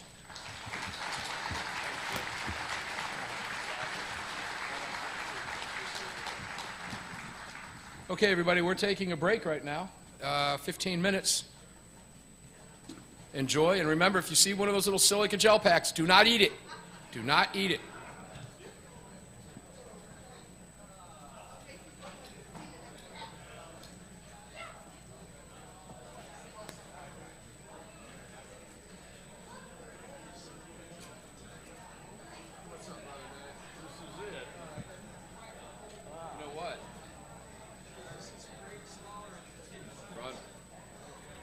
Downside. Where is my little silica gel pack? Somebody took it. I hope they didn't eat it. I don't know what I did with it. It was sitting right up here.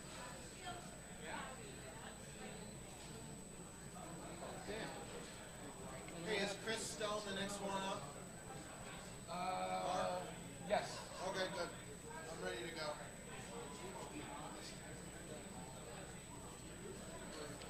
I'm back onto the timing of them all, so as long as they're in the order that they're. Say again? So what? We got.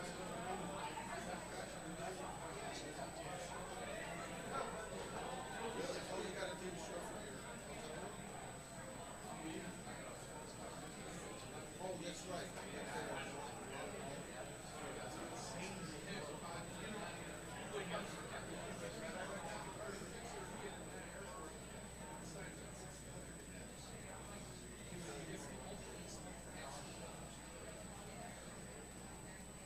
You know, I just found out that, what's her name?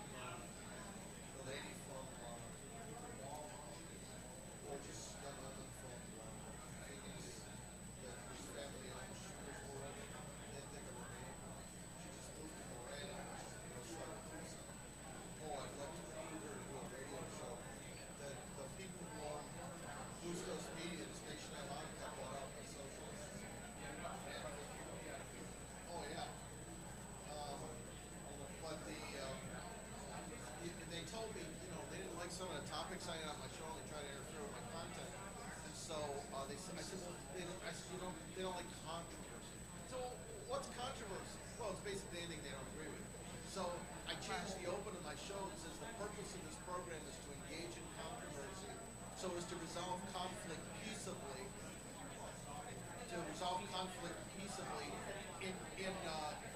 In execution of our broadcast license in the public interest. Now let them argue.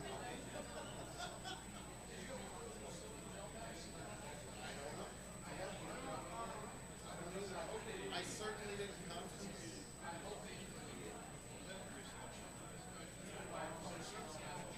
There was one laying over there. I don't know.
And then he paused and looked at me. It was funny. I mean, he was.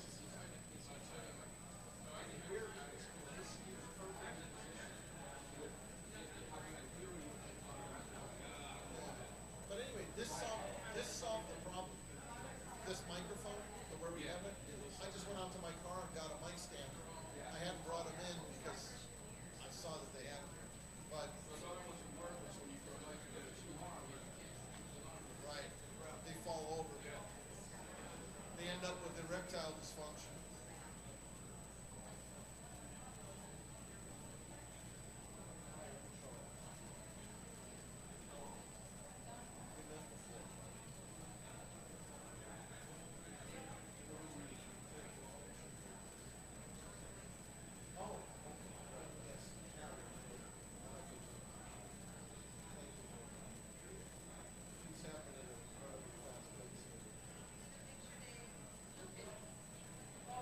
And then, you know, you gotta roll with whatever.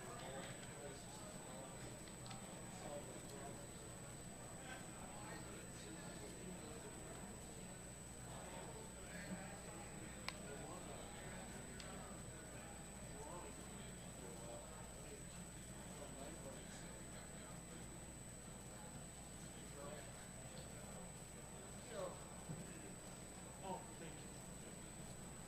Hey, I won the knife rights, one of the many knife rights drawings. Check this out. Yeah, it's a button lock. Yeah. Cool thing about button locks is you can flip them. And it also has a flipper.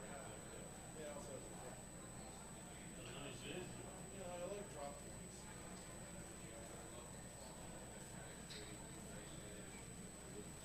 With what?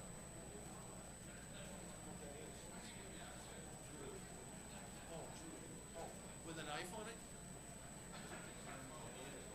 Oh, to examine the. No, I've never done that. I've never cared that much about the perfection of an edge.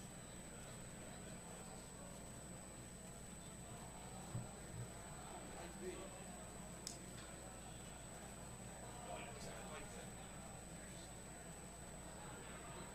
Right, I dropped it.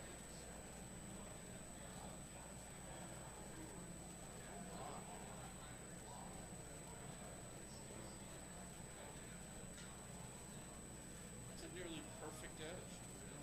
Yeah. It is. Hang on.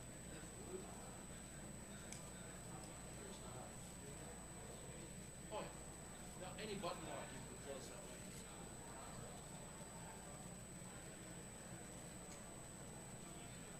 Look at it. Well, that's the flipper tab. But with any button lock or axis lock, you can simply pull back on the lock and open or close it. You'll get it after a couple tries. See? I told you. Yeah. Button lock or axis locks will do that.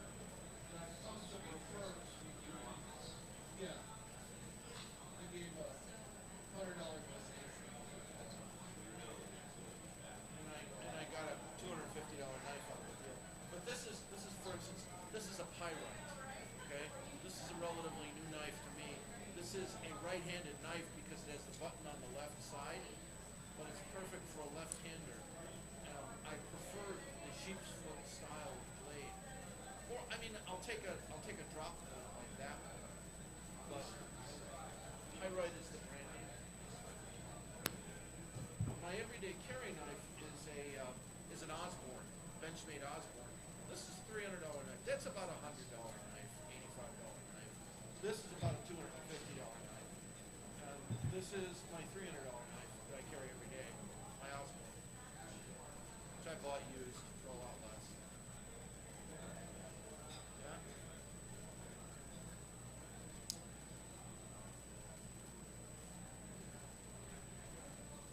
The only thing about the Osborne is it's a little slick for my fingers.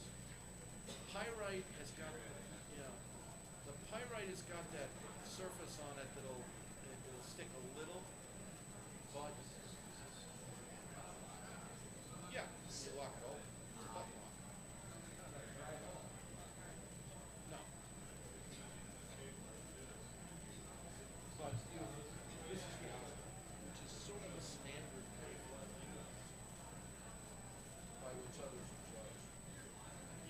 thumb stud it open like an ordinary knife, or you can pull down on the axis line and do the same thing, flick it like the other one. Yeah, it's got a pretty smooth action to it. That's a Benchmade. That's the Benchmade Osmo. Hi. Good. Happy Saturday. That's my daily carry, my EBC. You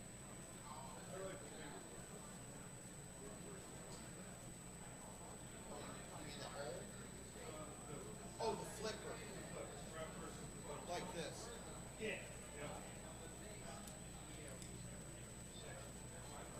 Oh yeah, that just came out of Sharp. No, I just bought this from a knife shop, used, for $179, and it's well, even Sharp was before it sold.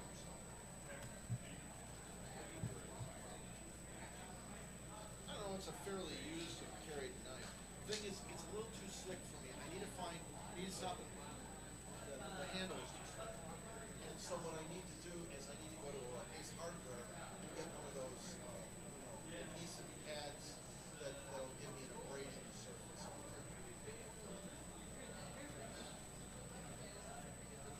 Checker it. And I'm going to futz with OEM. I'll just add a little pad on it. I'll cut it with my Swiss Army knife scissors, and I'm carrying, I think, 6 blades on it. Yeah, 1, 2 on my Swiss is 3. Emergency vacuum. 2 on here. Sock. 2 on the sock. 2 on the Swiss is 4. Sock? Oh yeah. This thing is poetry.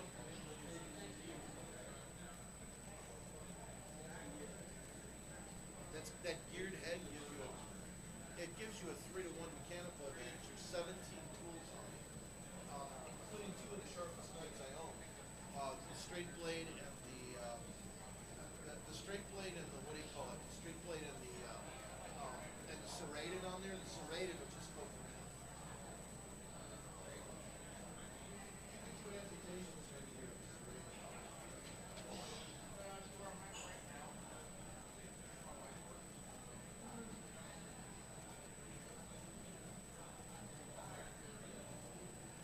very careful with those blades. That's the lock. So, assuming that you have one of the blades out, like for instance, here's the serrated blade.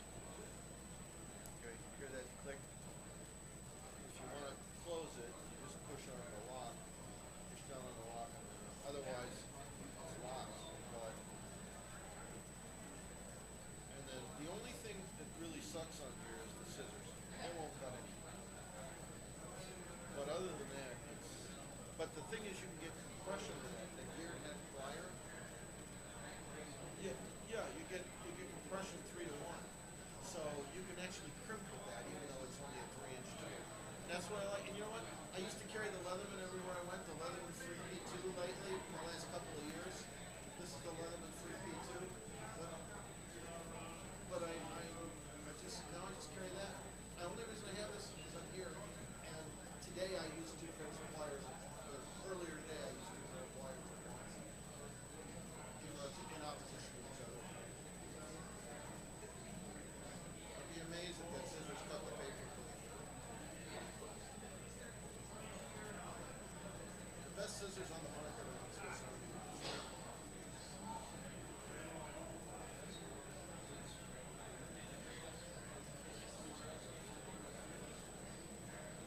That has a spring to it.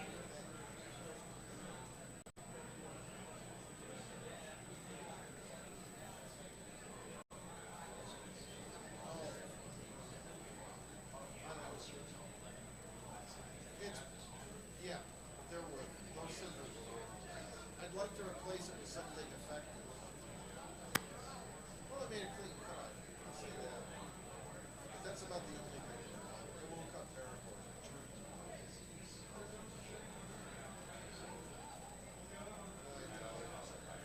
Yeah, there's a cutter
cups and everything else that I have. Today I'm only carrying this cup.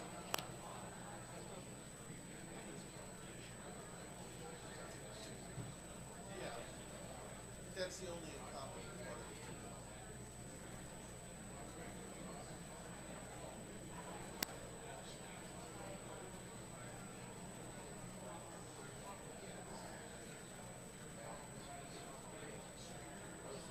Yeah, that's the. Yeah, that's. Oh well, part of the problem is there's two tools open at once.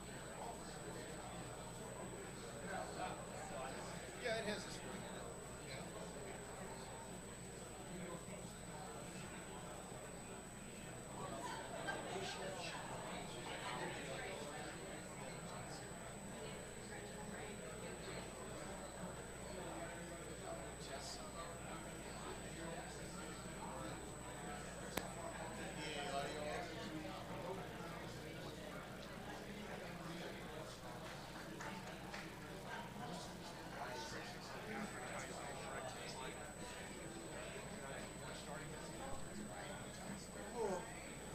Charles, call him back.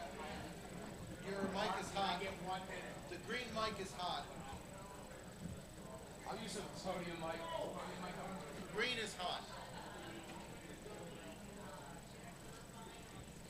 Ladies and gentlemen, welcome back in. If everybody could take their seat, we're going to keep going so we can stay on time. We're a little bit behind schedule right now.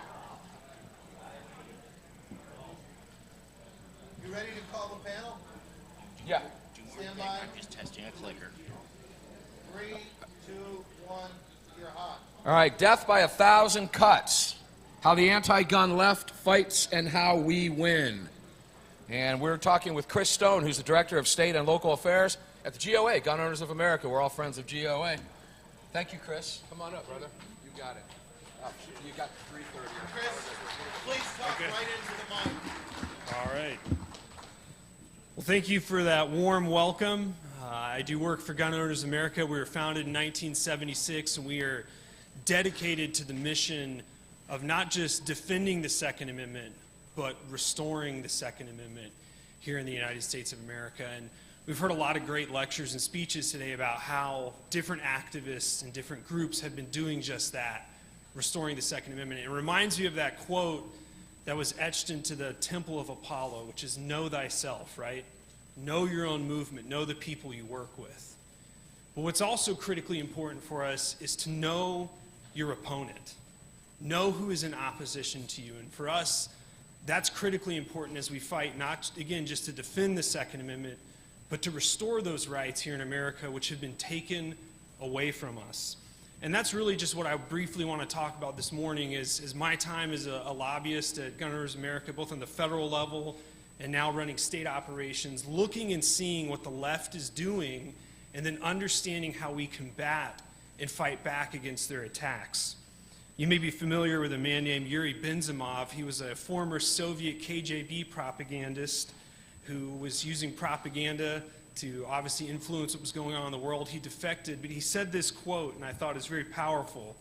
I was engaged in something much more unpleasant than espionage. I was engaged in ideological subversion, which is seldom explained to people by your media, because the media is part of the process. The reality is right now we are fighting a war of ideological subversion by our own media and by the left. And we need to realize that. So thankfully, we can fight back. And that's why I kind of titled this Death by 1,000 Cuts. The left is coming at multiple angles. Of course, they'd love to deal one big attack where they could just repeal the Second Amendment, but they know they can't do that. So what do? What is their strategy? And then how do we have success fighting back against that strategy? Well, the first thing for us to all realize and remember is, number one, they're like a centipede. And what I mean by that is they have 100 legs and they are everywhere. Of course, we know there's Joe Biden in the White House, and there's anti-gun politicians in the House and Senate, but they've also got corporate America. They've got the school system. They've got Netflix. How many of you in this room right now could pull out an iPhone? Who do you think Apple supports? Us or the anti-gun left? Their tentacles are everywhere, and it's imperative on us to realize that is what we're fighting back against. We're not fighting back against one person in the White House who holds stupid press conferences to create new gun violence programs, although that's true, and Joe Biden did that yesterday. We're fighting back against a centipede that has its legs everywhere. Second, they love attaining easy victories. They'll pick off states. We've heard talks about that just recently, New York, New Jersey. And they do that to bolster their base, to get new donors and show people that somehow they are winning. And that's why it's critical for us to remember to not leave those patriots behind. That's why we fight in places like New York and New Jersey and California and Massachusetts. We don't leave any of our brothers and sisters behind in the battle to defend our gun rights. Third, they pick off the weak. We've seen this. They tell everybody to get in line. When I'm younger, I'm a millennial, but even when I got involved in politics 20 years ago, there were still blue dog Democrats in the House and the Senate. That doesn't exist anymore. They picked off the weak and said, you will fall in line with our mantra or we will take you out. And now as they become more radical, not just saying, oh yeah, we need gun control, but we need to wholesale ban guns and take guns away, they're going to pick off the weak. They're going to be coming after more and more people with a radical ideological message. Fourth, they do what any really good general or tactician would do. They launch large-scale attacks while also flanking from all directions to distract you. Again, go back to what Joe Biden did just yesterday, launching that task force. I'm not saying we shouldn't focus on that. That's a real thing we should combat and talk about. But as they do that, they move into cities and municipalities and counties and pass these little things. Another little cut here, another little cut here, as they direct a full-scale attack.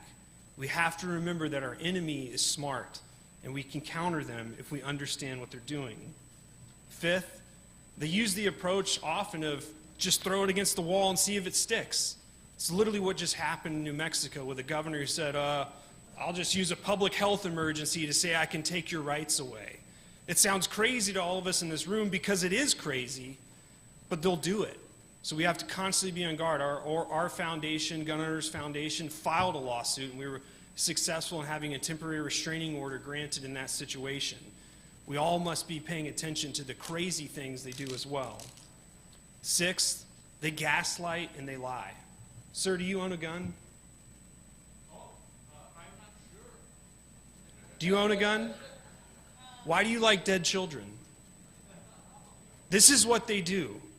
Don't let them trick you into believing that. I own a gun, and I own a gun because I love my children, not because I hate them. They use facts and twist facts and numbers. It's up to us and incumbent on us to not buy into their lie. Don't buy into their nomenclature. There's no such thing as a high-capacity magazine. It is a standard capacity magazine that I will use to defend myself and my country. There is no such thing as an assault weapon. It is a semi-automatic rifle, which I own proudly and will use to defend myself and my family. Seventh, and this has become a four-letter word, but they are indoctrinating your kids and grandkids. And it is up to us to indoctrinate them. Don't let that word become a four-letter word. It's not. We don't manipulate our kids and grandkids. We don't browbeat them. But we will actually absolutely indoctrinate them to explain why our founders enshrined our God-given rights to self-defense in our Bill of Rights. If you don't think they're indoctrinating them, turn on Netflix, turn on Disney Plus, go see what the school systems are really saying. It's up to us to fight back against that battle. Eighth, they are embracing a long-term strategy. Their long-term strategy is to eradicate the Second Amendment. How do they want to do that? They want to get rid of the Senate filibuster so they can ram legislation through the Congress at light speed. They want to pack the courts. They know this isn't a one-year battle or a five-year battle. This is 10, 15, 20 years down the road. As an organization, we have to be focused, or really as a community, we have to be focused on that impact. And I know I'm coming down at the end of my time since we have a lot of speakers. So really, what have we done to fight back and win, and what can we do? What can we do as a community, right? That's why we're here right now in this room. We're sitting here as a community of different activists and organizations. How can we work together? How have we seen success? Well, the first important one and the most important one is never, ever compromise. Ever. Always protect the castle and in the process take back lost territory. We do that as an organization through grassroots lobbying in Congress and the state legislatures all around the country. We have our legal foundation, which files lawsuits. We've seen victories recently. We've been really active in suing. We're suing the ATF. But that also means going forward and doing things like passing constitutional carry. The state does not have the right to tax my ability to carry a firearm. And yet people live under that, and we need to reclaim that back from their hands. Second, we build a unified team of experts in multiple specialties, right? We do that through a lobbying association, a legal foundation, a political action committee where we can expressly advocate for the defeat or election of politicians. Get experts together on your side and on your team and make sure that you can spread out your ammunition, politically speaking, to cover all bases. Third, realize that everything is about guns. Like I just said earlier, they want to eliminate the Senate filibuster. That sounds kind of boring. Maybe you don't even know what that really is. But rest assured, that is about taking your gun rights away. If we don't protect things like that, that'll be one way they chip away further at our right to keep and bear arms. Fourth, put your people in charge. Obviously, we do that through a political action committee. Get good people elected to office, whether it's school board, your state senate, your state representative, or all the way up to the White House. We have to put our people in charge, people who truly believe that the Second Amendment is a God-given right. It's not granted by the Constitution, it's enshrined there, and no one can take it away. And it must be defended at all costs. Fifth, melt the phone lines down and fill up the hallways. Grassroots activism. It makes a difference. I was in the Congress during the 2013 Toomey Mansion gun control fight, and I walked into offices as panicked staff were answering phones 12 hours a day because brave constituents were calling saying, if you vote for this assault weapons ban, I will vote you out of office. That makes a significant difference. Sixth, we've got to unite the generations. In this room, we surely have baby boomers, Gen Xers, millennials, and maybe some Gen Zs. We have to work together. It is fundamental that we reach across the generations and spread that message. I'm trying to do that with my own kids. Connect with them, indoctrinate them, share with them the ability to shoot firearms safely and understand why it is such a critical battle to preserve and how it protects all of our rights, how we should care about the entire Bill of Rights and the fight to preserve freedom. Seventh, we've got to improvise, adapt, and overcome. And we've seen that. That's what a lot of these speeches have been about today, overcoming the challenges of gun control. And as we overcome, we improvise and adapt. We use new media. We're streaming online right now. People are using Instagram and TikTok and Twitter and new ways to communicate, to get the message out and to get people involved. And then eighth, just like we're doing right here, divide and conquer. All of us are going to leave this place today, and we're going to go, or not today, but this weekend, and we're going to go back to our different home states. Maybe you live here. I live in Virginia. There's folks that are going to spread out all across the country. You're going to leave here with business cards and contacts. And it would be a real shame if, a week, 2 weeks from now, a month from now, you're clearing out your desk and you're like, oh yeah, I talked to that patriot at the Gun Rights Policy Conference and I never called him back.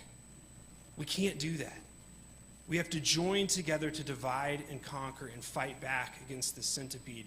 And for me, when I come to places like this, I'm so encouraged to see all the victories we've won. The victories we're looking forward to winning, all the lawsuits that we're engaged in. I appreciate your time. I appreciate your activism. And I'm fired up. I'm ready for a fierce election cycle in the next coming months. I'm ready to work to elect pro-gun patriots to powers and public office. Thank you for your time. Let's keep defending the Second Amendment.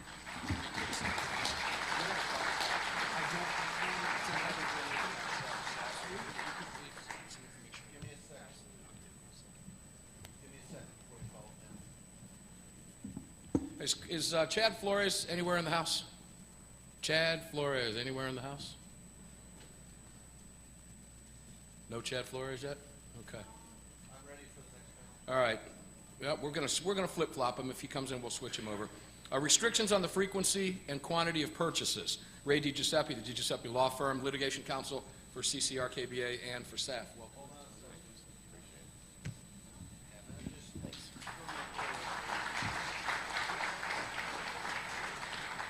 Thank you very much. It's an honor to be here today, and always enjoyed working with SAF and the other firearms rights groups that I've represented over the years. By way of introduction, Ray DiGiuseppe. I'm a native of the D.C. area. I currently live in North Carolina, though.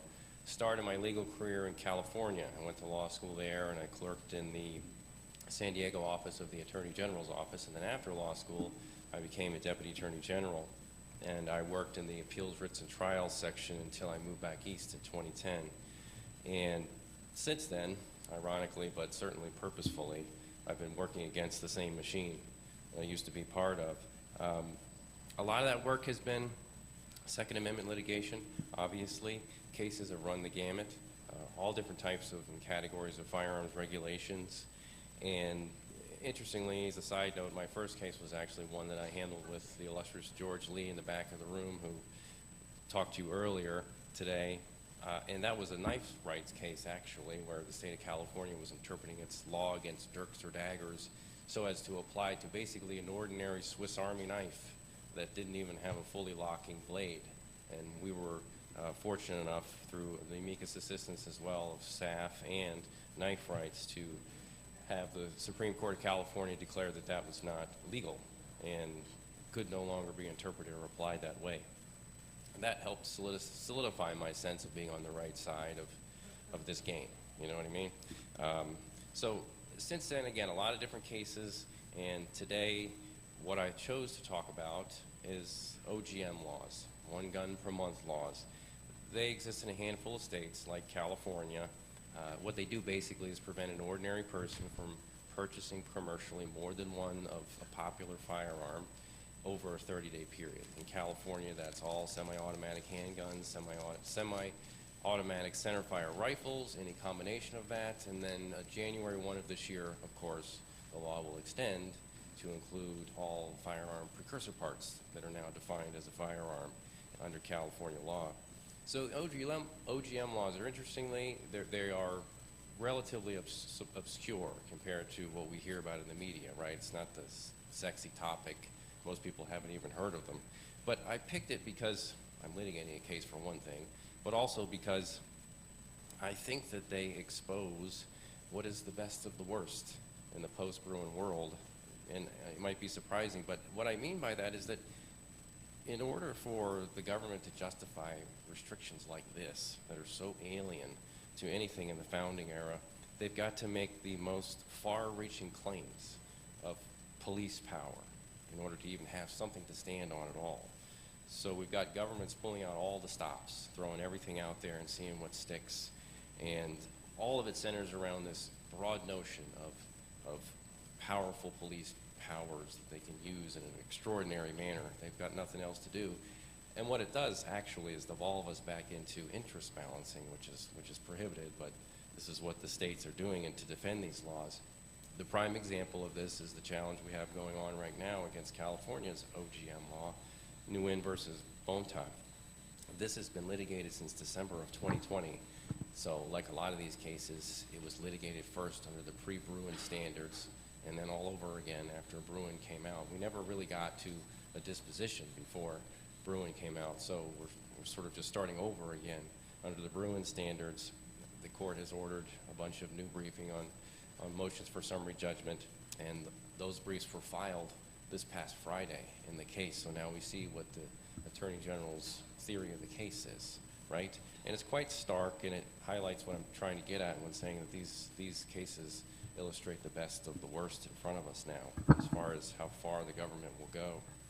So, looking at the brief, and this is partly piggybacking off of some of the good speeches previously made about how important it is to know your opposition and understand the other side, so that that's the only way to effectively dismantle things, is to understand exactly what they're doing and look at it. So if we look at the structure and the content of the arguments that the Attorney General puts forward to protect the California OGM law, it starts out by building the general framework around California's own justifications for the OGM law. Legislative determinations that these sorts of restrictions on frequency and number of purchases are what is necessary to have as part of their tool of crime-fighting elements.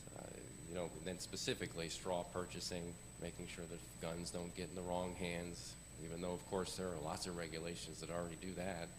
So what we're seeing is from the get-go a theory of the case that's an invitation to engage in the prohibited interest balancing. And then when we get to the textual analysis, again showing the extremes that the government's going to now, the Attorney General is arguing that the Second Amendment isn't even implicated. And this is where you really have to stand back and say, hello, you know, the language says the right of the people to keep and bear arms shall not be infringed. I don't know how more clear we can get about the use of the plural version of arms that an OGM law is not going to, is clearly covered under the text, in that there's no apparent restriction textually as to any number or frequency of purchase as to firearms. So what the AG does basically is just ignores the plain meaning and tries to shift the focus towards a focus on the supposed insignificant burden on the right, because people have, and we've heard all this stuff before, right, other options, right, other means and other times and other ways to exercise the right, when that's obviously not the point, right? The government has to justify the restriction, not just point to some other avenue as a way to get around the restriction. And we move from there to the next stage of the argument where the government claims that it has presumptively lawful status in such a law. Presumptively lawful to the point that it's actually exempt from scrutiny. I mean, it's really amazing when you look at it. Basically what's happening is they're trying to circumvent both the effect of the textual reading and the burden that they have to carry under the historical prong by claiming that the OGM law is cloaked in a presumption of lawfulness simply because it is a condition on commercial sale. I mean, they're drawing from that opaque section of Heller where there's a discussion about that to try to expand it out and create some sort of general exception for any condition. Of course, they don't recognize the absurdity of the logical extent of that argument, namely that that would mean any condition, no matter how oppressive, even a $10,000 tax on one sale of a firearm would be insulated from review. And they also conveniently ignore that a presumption is just that. It's nothing more than a presumption. It can be rebutted, and it would be rebutted, and yet what the Attorney General does is rest its claim on the mere existence of a supposed presumption, and arguing the law isn't just presumptively lawful, but absolutely lawful in the nature of an exemption. This is how far-reaching it's getting. When we get to the historical prong, the first thing the Attorney General does is water down the burden, try to water down the test. We've seen this in other instances where they're saying that this law is entitled to a more nuanced analysis, one that is somehow, some way, more lenient than the normal test, but the AG doesn't bother to explain what exactly we're talking about here, how the test would work or could be justified. And the idea behind it is that anything new or in the modern age has to be given this more nuanced, lenient analysis because the problems that it's tackling didn't exist back in the founding. So we got to give some more flexibility here. So basically, I think the Attorney General is hoping that a friendly judge will seize onto that nebulous idea and come up with some kind of exception or special test to the Bruin analysis that's easier to meet whenever the law is one that is a modern law that is supposedly enacted to address modern problems. Of course, that would turn Bruin on its head, right? Because that would mean that the farther removed the law is from the relevant historical period, the less scrutiny it gets, and the more likely it is to be upheld. Clearly, directly contrary to what Bruin instructs. And even still, the next stage of the argument is not addressing or even trying to claim any historical analogs, because the AG is basically implying that there is nothing there, and so they're skirting around all these different directions to find something else. So this is an off-ramp, which is a further distraction from the actual burden. Basically what they do is they throw out a bunch of facts that purportedly show that people back during the founding era didn't have access to a lot of firearms and therefore wouldn't have actually owned or been able to purchase a lot of firearms, more than one that is. Most people just live with one firearm because of economic constraints, production and trade and other things limited the availability from an economic perspective. So the trouble there, obviously, is that even if we accept it all as being true, those are factors based upon economic concerns. And clearly, this case, like every other Second Amendment case, is concerned with governmental regulations. And that's why the test is looking at the historical tradition of firearm regulation of our nation. We can't, obviously we have to focus on what freedoms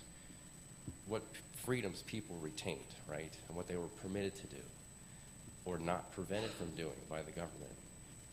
And everything in the relevant record here shows that there's a complete absence of anything at all like this during the founding era. And that's all that matters. Nothing else matters. So, once again, the next step of the argument is also avoiding the job under the historical prong, and where the Attorney General touts these supposedly very broad police powers as a general justification. And this is where it gets really alarming. So basically the Attorney General touts this history of supposedly very broad police powers. A lot of it is mid to late 19th century, so it's not even really important anyway under Bruin. But more troubling is the breadth of the claim, the underlying breadth of the power grab that's trying to be made here as to police powers generally. In fact, the Attorney General cites a book from 1996 from a guy named William Novak titled The People's Welfare Law and Regulation in the 19th Century America, where Novak portrays a sweepingly broad set of police powers as foundational to American society. And just a couple of quotes will illustrate. These are quotations coming out of the ranges of the book, page ranges of the book that the Attorney General has cited in its brief. So basically it's trying to adopt and sell these concepts as applicable. So, quote, public safety was the first order of concern in the well-ordered society to which all rights and interests were subordinated. Property interests in the early 19th century were social, relative, and historical, not individual, absolute, or natural. Another quote is, declaring an activity or establishment a nuisance in the 19th century unleashed the full power and authority of the state. Perhaps no other circumstances short of martial law can private property and liberty be so quickly and completely restrained or destroyed. This is what the Attorney General is doing, is comparing the OGM law and its supposed purposes to nuisance regulations.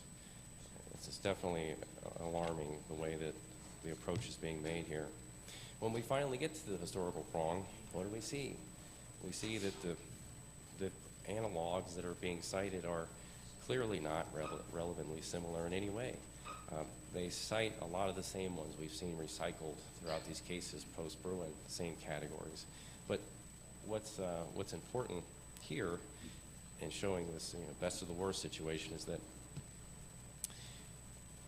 it is particularly extreme and therefore particularly attenuated to cite things like gunpowder storage laws and sales restrictions to Native Americans based upon prejudices as analogs to the OGM law, which is clearly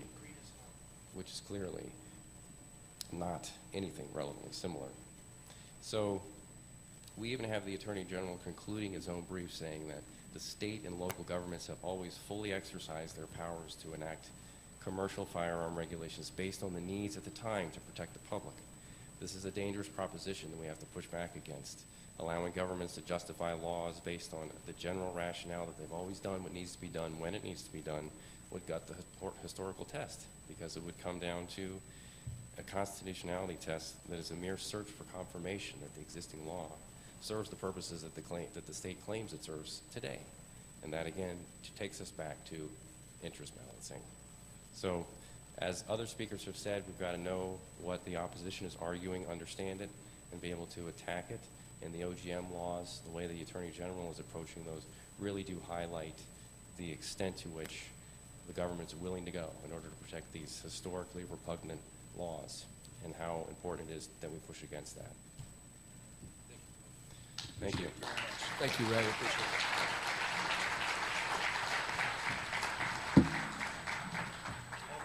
All right, so we're going to bring up next from the Reload.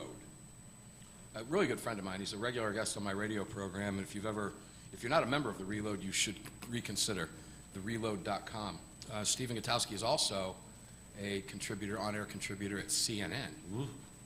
But he's the good guy on CNN, right? And that was a great thing. We were all really thrilled to see him get up there with CNN. It was wonderful.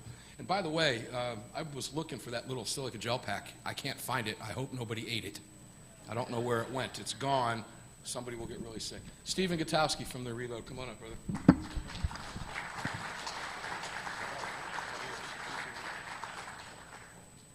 All right. Well, that was a great introduction and a really nice sales pitch. Thank you, Mark. I appreciate that because The Reload is member funded, and the only way we make money is when we buy members, or members buy a subscription for us.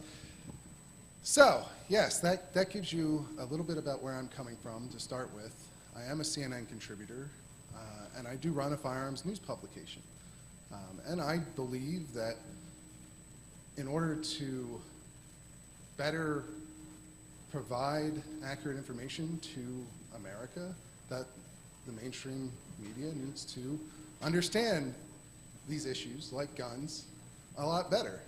And I think one of the main ways that that can happen is if people who understand firearms get involved in reporting, get involved in talking to reporters.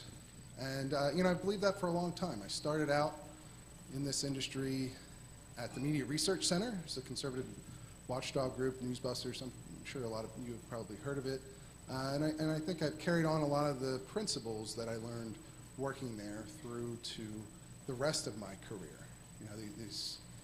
This idea that reporters ought to be as truthful as possible when they're sharing information with their audience, right? They should consider all sides, they should give voice to people involved in stories, and they should do their best to discern the facts and relay those, right? They're pretty simple stuff, but it's not clearly always that easy to get right in practice.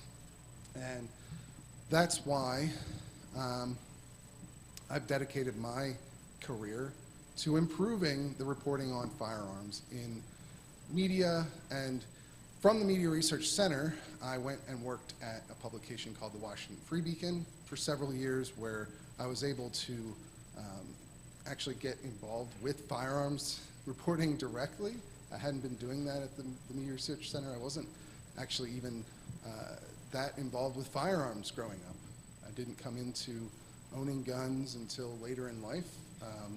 The first time I shot a gun was actually at a retreat for the Media Research Center. I shot a 12-gauge pump-action shotgun. It was the first thing I'd shot. Not a great gun to start on, as I'm sure you well know. But I enjoyed it. We were hand-throwing skeet, and I was shooting it with a 12-gauge shotgun. And surprisingly, that is what got me into owning firearms. And from there, when I moved to the Free Beacon, I had this interest in the topic to begin with. And at the Beacon, they like to put reporters into beats, right? That's traditionally how a reporter comes to learn about what they're reporting on, right? It's something that is still common practice in the industry, but I think we've gotten a little bit too far away from it. And, I had this interest in firearms, and then it became my job to write about firearms and the politics of firearms and firearms policy at the national level. That was the Free Beacon's focus. It was a very politically focused publication. And I learned as I spent 6.5, 7 years there doing this work, the ins and outs of who's involved in the space, who matters for each law that's being considered, what law has a chance of passing, those sorts of things. But also, on the other end, the people in the firearms community. What kind of people own firearms? Why do they own them? These are basic questions, but they're things that a lot of other reporters don't focus on, oftentimes in large part because they don't have this as their beat. When you read firearms reporting at a lot of major outlets, it's generally done by somebody who's a general interest reporter, somebody who doesn't focus on this topic as their full-time profession. And it shows in a lot of cases, right? I mean, we're talking about base level mistakes, simple stuff, semi-automatic versus fully automatic is a common mistake that you'll see in media reporting, right? I'm sure you've all seen it. I'm sure you've all seen very simple mistakes that get repeated over and over again in media coverage of firearms. And, you know, is there political bias as well? Sure, I believe there is to some degree, but I think the bigger problem comes with ignorance. There just isn't a lot of knowledge on this topic. You see this in other areas too. Religion tends to be one that major media outlets are poor at covering because they don't have the background and the knowledge there either. But firearms is a big one. You know, firearms, there's a lot of technical details that can really affect a story, can really affect your ability to explain that story to an audience, right? And it can really harm trust in media among people who do understand those technicalities, do understand the basics of how firearms work and what firearms laws are, and how these various arguments are made and who owns firearms, why they own them, what they believe. These sorts of things are important, and they're not well reported generally.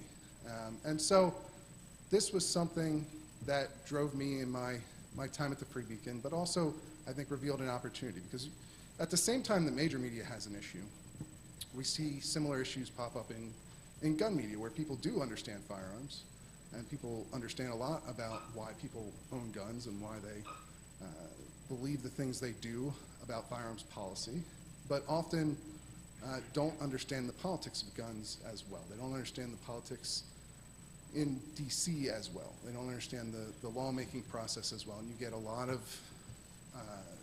of publications that will focus on bills that have no chance of passing and act as though they did pass or are going to pass. You get a lot of these things that come up in media where guns are understood better, but that's where I saw an opportunity, because as somebody who's worked in sort of both sides of this industry in the media, I thought there was a big lack of overall understanding of this topic, how guns work, how the politics of guns work, and that's why I created the Reload 2 years ago, and that's where I saw an opening in the market, a need, really. And it's a need that isn't just addressed by people, I think, who are doing it full-time as a profession like I am. I think it's something that everyone in this room could help address as well. You know, storytelling is at the heart of journalism. It should be. And accuracy is part of that, and now understanding of your topic is part of that. And you don't need to be somebody who has press credentials from the Senate press gallery or whatever. You can be that person, but you can make a difference in this realm on your own by going out and finding stories that are going to be interesting to lots of people. I know there are people in this room, there's a lot of people in this room who do that already, and they are some of the people who are making a difference in this area, I think, who are bringing to light stories that would not otherwise get told. And that's where I always come to whenever I'm speaking here, to encourage people to do more of that, to get more involved. And even if you're not a writer yourself, right, you can also assist in lots of other ways.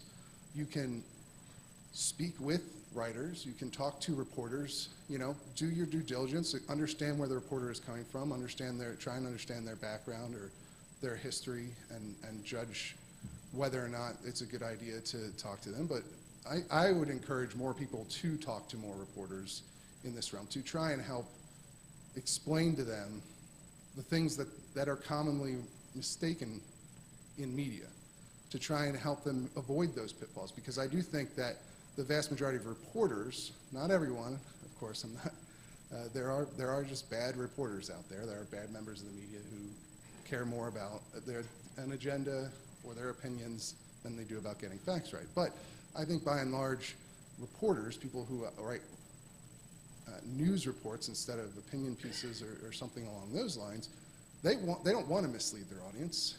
And oftentimes, the only people who talk to them are people who are working for gun control groups or who are interested in the story otherwise. and they don't have somebody who can tell them that they are getting this basic fact wrong, that can point them to, you know, some sort of evidence as to why their story is wrong. And that's where I've really taken that concept to heart in my career. And I talk to reporters from all kinds of outlets all the time.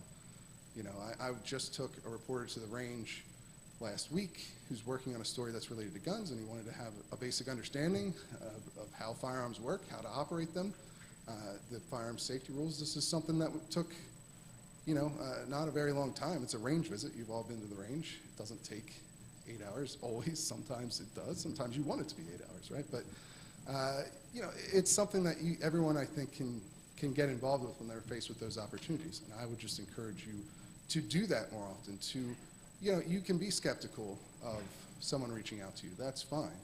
But try to engage with them in a way that's going to be persuasive. They're humans. You're human. You know what's persuasive. You know yelling at somebody is less likely to make them come around to your point of view, right? Even if it's their job to get things right, they're still going to be human beings in those situations. And, you know, I take this personally to the farthest reach that I can. That's why I joined CNN. That's why I agreed to be a contributor there, because I think I can improve their coverage. I think I can make their reporting more accurate. And I think I have been able to do that in the last 2 years I've been there. You know, I've seen occurrences both on air and also just discussing stories with producers as well, even if I'm not in a segment itself, where, you know, I've been able to bring that knowledge to them, to explain to them how firearms policy works, what the correct terminology is when speaking about a certain kind of gun, what the current legal fight is in the courts, how the Supreme Court looks at something like what the governor in New Mexico did. And I think you can see the coverage from that story and improvement, both when I was on CNN and otherwise when I wasn't on there. And so, you know, I really do think that it does eventually pay off. That it's, you know, not every time. You know, it's not an instantaneous thing. We all want instantaneous satisfaction. Like, we all want to do something easy and it's immediately makes a huge impact. But in reality, it's a long slog. It's years of work. It's talking to a lot of people as often as you can, trying to convince them, trying to show them, looking, you know, pointing at actual evidence that can help, so they don't have to take your word for something. And over time, I think you can make a significant impact doing that. And that's what I continue to plan to do. And that's what I hope that more of you guys here at this event, people who are dedicated to expanding knowledge about firearms, will do as well. You know, I understand the skepticism, and I understand that it's not always going to be perfect, but I do believe that if you put effort into it, and if you guys bring your A game to working on this issue, we will continue to see improvement in this area with media coverage of firearms. And then, of course, you can also, the media is not some set thing. Like I said before, you can do it yourself too. If you follow those basic principles and you find a story that no one else is telling, then you should tell it, right? And that's my hope for this conference, for everyone here. And yeah, appreciate the time.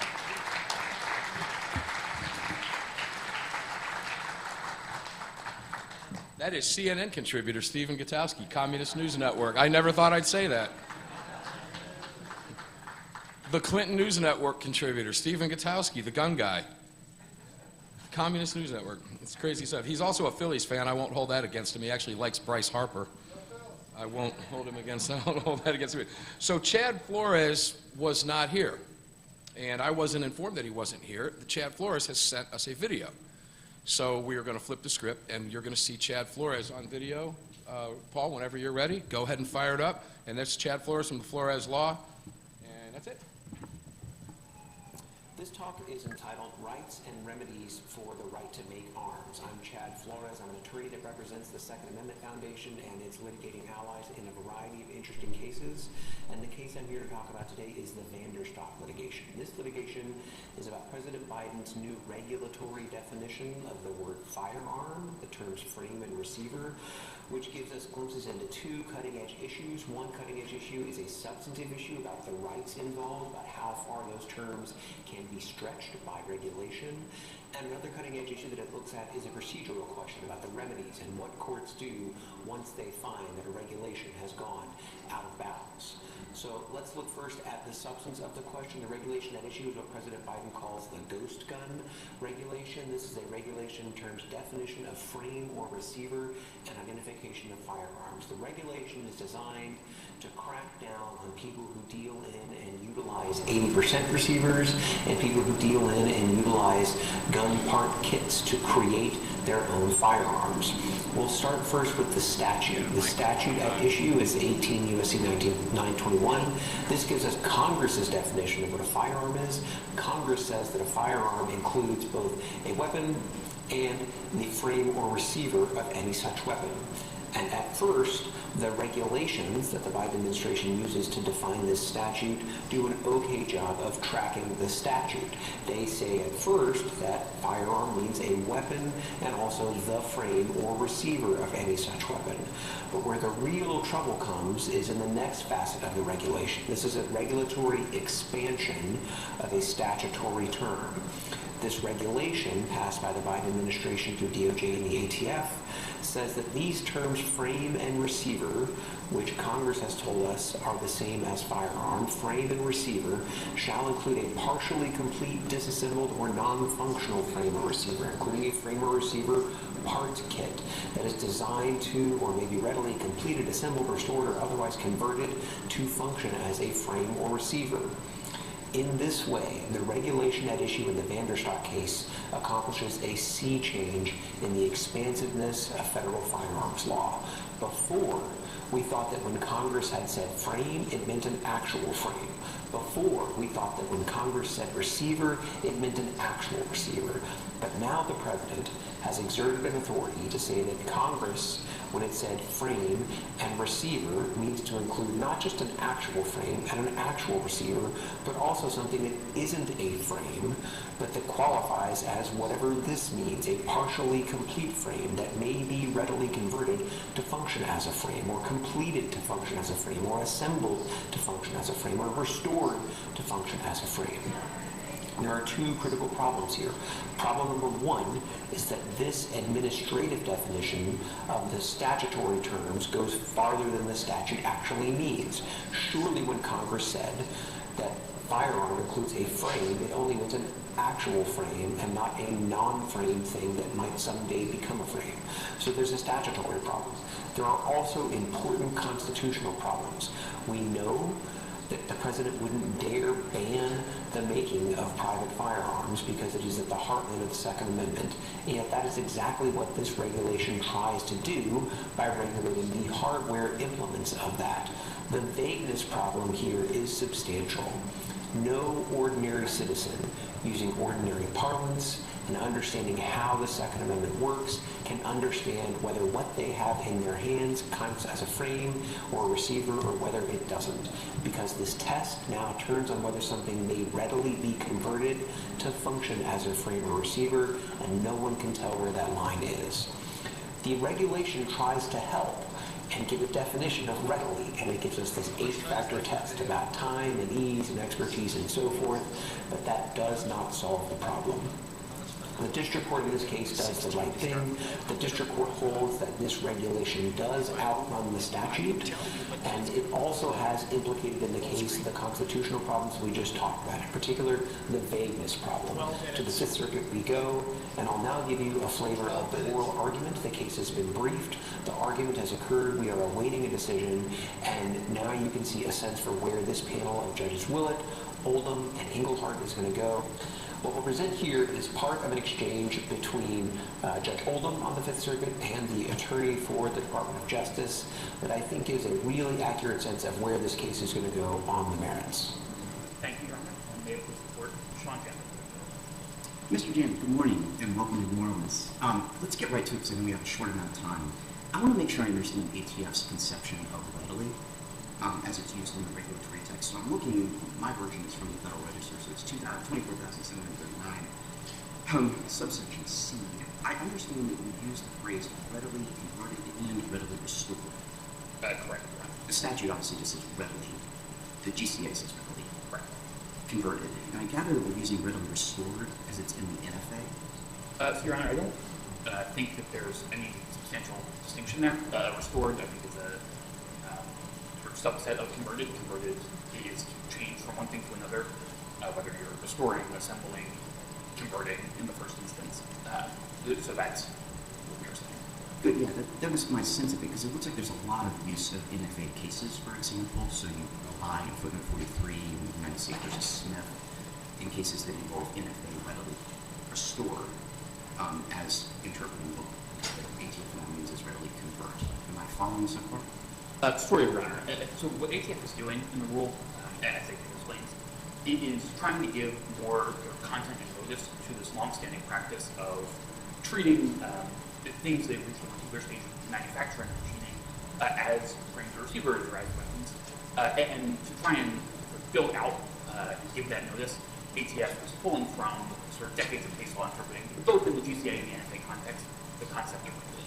And that makes perfect sense to me. So we're going to need both bodies of case law to help people understand what it means to readily turn something into. Correct.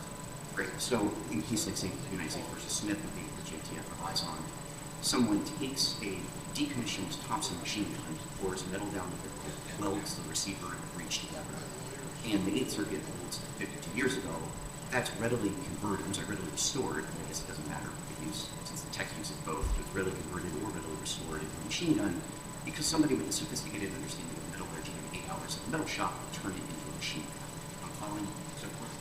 And that may be what Smith says, Your Honor. I don't have an in-depth understanding of what was necessary. That being said, I think in this particular case, ATF, in trying to give content readily, has provided 8 different factors that sort of go to that question. And some of those factors are things like how much time it would take, the sort of tools you need, the expertise, the skill. And so, whether under ATF's definition that particular product would be readily restored, I don't know the answer. ATF gave us the answer. It said yes. It says, see United States versus Smith, it's in footnote 43 of the rule. It says this is well established and everyone should understand it. I feel like giving me the answer. Now, I'm not sure if it helps you to say, well, we have an 8-factor balancing test and maybe the answer would come out differently today. It's either one or the other. It's either we think Smith is a good case, which is why we relied on it, put it in the Federal Register, put it in the final rule, and everyone should be notice of it. Or actually we're going to backtrack from using an 8-factor balancing test. Godspeed, America. Maybe you can figure it out, maybe you can't. But again, I don't know what ATF would say about the particular product that issue with Smith today. I don't necessarily the rule is taking a position on that. The rule looks to develop a body of case law to think about the sorts of factors that are relevant. That being said, I think it's important in the context of this particular case to remember that this is a facial challenge to these new versions of the rule. I don't think there's any dispute in this particular case about whether plaintiff's products are in fact readily converted to be functional frames and receivers or readily assembled into functional firearms. And there's a lot of challenges in these cases with what the word readily means. And ATF is trying to put everybody on notice, as you pointed out. The whole purpose of this rule is to tell the world what readily means. And so you've given us both an 8-factor balancing testing in some cases. And the thing, to put a fine point on this, here's what I don't understand. If 8 hours of sophisticated understanding of metallurgy, a well-equipped shop, and the ability to solve a barrel, retap a new barrel nut, put in a new barrel, fix the welds, and turn that into a machine gun, that is readily, which is what ATF says in the rule. Why is it that every American in the United States who has an AR-15 doesn't have a readily converted machine gun? Because as I'm sure you know, and as ATF knows, there are articles all over. Sorry, guys. The audio was terrible. It's coming across fine on YouTube and on the video. If you want to watch it, you can watch it on the stream or the recording of it. You can go back and catch it. But we didn't realize that was terrible. All right, John Correa is coming up next. John, come on up. Time is yours. You have 15 minutes. You got 15, baby. Have at it. 18 seconds. It takes minutes. So you can't tell me something that's All right, hold on. Counsel, you can't. Why, so I can look like you? Minutes and pennies to convert is readily converted. Hi, everybody. I gotta wait a second because I've been told to wait so you can start recording. I will just get it out of the way right now. If you know me from YouTube and you want me to get a haircut, no. Believe it or not, we're actually doing this as a fundraiser right now for a ministry that rescues underage girls out of sex trafficking, and we will finish that up at the end of this month at our national conference. And you know what? The kids dig this. You know who really likes this? Even more than that, my mother. And guess what? My mom is more important to me than you are, so the hair stays. Thank you very much. Okay, so my name is John Correa. I'm the founder and owner of Active Self-Protection. I'm going to do something a little bit different here today. And I am probably going to rustle your jimmies a little bit and frustrate you. If you don't leave this frustrated at all, I have not done my job, because I think we're all probably on the same page here in terms of what we believe about the right to keep and bear arms. I would argue I am one of the most Second Amendment absolutist people that I know. And I'm a Second Amendment absolutist enough that even my Second Amendment supporting friends go, "Oh, John, that's a lot. That's too much." And I go, no, I'm the guy that says, no, I should be able to get an M249 delivered by Amazon Prime. Okay, fine. However, I also want to recognize this. I work every single day. If you don't know what I do, I am a self-defense and firearms instructor here out of Phoenix, and I teach every day via 2 YouTube channels. So we also travel the country and teach and those things, but every day, what I'm known for, people send me real-life surveillance videos of actual defensive encounters that real people get into, and I do after-action reports on them. When we post a new one every single day on our big channel, Active Self-Protection, we got a little over 3 million subscribers. We get somewhere between 10 and 50 million views a month. The channel has somewhere in the order of 1.5 billion lifetime channel views. It's kind of nuts. It's not my job that I'm supposed to do. My full-time gig before this was I was a pastor here in the Valley. And before that, I worked in retail management, and before that, I made hot water the hard way in Uncle Sam's Canoe Club. Okay? If you want to say the impressive way, I was a nuclear reactor operator on board a aircraft carrier, but really I was Homer Simpson. Okay? But I work on the front lines every day of the right to keep and bear arms. I work on the front lines every day reaching people via YouTube who don't understand firearms. And I'll tell you what, we do it in a very different way, and I'm going to challenge you today to think in a different way about how do I reach somebody else and help and build people's understanding of the right to keep and bear arms. And I get it. We're at the Gun Rights Policy Conference. I give a crap about guns, frankly. I don't even consider myself a gun guy. I'm only interested in firearms because they're the best tool currently available to protect myself from criminal violence. When they invent Star Trek phasers, I'd rather have a phaser. It'll be more better. And I'm down with that. If they invent something that's more effective, I want that too, which is why we have the right to keep and bear arms, not guns. Whatever the best thing is, we'll do that. And listen, my thing to you is that one of the ways that we work, and I get these comments all the time on YouTube, and man, some people, quite frankly, on YouTube, I tell people, get off my team. Because they're bad for us. And other folks, I say, hey, wait a minute, we agree with the same things. Now, I'm going to guess that you and I probably disagree about some things politically, and that's okay. We believe in the right to keep and bear arms together, and that's great. I'm kind of a wackadoodle libertarian personally. My company only has one political position: the right of the people to keep and bear arms shall not be infringed. Me, I got all kinds of positions. You probably disagree with some, and that's okay. But how do you talk to somebody who is not in the right to keep and bear arms? I'm telling you, I get comments every day on YouTube that says, John, I hate guns, but I really appreciate what you do on this channel.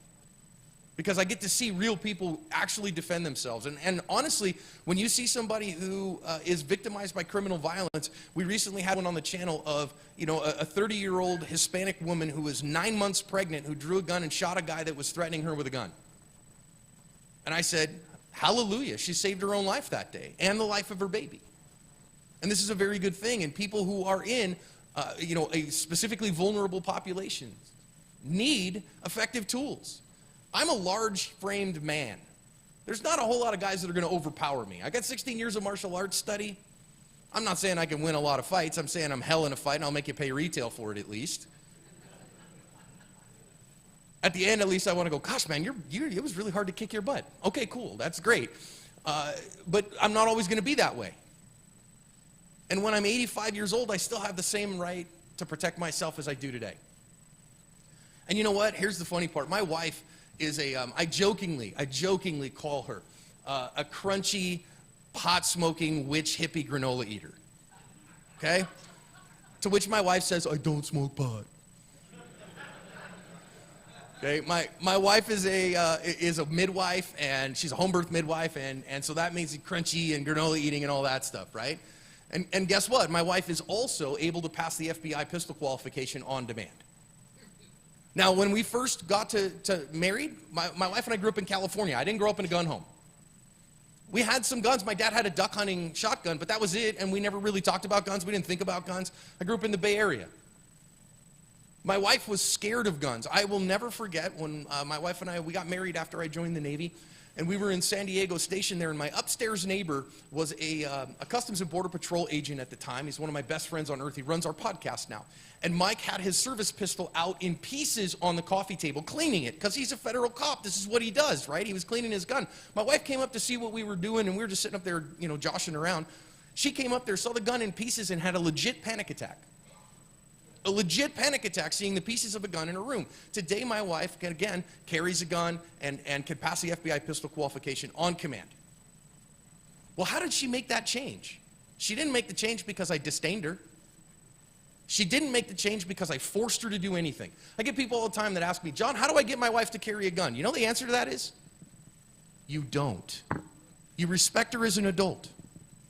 You open doors for her and you let her have her own agency and bear her own choices. And in doing that, then my wife eventually wanted to take an interest in what her husband took an interest in. And when we started having guns in the house, she said, man, I at least got to know how to be safe with these.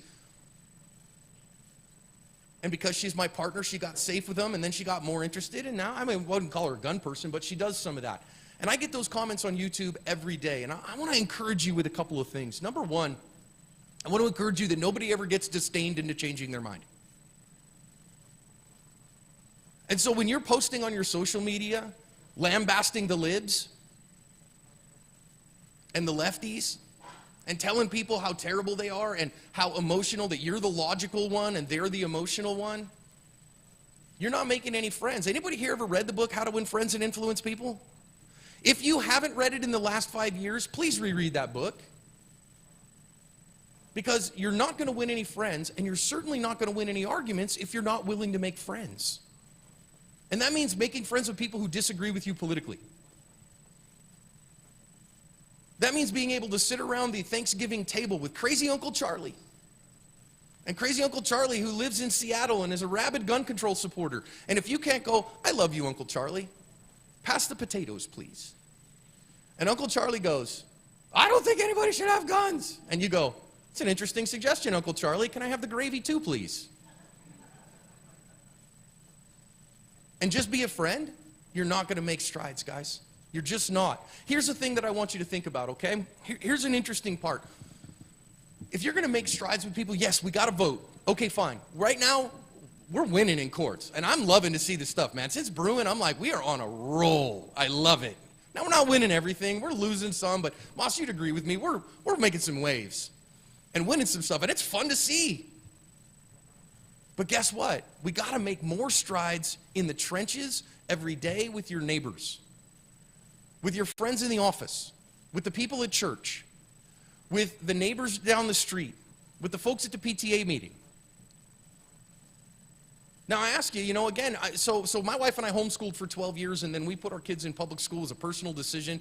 I know I lose some real conservative evangelicals when I say that. Oh, I went back to public school. We did, and my kids' teachers were amazing humans, and we loved them all. And we got invested in their lives. Heck, I've even taken a couple of them shooting. Public school teachers who love my children. Not all of them wanted that. Some of them were very skeptical of me, especially the ones that found out who I was. They bring me in to talk to the kids because the kids like to see a YouTube star, which is weird to say, but okay. When your teenager's like, this is my dad, he's a YouTube celebrity. It's kind of weird.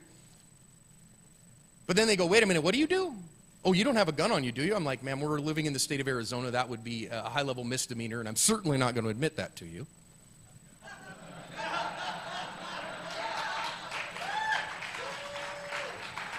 Notice I worded that carefully. However, you got to meet people where they are, and I'm going to ask you a question today. Again, yes, vote. Yes, support causes. I'm a member of all these organizations too, because I want them to keep doing the work and filing the lawsuits and making sure that our rights to keep and bear arms are protected, but not just for me, for everyone, for people who disagree with me. And to do that, you got to meet them where they are. So I ask you this, are you a bridge builder or a gatekeeper? Now, if your answer is, well, anybody's always willing to come shooting with me, I'm always open, everyone's willing to come my way, that is not bridge building, that is gatekeeping. They're willing to come to me, and if they meet my standards, they can come into my place. Bridge building means I go to them. It means, to quote from my friend Tiffany Johnson and Akil Kadir, that I don't meet them halfway, I meet them farther than that. I go all the way to them and start talking from there. And I recognize that they are not evil people, that they make moral decisions on the same foundations I do, but they use different applications of those. Let me encourage you. You want a great book to read? It's not out here for sale that I saw, but I can't recommend enough. If you want to have your mind blown a little bit, read a book by a social psychologist named Jonathan Haidt, H-A-I-D-T. It is called The Righteous Mind. A fantastic book about how all people make moral decisions. You and everyone else. 3 big parts of that book. Part number 1 is that our moral decisions are first intuitive, that nobody is rational. And if you've been on social media, you agree with that. Nobody makes decisions rationally. We all make decisions intuitively, and then strategic reasoning comes later. He makes this great analogy that we are like an elephant with a rider on it. And our intuition is the elephant, and our rationality is the rider. And the rider can nudge the elephant, but sometimes that elephant's going where it wants to go. Would you agree with me that's how you make decisions? Now you go, I don't agree with you. Read the book. Because you do, and I know you think, I make rational decisions. No, you don't, and that's the first problem. And it's okay, that's not how the human brain works. You have to make snap decisions quickly in order to survive sometimes. And that's how our brains are built to function. And quite frankly, that's the case. I don't even care what your understanding of human origins is, okay? Mea culpa, I'm a Jesus guy, I was a pastor for 14 years. But whether you believe that humans are built in the image of God and created specially by Him, or the product of millions of years of evolution, guess what? The brain that you have is perfectly conditioned to keep you alive. And the way that it does that is making snap decisions and judging intuitively quickly, which is why, who's my attorneys in the room? Okay, you ever have, especially if you're in criminal court, you ever have somebody and the jury walks in and sees your client and they just go, that guy's guilty. And you go, wait a minute, we're going to lay out this wonderful, beautiful, logical, case. Doesn't matter. They already made a decision about him. Happens. You got to meet people where they are, though, if you're going to make a change with them and if you're going to help them to get better. How do you do that? Recognize that they are using, now Haidt's argument is that there are 6 moral foundations from which all people make moral decisions. I'm not going to ruin the book for you, but I'd strongly recommend you read it, and different groups make those, and they base their decisions on different amounts and factors of those 6 moral foundations. And so guess what that means for your gun control people in your world? They're not devil-worshiping evil people. They just use a different matrix to make moral decisions. And the second that you can recognize, I recognize that you're a good person with good intent, I just disagree with you. And once you can dig down and find the moral foundations that they're making their decisions on, now you can have a discussion. Because when they say we have to take care of our kids, and I've heard this, and it just makes me so mad when they go, you're into guns and you love guns more than children. Of course, we all look at that and we go, that's repugnant. Agreed? Right? You've heard that, right? And you go, that's just terribly repugnant. I love my children. I know you love yours. And so we get mad when it gets done to us, yet we turn around and do it to them. Remember a guy one time said something about how I treat other people. And it was so important it got written down in a book. It's been repeated a time or two. I'm not sure who said it, but something about doing to others the way that you would have them do unto you. I know I've read that somewhere. Can anybody refresh my memory? Well, that's right. Jesus Christ said that. And so we got to lead the way. Now, I get it. You say, but wait a minute, they're mean and nasty and ugly, and so I'm just returning serve at them. Hey, man, if that's the way you're going to go, we're just going to retreat to our sides and throw rocks across the ravine. Instead, I try to follow the example of my king that says, Okay, I understand why you would say that. I disagree with that. What's your big idea is that you love children. Yes, I love that. I absolutely value the same thing you do, and I honor that value that you have. Well, wait a minute then. How could you possibly love guns? That's an interesting and strong discussion. But I absolutely value what you're doing here. And I totally agree with you that we need to keep our children safe. And that I love kids too. I totally agree with you there. Tell me, how do you express that in your everyday life? I totally value that. Well, wait a minute, John. You know that in the inner city, the minorities in America are being ravaged with gun violence, and that's a terrible thing. Man, so what I'm hearing from you is that you love the outcast and the oppressed and the marginalized and the disenfranchised, and that you want them to be full participants in the American dream. Is that what I'm hearing from you? Yes, I agree. I 100% agree. We are 100% on the same page. Do you know how disarming it is? Then all of a sudden we're not sitting across the table fighting. We're sitting on the same side of the table, and they go, like, you see like the videos online of a dog that doesn't understand what's going on, and they go. You ever had, if you want to short circuit someone's brain, understand their moral foundations and where they're coming from. For my friends who, again, follow Jesus like I do, I do the same thing from a religious perspective with other religions. Tell me about why that's important to you. Tell me where that comes from. I'd love to do that. But listen, here's the thing. That only comes when you're sitting having a meal with somebody. That only comes when, you're going over to the new neighbor and you're bringing them a plate of cookies and saying, welcome to the neighborhood. That only happens with people that you don't necessarily agree with. Because if you say, you know what, you're wrong about this issue and you're evil and you're less than. And if you change, you should change because I'm right on this issue. And you know that old adage the lawyers say, right? If you have the facts, pound the facts. If you have the law, pound the law. If you have neither, pound the table. And I know my gun rights friends, they go, man, I have the facts on my side, and now we've got even more understanding. We got the law on our side. And frankly, when you got both, it's time to be kind. Because here's the thing, I've heard this weekend that, we don't want to fight, we want to win. But what do we want to win? I don't want to win fights. I don't even want to win lawsuits. I want to win people. I want to win folks to understand that the right to keep and bear arms is a civil right. That it's enshrined in our Constitution, second, for a reason. I don't value my Second Amendment rights more than any other right in the Bill of Rights, and I hope you don't either. In fact, I value my First Amendment rights even more. The most near and dear right to me is the right to free worship. And I don't care how you worship, I just don't want the government to tell you you can't. And you're like, well, I don't worship. Listen, I grew up as an atheist worshiping Joe Montana and the San Francisco 49ers at the church of Al Frank and Dan. Anybody old enough to remember the old Monday Night Football announcing crew? That's what's up. Okay? And I don't want anybody to tell me how to worship or that I can't worship. I want the right. I don't want the government to be able to throw me in jail for what I say. And so I want every single civil right for every single person, and I want to help them to see that too. And you're only going to do that by making individual friends, by understanding that again, Aunt Marge, though she is a little crazy, and that she sees things different than you, she's not an evil person.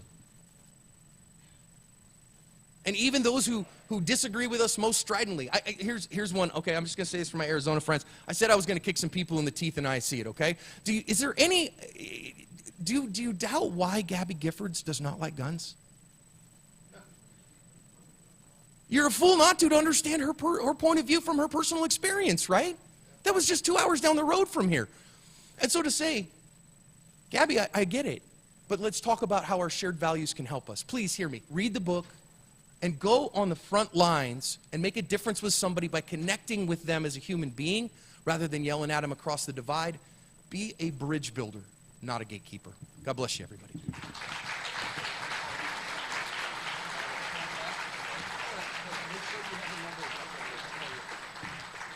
Wow, he's good, isn't he? Outstanding. Red flag laws. Ugh. Retrograde justice of America's 21st century Salem witch trials. Red flag laws. Think about that. Edward Palczyk, partner at Bochner? Bochner. Edward, come on up, brother. It's yours. Thank you. 15 minutes. Thank you. Thank you. You bet. Enjoy it. How y'all doing?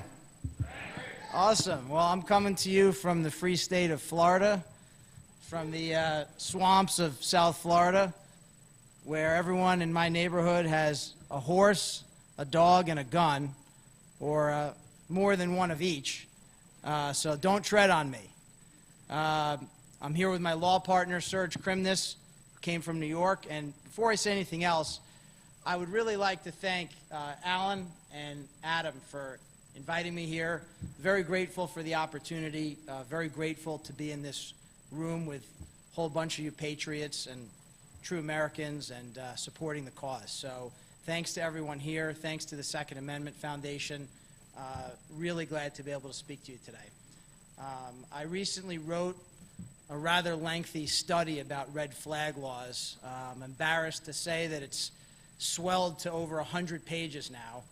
I posted it on SSRN. I'm working with the Second Amendment Foundation on a new project called Capture the Flag. And it is appropriately named, and the goal is ambitious. The goal is to take down the scourge of red flag laws, which are a really insidious problem throughout the country, and if I could be so bold as to say, arguably the worst gun control problem we face, because even though there may be gun control measures that may have more of a direct impact on the daily lives of gun owners, red flag laws have actually enjoyed support from Republicans in a lot of instances, because there have been a lot of circumstances where after shootings, in particular Parkland, which led to the passage of a red flag law in Florida, of all places, where Republicans, they felt like they just had to do something. And it didn't really matter what it was. And so you end up with these red flag laws that in some cases were enacted with bipartisan support, which is disturbing, to say the least. So that's why red flag laws are disturbing. That's just the starting point, though. Red flag laws are scarier and crazier than you might even realize. And I have to emphasize those two words, scary and crazy, because the stuff that is happening with red flag laws is absolutely bonkers. That is the only word I could think of. And there are several analogies that I'd like to throw at you because they fit. We've used them in court papers now, and they're so true. Now, the title of my study is called Red Flag Laws, the Retrograde Justice of America's 21st Century Salem Witch Trials. And these are witch trials. Now, in the Salem witch trials, in the 1690s in Massachusetts, they used spectral evidence. You might be wondering, what is that? What's spectral evidence? This was evidence that came from people's purported dreams. So they would determine that somebody was a witch based on a dream, this spectral evidence. And of course, the burden of proof in the Salem witch trials, it was on the accused witch. It was insane. It was the triumph of irrationalism. But we have that going on right now in 22 jurisdictions, 21 states plus D.C. that have red flag laws. And congratulations to Oklahoma on having an anti-red flag law. Yeah! Yeah. And by the way, yeah, I saw you yesterday, so I knew you were from Oklahoma. And I heard you talking about that, so a shout out to you. I've been talking to 50 or 60 people. Yeah. I talked to one person here Yeah. that knows about Oklahoma having an Well, count me in. Well, and you know what? I'll mention that at the end as well. But and I appreciate you. But on this witch trial analogy, so the burden of proof gets shifted. We're using crazy evidence, and I'm going to give you one particularly crazy example of what is happening. I believe it's 12 states. So in these states, one of the factors that a judge can consider to confiscate all of your firearms and ammunition is whether you recently purchased firearms or ammunition. So I'll keep a straight face after that punchline. But it's hard to keep a straight face because it is true and it is crazy. And I'm not making that up. So basically, because you exercised your right to bear arms, because you exercised your Second Amendment rights, now they're going to take away your Second Amendment rights. And that is actually in these statutes. And that's something that we will be challenging. Now, it gets crazier. There are 6 states that have a standard lower than probable cause for the issuance of these warrants. So most of you may know what happens is the petitioner goes into court ex parte and says, you know, my neighbor, he's a menace, he's dangerous, or maybe it's an ex-girlfriend, ex-boyfriend, he's crazy, he's dangerous. Judge signs the red flag warrant, and boom, sheriff is out there with the warrant to confiscate your firearms. 6 of these states, it's a standard other than probable cause. That just flat out does not comport with the Fourth Amendment. The Fourth Amendment. And by the way, that's a very important factor here, because if you lead with the Fourth Amendment, maybe you have a judge who is appointed by Obama or Biden and who doesn't like the Second Amendment. But everyone has to agree, even they have to agree, the Fourth Amendment. It's a great lead argument for that reason. And then, of course, you follow up with the Second Amendment where you can. In Maryland, for example, they call it reasonable grounds. New Jersey, good cause. That is clearly not what the Fourth Amendment requires. So right away, when they're taking away your guns, you're already a loser. They took away your guns on less than probable cause. Now your Fourth Amendment and Second Amendment rights are being violated straight away, right off the bat. But it gets crazier. It really does get crazier, and I'm going to tell you how. In addition to the witch trials analogy, I want you to think about the movie Minority Report. Some of you may have seen it, Steven Spielberg movie, Tom Cruise, a dystopian future where they can arrest and convict people before they've actually committed the crimes. They stop crime before it happens because they have these precogs, these supernatural beings that always make the correct prediction and always make sure that the right people are arrested and restrained. Of course, we don't have precogs in our justice system. So we have this effort to turn our justice system into minority report.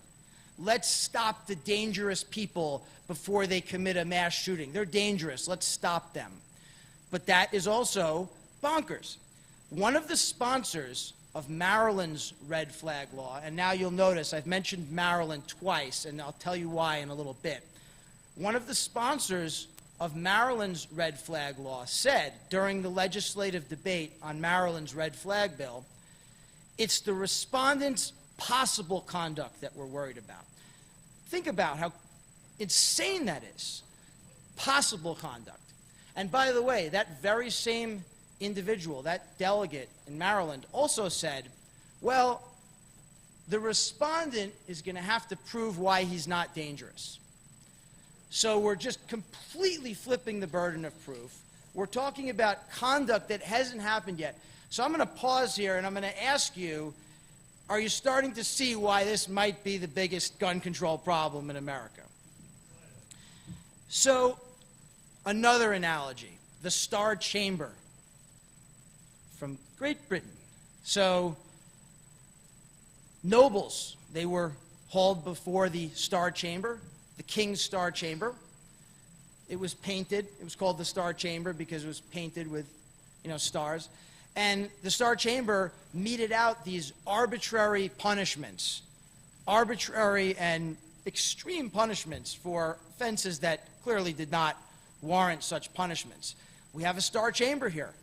You're being hauled in, your guns are being taken away, your ammo is being taken away, and you're being hauled in for a mental health evaluation. As per statute in many of these states, they have the mental health the mandatory or discretionary mental health evaluation after you've been disarmed. So we have all of these analogies that really fit and describe what we're dealing with here. Now, I want to tell you a crazy, scary story, a true story, which is now before the United States District Court for the District of Maryland as part of our Capture the Flag initiative. I want you to remember the name Donald Willey. So Donald Willey is essentially Captain America. He's a combat veteran, 25 years in the Marines, Desert Shield, Desert Storm. He sacrificed himself for America, and as far as I'm concerned, he's an American hero. Well, Donald Willey had his guns confiscated in Dorchester County, Maryland, when the local head of zoning, the head zoning inspector, went to court and filed a false red flag petition against him. She made up a story which was 1,000% false. Never happened. The zoning department had been battling Mr. Willey for multiple years. They even threw him in jail. His grass was too high. He had junky cars in his yard, things like that.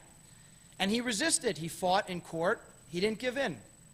And one day, he said to the head zoning inspector, "You're stupid. Bye. Get off my property." Well, she didn't like that very much. Week later, a little more, she marches down to court, swore out a false affidavit accusing him of threatening her and her inspectors, and lo and behold, the red flag warrant was issued on reasonable grounds. All of his firearms and ammo were confiscated, and for 12 days, he was disarmed. After the 12 days, he got it back when, of course, the inspector showed up to court and made the wise choice not to perjure herself for a second time, at which point the case was dismissed. But not before Mr. Willey had lost his guns for almost 2 weeks, and his ammo, and oh, by the way, he was taken to the local hospital for a mental health evaluation, forced to strip down, forced to put on the hospital gown, and I will say this in the minute I have left. He was diagnosed with acute stress reaction. Well, we have a 40-page amended complaint. It's Willey v. AG of Maryland, and we've also filed for an MPI. This is currently before U.S. District Court, Maryland. And as we note in our court documents, of course he was stressed. Unsurprising. So this is what could happen to anybody. If it could happen to Donald Willey, a decorated combat veteran who has a wall of medals and awards at his house, it could happen to anybody in this room. And so that is what Capture the Flag is all about. And we're going to change America red flag law by red flag law. Thank you very much. Thank you.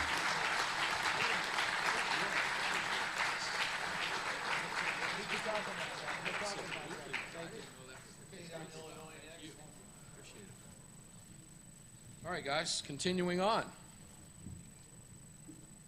Get on my list here. Update on Illinois Second Amendment law, the multi-pronged attack. David Segal is here. He's an attorney from the law firm of David G. Segal. David, welcome up. 15 minutes for you, brother. Good afternoon. My name is David Siegel from Lombard, Illinois, just outside of Chicago, and I'm here to chat with you today about what's going on in Illinois. I called it the multi-pronged attack because there's a lot going on, a lot of different laws, a lot of different angles that are being addressed in court action. I will take, of course, a moment to thank Alan and Julianne and Adam Kraut for doing this for every year, doing a great job having me back. I want to thank hopefully some of the folks from the Illinois State Rifle Association. I've been representing SAF for 15 years. It feels weird having that come out, saying it out loud. And I am also general counsel for the Illinois State Rifle Association, who is just really, really great when they see an issue saying, hey, Dave, let's see if there's something you can do to help this person out. And in turn, when I come to them and say, hey, talk to someone, I think there might be something we can do to help this person out and maybe make some inroads against the laws in general. They're always willing to jump in that sandbox with me. So I appreciate them being always so great in that regard. So I want to start this with back in June of last year, of course, with the Bruin decision. And the Bruin decision kind of upended everything we had been doing for the last decade. All the legal analysis, all the legal arguments we had been making, mostly in the areas of this level of scrutiny versus that one. All of a sudden, all the frustration, all the victories, and also went by the wayside, and suddenly none of that seemed to matter anymore. And one of the cases where it was noticed most acutely, especially by me as I was counsel on the case, was the case of Atkinson versus Garland. Atkinson was a nonviolent felon from decades ago, minor financial crime. I'm not diminishing that, neither does he, but it was a nonviolent felony.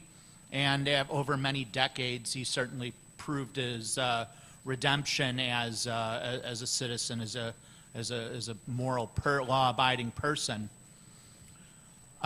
When the court dismissed it and said, we sued and said he deserves a hearing to show that he's among the people that have Second Amendment rights, notwithstanding the federal law 922G1 that says otherwise.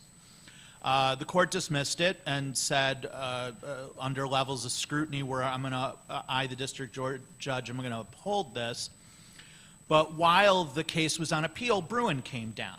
So it actually came down in the middle of the briefing schedule. So suddenly, in fact, everything we had been arguing in the case up until that moment didn't seem to matter. And all of a sudden, the reply brief and the oral argument became all about Bruin. The court, the Seventh Circuit, reversed the dismissal and remanded to the district court and said, why don't you talk about what this Bruin case means to this case? So that was a victory, because the day before we didn't have a claim and now we do. We're going to amend the complaint to make a claim under Bruin, because obviously it didn't exist when we filed it. And it just is it's just an example, a microcosm, how dramatically the law changed thanks to that decision. The next case going on is the assault weapon case. Illinois calls it PICA, Protect Illinois Communities Act. I know that it's coming up in more detail with our next speaker. Stick around for that. But suffice to say, anyone that's lived in a state or talked to anyone in a state that has had one of these laws gets the gist of it. There's a number of features that if the firearm has them, it's called an assault weapon and therefore banned. Or there's a list, usually of a couple hundred firearms, that if that those are banned, or anything like them, any copies or anything similar.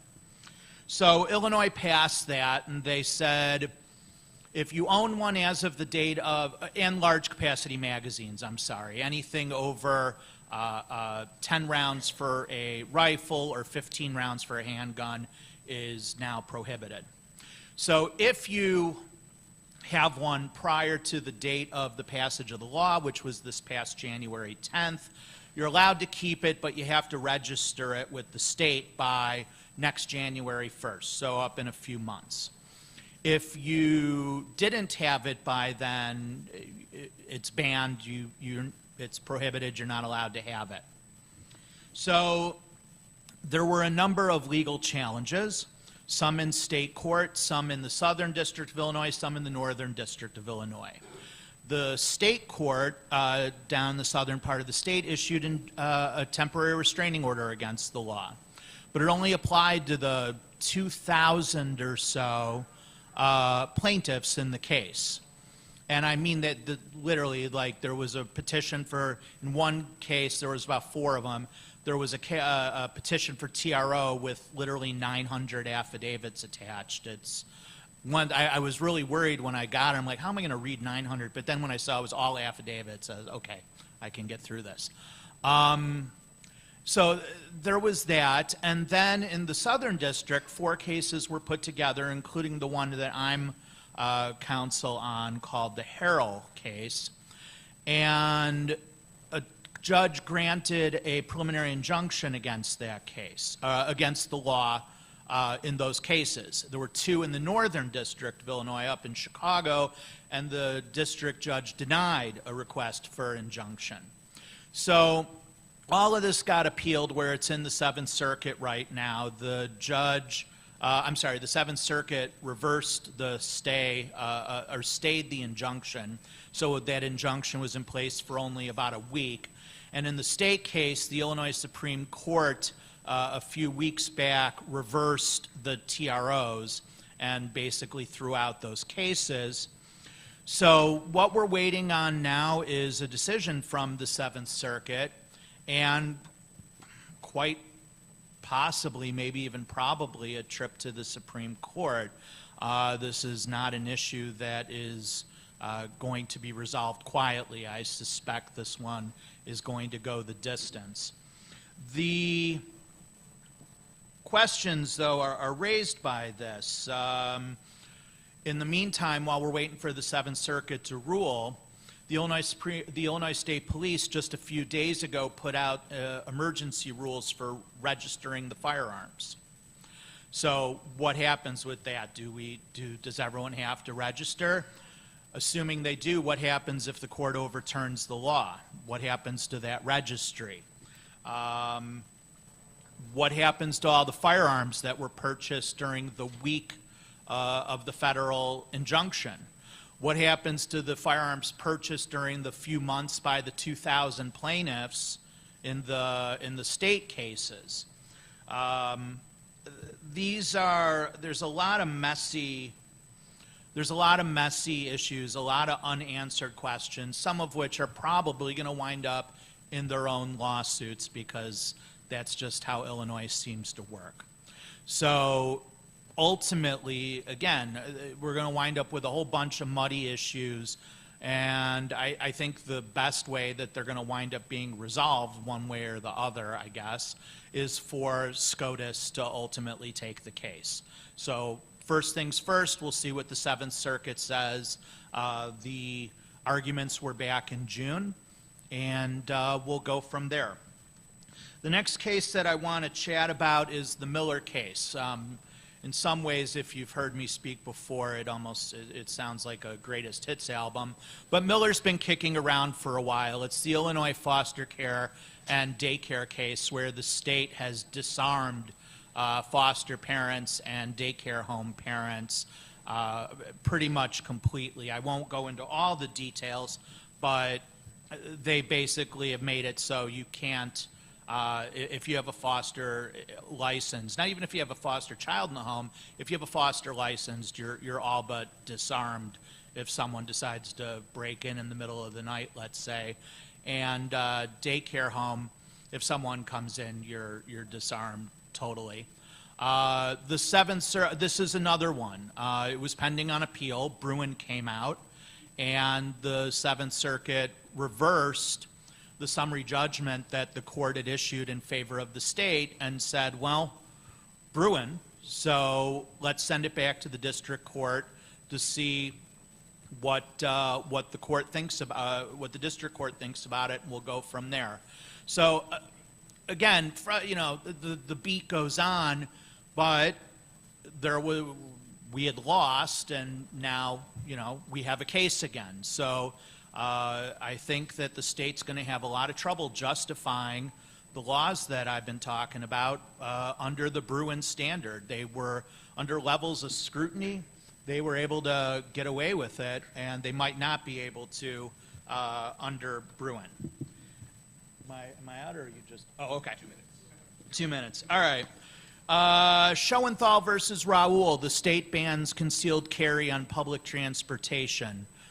There's a pending challenge to that in the district court.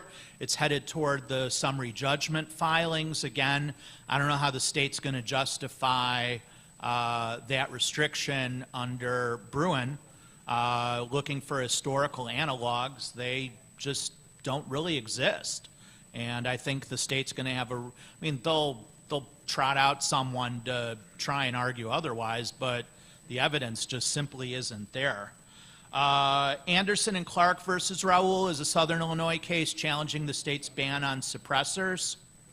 Again, the state is arguing that that suppressors aren't arms, so therefore they're not protected by the Second Amendment at all. Discovery's been stayed while we fight that out, but I think that given that arms are not just the arm itself, but also the component parts that function with the firearm, I think is a pretty solid argument why the court should deny that motion.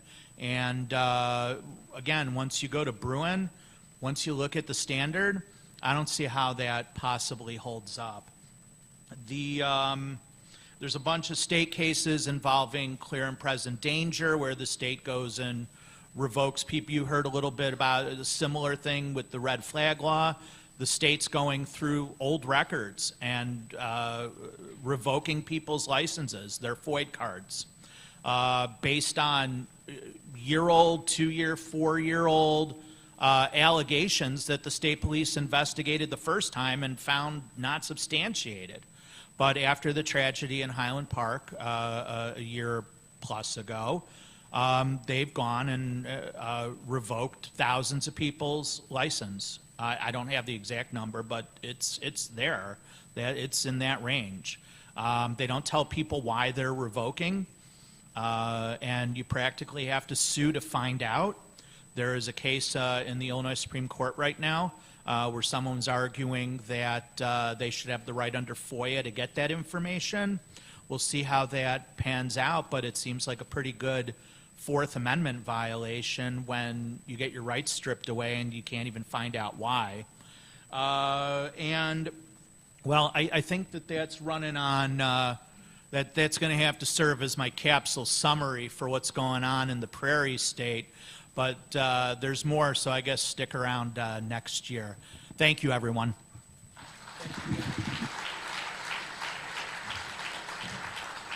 That was David Siegel, not David Segal. That was my bad. I apologize to David. Now, this, if I'm going to hire a law firm, this is a law firm I want to hire because I like the name, John Dillon. I would put a jur on the end of that. That would be kind of cool. But John Dillon is one of the original founders of the Ozark Mountain Daredevils. You guys remember that band from years ago? We're all old, some of us are old, and most of us are old enough. But it's not this, John. John, come on up. Your topic is Bruin, the end of gun bans, how assault weapons bans fail under the Bruin standard. John Dillon, tear it up, brother. It's all yours for 15 minutes. Do you have room for that? Yeah, we got sure. Yeah. If you want, you can move this. You got room? No, I think we're all set. Okay, you just want to make sure you're All right. Well, thank you. And yeah, I get the Dillinger reference so much. I actually have an original newspaper of his famous breakout using the wooden carving of a gun hanging in my office these days. So I'm a fan too. But first I wanted to thank everyone for being in attendance today. I know it's been a long day. You guys have gotten a lot of information. So thank you for being here. Also, special thanks to Julianne, Allen, and everyone with the Second Amendment Foundation for hosting this just awesome event. But my name's John Dillon. I'm the principal attorney of the Dillon Law Group. It's a law firm in Carlsbad, California, behind enemy lines. And I guess I got to start with an origin story. I have to thank California for my whole career. Now, when I was in law school, I knew nothing about the Second Amendment or the Constitution, but I bought a gun to start taking up my time in between my law school classes and going shooting at a local range.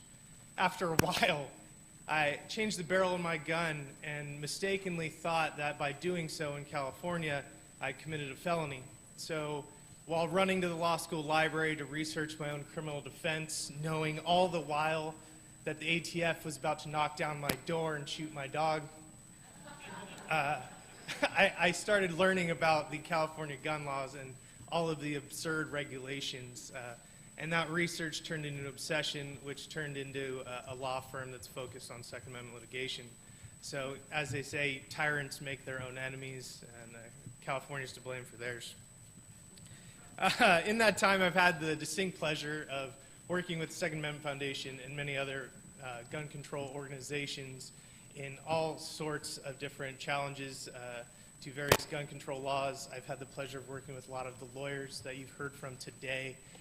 It's been an awesome experience. We've challenged everything from assault weapons bans to age restrictions for 18 and 21-year-old adults, COVID gun store closures, prohibitions against the self-manufacturing of firearms, knife and switchblade prohibitions, and I've even found myself as a plaintiff participating in a case challenging the fee shifting provision that California implemented that you heard about earlier, trying to scare us away from even challenging their unconstitutional laws.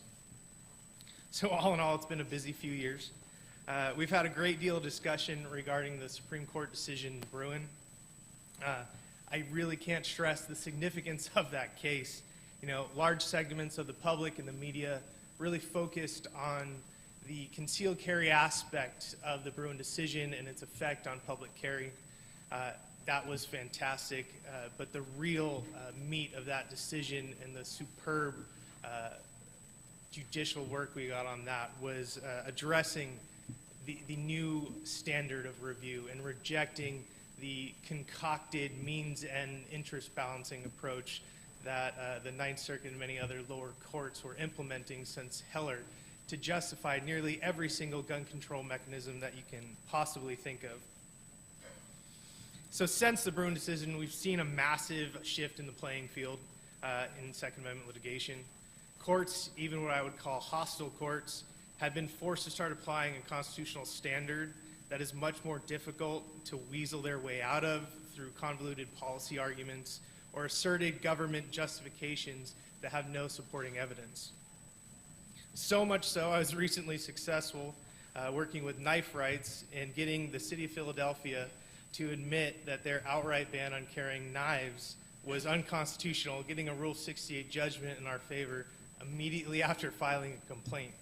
So these jurisdictions, these cities, these states, they know what they're doing, and they know they're violating the Constitution.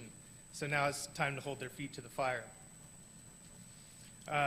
In one of the most significant areas that I believe we're going to see these positive effects of Bruin is with regard to gun bans. I've had the pleasure of working on the Miller v. Bonta case with George Lee. He spoke earlier this morning. For those of you who don't know, Miller is the challenge in California to California's Assault Weapons Control Act, and we filed that back in 2019. And I'm even more proud to say that we were the first assault weapons challenge to ever be ruled to be unconstitutional in the entire country before Bruin even came out. And on top of that, it was a decision that came out of the Southern District of California. So it was pretty exciting. Now with Bruin, it's gotten even better. The case solidified our argument that we've been making for many years now, despite what the lower courts have forced us to do, that the Second Amendment of the U.S. Constitution protects all bearable arms in common use. Now, Miller v. Bonta is before Judge Roger Benitez, and I do have one complaint with that court, is that he just issued a 71-page decision in Duncan v. Bonta, ruling that the California magazine ban was unconstitutional the day before GRPC, and yet me and George are still waiting for our decision in the Miller case. I was really banking on being able to run up on stage and tell everyone how we won. But hopefully we'll get a decision in our favor on that soon. But I do want to congratulate everyone that worked on the Duncan case. That was a hard case, and their hard work paid off. So back to Bruin. According to the Supreme Court, if the plain text of the Second Amendment covers the conduct in question, it's presumed protected under the Second Amendment. And the burden then shifts to the government to justify its regulation by showing historically relevant analogous regulations from the founding era that would justify their ban. So how have we seen this affect assault weapon bans? Well, after the decision in Bruin, the district court in the Miller case requested additional briefing to address the decision in Bruin. We submitted those briefs, and shortly after submitting those briefs, the court asked and actually held a joint hearing. And this was my first experience in this type of hearing, but as many of you know, the court, Judge Benitez, he has 4 different Second Amendment cases in front of him right now. And so we called them all together in a joint hearing. And this is the Miller case challenging assault weapons, the Fouts case with the baton challenge, Duncan case with the magazine challenge, and the Rhodey case, an ammunition challenge. So at that hearing, you had about half of the Second Amendment attorneys on the West Coast on one side of the room, and on the other side of the room, a group of disgruntled deputy attorney generals waiting to hear what the court had to say. So in that courtroom, the judge asked the state of California to compile any and all laws, that regulations, ordinances, anything they can that would justify a firearms prohibition that they were seeking to defend in each one of these cases. So after several months, the state submitted these massive appendices with every law they could possibly imagine. And the list was approximately 360 laws covering 550 years from 1383 to 1933. Now, if you just glance at something like that, it's a nice stack of paperwork, you may give pause. Did they just meet their burden? Did they find enough historical evidence to justify outright bans? Well, the answer is clearly no. What we found was a list of irrelevant English laws that were rejected by our founding fathers, a complete lack of any founding era law that prohibited any class of weapon of any kind, a couple laws regulating trap guns, or what we call booby traps, and then, shockingly, a bunch of racist, disgusting, and outright unconstitutional laws prohibiting firearms ownership based off of race. Now, of course, the state made it very clear that these racist laws were abhorrent, unconstitutional, and could never be justified in any way. But they provide great justification for arms prohibitions on certain classes of people and on arms. I don't know about you, but I kind of cringe at the thought of even putting that argument on paper. And it was something to see and read, for sure. Now, this wholly inadequate list was truly a shotgun blast by the state of California. They're referencing any law or even policy that they could possibly find. And I can only assume the state knew that their argument was completely invalid and they failed to meet their burden. So they also attempted to reintroduce, through new testimony offered in other cases, the argument that assault weapons bans are not bans on weapons. They're actually prohibitions on combat-oriented features. Well, as you heard earlier, this is a very similar argument to the, we're not banning the carrying of guns, we just are making sure that you have to carry it unloaded in a locked container to where it's no use of any kind whatsoever. Dubious at best. And the irony of this argument in California is that California allows the sales of each and every one of these combat-oriented accessories without any regulation of any kind. You can go to any store, buy them, and walk out the door. But apparently, if you attach it to a gun, now we're in felony territory. So while I believe this argument fell on deaf ears, it shows the unwavering and misguided efforts states like California cling to in order to ignore the decision in Bruin and attempt to reintroduce means-end interest balancing tests back into the Second Amendment context. In response to all of this, the court in Miller issued another order asking the state, with all these laws that they've brought forth, they need to identify what they believe was the strongest analog from a constitutionally relevant era that would justify the assault weapons ban. So the state's response was a 1771 prohibition in New Jersey, banning the setting of trap guns or booby traps. So with the unlimited power of the government, countless lawyers, researchers, advocates, and all of your tax money to pay for it all, the government utterly failed to justify their assault weapons ban. And you don't need to be a lawyer to know that a law regulating the setting of an unmanned booby trap is a far cry from an outright prohibition on the possession, transfer, transportation, use, sale, manufacture, and acquisition of an entire category of firearms that are in common use. Now, when I'm not lawyering, I busy myself on a small little ranch and farm, so we can't count our chickens before they hatch. We have not gotten the decision in Miller, but if the decision in Duncan is any indication, I believe we're going to be successful in the assault weapons challenge. And more broadly, I think we've entered into a new era in validating gun bans. So since 1989, with California's first assault weapons ban, the approach to the anti-Second Amendment states and governments have been to employ gun bans. If something bad happens, law-abiding gun owners be damned, let's ban the guns. Find the gun that was used, we'll ban that, and ban that. However, stealing from the recent decision in Duncan, I'm going to quote the court. Americans have an individual right to keep and bear firearms. The Second Amendment to the United States Constitution guarantees the individual right to possess and carry weapons in case of confrontation. This guarantee is fully binding on the states and limits their ability to devise solutions to social problems.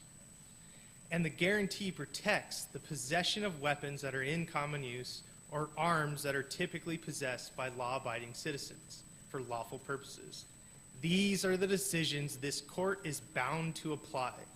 It is our duty as judges to interpret the Constitution based on the text and original understanding of the relevant provisions, not on public policy considerations or worse, fear of public criticism from political branches. I really couldn't have said that better myself. And there's a reason judges are judges.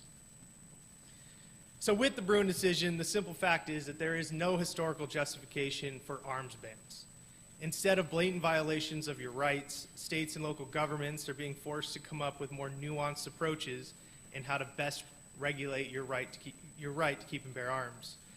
So as we have we've seen this with states like California, they are trying their best. So to put this opposition into context, in response to the district court upholding the Constitution and applying Supreme Court precedent from Heller and Bruin, the governor of California, Gavin Newsom, he tweeted this, and this was on Friday. Breaking, California's high-capacity magazine ban was struck down by Judge Benitez, an extremist right-wing zealot with no regard for human life. Wake up, America. Our gun safety laws will continue to be thrown out by NRA-owned federal judges until we pass a constitutional amendment to protect our kids and end the gun violence epidemic in America. This is the response to the judicial system protecting your fundamental rights. You better believe they're going to continue to try and claw back their power and control, and they're going to do everything they can to go back to the means-end interest balancing test that used to be applied. However, under Bruin, we are seeing win after win, and we're going to continue to challenge any and all of these unconstitutional arms bans. It's going to be a fun ride for the next 5 to 10 years, I'll tell you that. But this responsibility is on us to keep the government accountable, and I believe we're going to meet this responsibility. So thank you.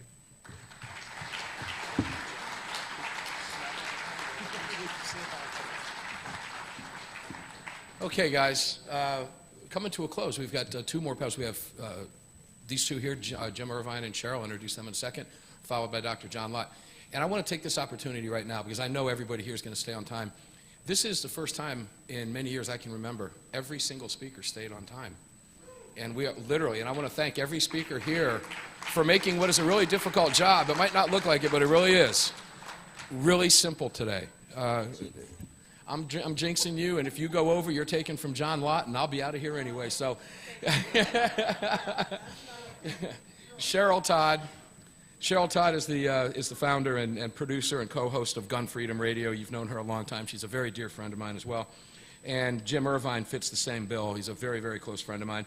Jim serves on the board of directors for the Second Amendment Foundation and Buckeye Firearms Foundation, and he is the, I guess I could say, founder of Faster? Is it Faster? Faster Saves Lives. Jim Irvine and Cheryl, and they're going to have a discussion with you today. So enjoy that, and off to the races, guys. What color are the mics? Blue and green. Green and blue. Green and blue are hot. Go. Yes, hello. Turn the mic on. You too, Cheryl. And the button on the bottom. No, you guys are good. All right, fantastic. This is so exciting. Jim is one of my personal heroes, one of my personal mentors, and the opportunity to sit here in this room of amazing people and get to unpack the idea of Faster Saves Lives, which is a program that Jim and I both share a passion for bringing to schools all across this nation, is truly an honor for me. So thank you, Jim, for taking this time and being here with me today to do this. So Faster Saves Lives. I mean, the name kind of says it, right? It is an acronym, but anytime you have an emergency situation, the faster you can respond to it effectively, you are going to save lives. So the acronym is? Faculty and Administrator Safety Training and Emergency Response. And I even have notes, and he didn't even look down. This is how good Jim is at this. So Faster was created by concerned parents, by law enforcement and nationally recognized safety and medical experts. It is a groundbreaking nonprofit program that gives educators practical violence response training. Now, how is Faster funded? So thanks, Cheryl. First of all, I got to say this is probably probably my favorite GRPC. This has just been a neat weekend for me. Plus, I get to spend some time here with one of my favorite people, and this is going to be the only time in my life my name appears besides Dr. John Lott. So that's pretty cool. It's funded by the state of Ohio. We're in the budget because Ohio has made safe schools a priority.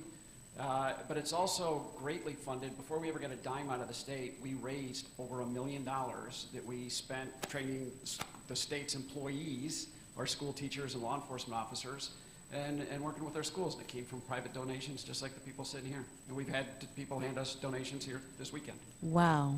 Thank you. Thank you for everybody that donates to this program. So Faster has been quietly, and I say quietly, and I'll explain it in a minute why I phrase it that way, quietly saving lives all across this nation for over a decade.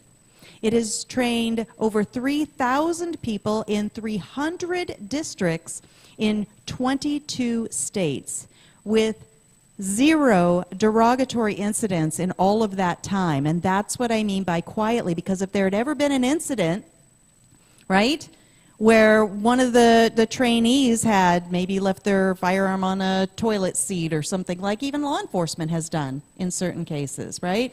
Or a negligent discharge. Oh, you'd have heard of Faster, right? You'd have heard of it. But the training is so high quality, so state of the art, that there's been 0 derogatory incidents. We've got conservatively several million man-hours of school staff carrying firearms into schools without any incidents at all. So yeah, well, I shouldn't say without any instances. That's not quite true. We have had a couple instances. We've had multiple occasions where school staff have used the medical training to save people's lives. So there were incidents, it's just we didn't have any casualties. Absolutely. It's fantastic. I have taken the training. I've taken the level 1. I've taken the level 2. It is life-changing training. It makes you observe your world in a completely different way, even comparing it to other training, even scenario training that I've received.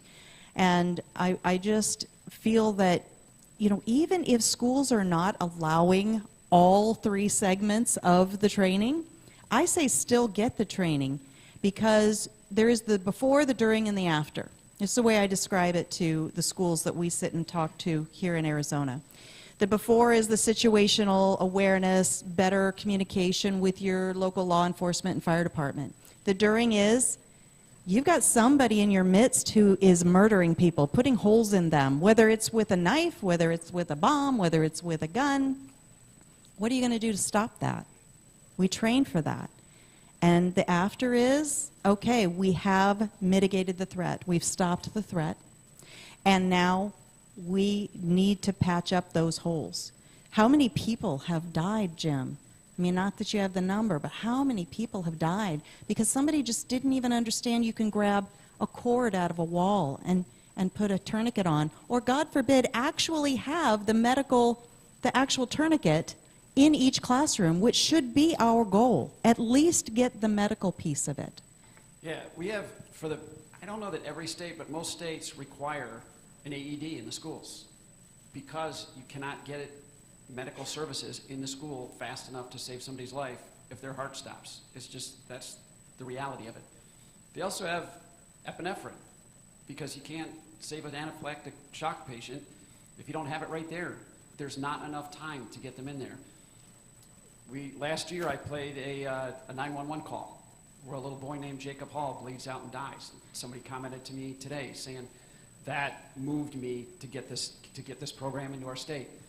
Well, why on earth don't we cover the things that happen more often, like the trauma injuries? Talk to any of the trauma doctors, look at the stats on death. Why don't we have trauma kits, compression bandages, tourniquets, and chest seals? Those need to be in every school, and not the whole staff, but certainly you need some people trained how to use that. And so we've cut those sections out to help schools that either don't want to do the gun stuff yet, they're afraid of that, or in states where it's simply illegal. They don't have the ability to implement best practice to save our children's lives. Think about the insanity of that legislation. Yeah. So, yeah, we can, one stop fits all, and it's all important because you've got to, somebody comes in and starts shooting your kids, all of the preventive stuff by definition has already failed. It no longer matters why they're killing the kids. The only thing that matters is that they're killing their kids and how fast you can stop them from killing that next kid. Stop the killing and then use the medical stuff, stop the dying. Absolutely. Our kids die at like 5 times the rate in a school as anywhere else because we just let them lay on the floor and bleed out and die. That is not acceptable. Schools need to own that and have stuff on it. At Sandy Hook, law enforcement had an awesome response time. They were under 3 minutes and multiple, I think 3 guys in like 3 minutes and 12 seconds, something close to that. And then they take a little bit to get in school, and then people don't talk about 45 minutes later. 45 A minutes. cop looks at another Unacceptable. cop, because they're all over the place by that point, and goes, hey, did anybody ever get the medics in here? Oh. No. And that's reality in your schools, folks. Because you know what? The police officers, as good as they are, stress gets a hold of them too. Absolutely. And people make mistakes. And that is why, look, I'm an airline pilot. I fly, grab 180 people in an oversized beer can, strap on 50,000 pounds of jet fuel, and fly it through ridiculous weather. And we do it safely. Why? Because we mitigate the risk. We train for it, Yeah, right? we train and we mitigate the risk. We have checklists. We have backup procedures. We have backups to backups to backups. Absolutely. So here's my question. We've described the best training there is. It started by people that were fully invested. Dick Castor was one of the founders of FASTER. He holds a doctorate in school administration, and he has served as the director of the National Association of School Resource Officers. Like, he's lived this. He's the guy. The medical was created by Dr. Mel Otten, who is an award-winning pioneer in emergency medicine and disaster medical assistance training. He has served in every disaster since Hurricane Andrew. These men understand how this works. I want to know, why is this not in every school already? We've had a decade. And how many school murders since 10 years ago when this was implemented? Why not? In a nutshell, a couple things. Ignorance. Our school staff even the crazy liberals, or even the anti-gunners, you know what? They love the kids too. They are just as appalled by the slaughtering of the children as you and I are. They don't understand the problem. They don't understand the individual committing this crime or why they're doing it. You guys have heard on TV, senseless killing. It's not. You got to study it. There's a reason for it. You may not like it, you may not agree with it, but there's reasons why things happen. Start studying them and understand them. If we're going to solve a problem, how about we take a little bit of time and study it and understand it? Because then we can solve it. So it's ignorance. They don't understand the problem, and then they don't understand the training. They don't understand the solution. I've had multiple school board members, you present to them at the end, they're like, wow, when I heard what you were talking about, there was no way I was going to support it, but you've answered all my questions. I would vote that our district goes forward with you. But it's just getting in front of them. I can only get in front of one district at a time, and I'll ask everybody in the audience, get involved with your schools. Get involved with your local law enforcement if they're supportive on this. The best way to do this nationally is your sheriff hosts the class and will come train all the schools in the county at the same time. And we'll work with your local law enforcement so that they're on the same page. And the cool thing is, then they can continue it and they can augment our training because we're not covering everything. And that way they can build on what we did and it develops that relationship. It's the neatest thing that has happened on this is those relationships and the benefits is paid the community that have nothing to do with what's going on in the school. It's really neat. Absolutely. So I've been given the 2-minute warning. You and I could talk about this all day. What we want to do is put the ask out there. Everyone listening and watching online, everyone in this room, you know kids in school, whether they're your own, whether your grandkids, your nieces, your nephews. We want you all to feel as invested in saving their lives as we do. So here in Arizona, we have a team, the AZCDL Foundation Board. We are invested in partnering with FASTER to bring it to Arizona. I don't know if my board's in here or not. There's Kim Bishop is in here. She's our treasurer. We have a whole team of people. Ohio's got a whole team of people. Just to wrap this up and get us out of here on time, empower these people. What do they say and who do they say it to? You've got a minute. AZCDL has been an awesome partner. You guys, Cheryl, you and your team have been awesome to work with. They first of all, they came to Ohio. And then they came back and studied again and asked more questions.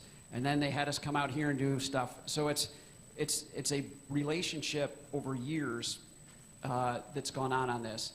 But for you guys, get the schools, get the buy-ins. If they're hostile to it, then go to a different school. We have never gone out and marketed to schools. We've only played with the schools that want to play ball with us and help educate them. Give them the information on the Faster Saves Lives stuff. There's something in this that everybody can do and everybody can be a part of. We are going to end school shootings in this country. And I mean it. And I don't mean just we, Faster, or just Cheryl and I. I mean we, this room. I know the power that is in this room. I know what you guys can do. You guys are leaders in this movement, the other state groups. Take us home, work on it, talk to some people. It takes time. But together, I guarantee you, we will end school violence. We've ended fires in our school. We ended school deaths from school fires. We're going to end it from violence. Thank you. Fantastic. Thank you. Go to fasterSavesLives.org. Thank you. Yes. You guys rule. You can set it right down. Thank you, guys. All right. So this is fun because here we are at the final speaker for today on Saturday's event. And John just asked me, he says, what happens if I go over? I said, I don't care. I won't be here. I'll be out there. So John Lott, if anybody's going to go over, this is the guy you want to go over. All right. You all know who he is. John Lott, War Gun Control Myths is the topic. Of course, author and researcher, president of the Crime Prevention Research Center at crimeresearch.org. And I'm going to add one more. He's a national treasure, and he is a tremendous source of information from my radio show and other radio programs and everybody in this room. And give it up for John Lott.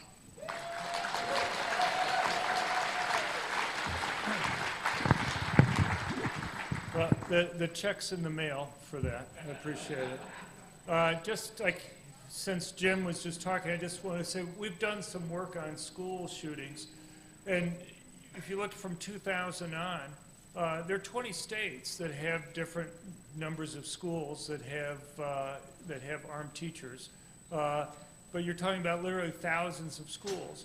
And yet, over that whole period of time, there's not been one attack where anybody's been wounded or killed at a school where teachers are armed during school hours. You know, all the attacks that have occurred, all the changes in the number of attacks have occurred in those schools where they're not allowed to do it. So anyway, just one little factoid to hold out there. Now, I don't know if you guys can see the PowerPoint. Is it up? Going? Okay, there we go. Anyway, I've been asked to kind of give a talk, and I'm going to do what I normally do, and that is give you some data. I don't know, you guys have had a whole day of speeches, so I'll try not to make this too heavy for you. But one of the things I wanted to talk about to start out with is a new report that we had that we put out a couple weeks ago that you may or may not be familiar with. And when I was at the Department of Justice, one of the tasks that I had was to go and look at the FBI active shooting reports. And I'd done some work on this even before I went to the Department of Justice. You know, you constantly hear about the politicization of the FBI and the Department of Justice. I can't go and talk generally about the FBI or the Department of Justice, but I did have a lot of interaction with the people who are doing data type stuff. And I have to tell you, I've been using FBI data for 40 years, but I've gotten to the point where I honestly don't know if I can trust most of what they put out. So anyway, we continued looking at these active shooting reports after I left the Department of Justice. And if you look at the period of time, so just so you know, active shooting cases are cases where a gun's fired in public, not part of some other type of crime like a robbery or a gang fight over drug turf. Could be anything from one person being targeted and missed all the way up to a mass public shooting. And over the 9 years, from 2014 through 2022, the FBI claims that there were 302 of these active shooting attacks, and 14 of them were stopped by law-abiding citizens with concealed carry permits. So they're saying it's about 4.6% of the cases. Now, how did they get this data? What the FBI does is they go and do news searches. They do Google news searches of all things. And they hired some academics down at Texas State University, literally giving them many millions of dollars. They gave this program something like $61.5 million just from the Department of Justice. They do other things. I don't know how many millions they spent on putting this data together. All I know it's in the many millions. And they won't tell you how much they spent on it. So we've only spent a few $1,000s. We don't have, I mean, I wish our budget was $1 million, let alone, so we don't have those types of funds. But literally, with just a few $1,000s, and so I make no claim that we've gotten all the cases there. Rather than 14 instances where a concealed carry permit holder has stopped an attack, we find 157. Now, a lot of that, most of that is just cases that they've missed.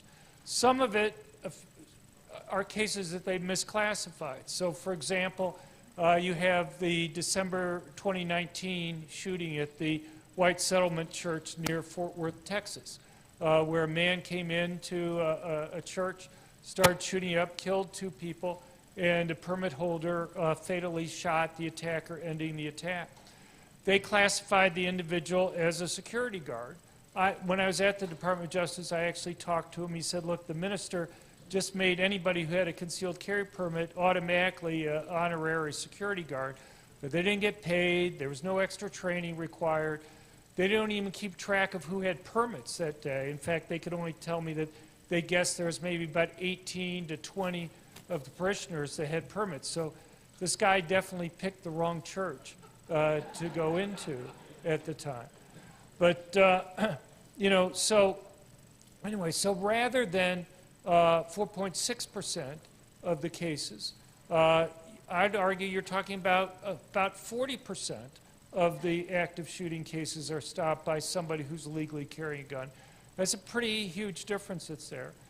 But one of the arguments that I had when I was so you can see just our numbers compared to theirs. One of the arguments I had when I was at the Department of Justice is that, look guys, if you're talking about law-abiding citizens stopping these attacks, you just can't look at all these attacks. You have to look at places where they were allowed to carry the gun versus places where they weren't allowed to go and carry the gun. And, you know, gun-free zones, you can't expect law-abiding citizens to go and carry in places where they're not allowed to do so, and so you don't expect them to stop those attacks.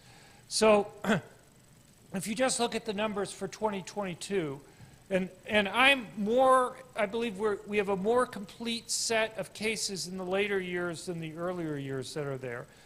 They say it's about 6% of the attacks are stopped. We say it's 41.3%. But then if you separate out gun-free zones from places where people were allowed to carry, in those places where they were allowed to carry, it was 63.5%. So that's obviously much higher.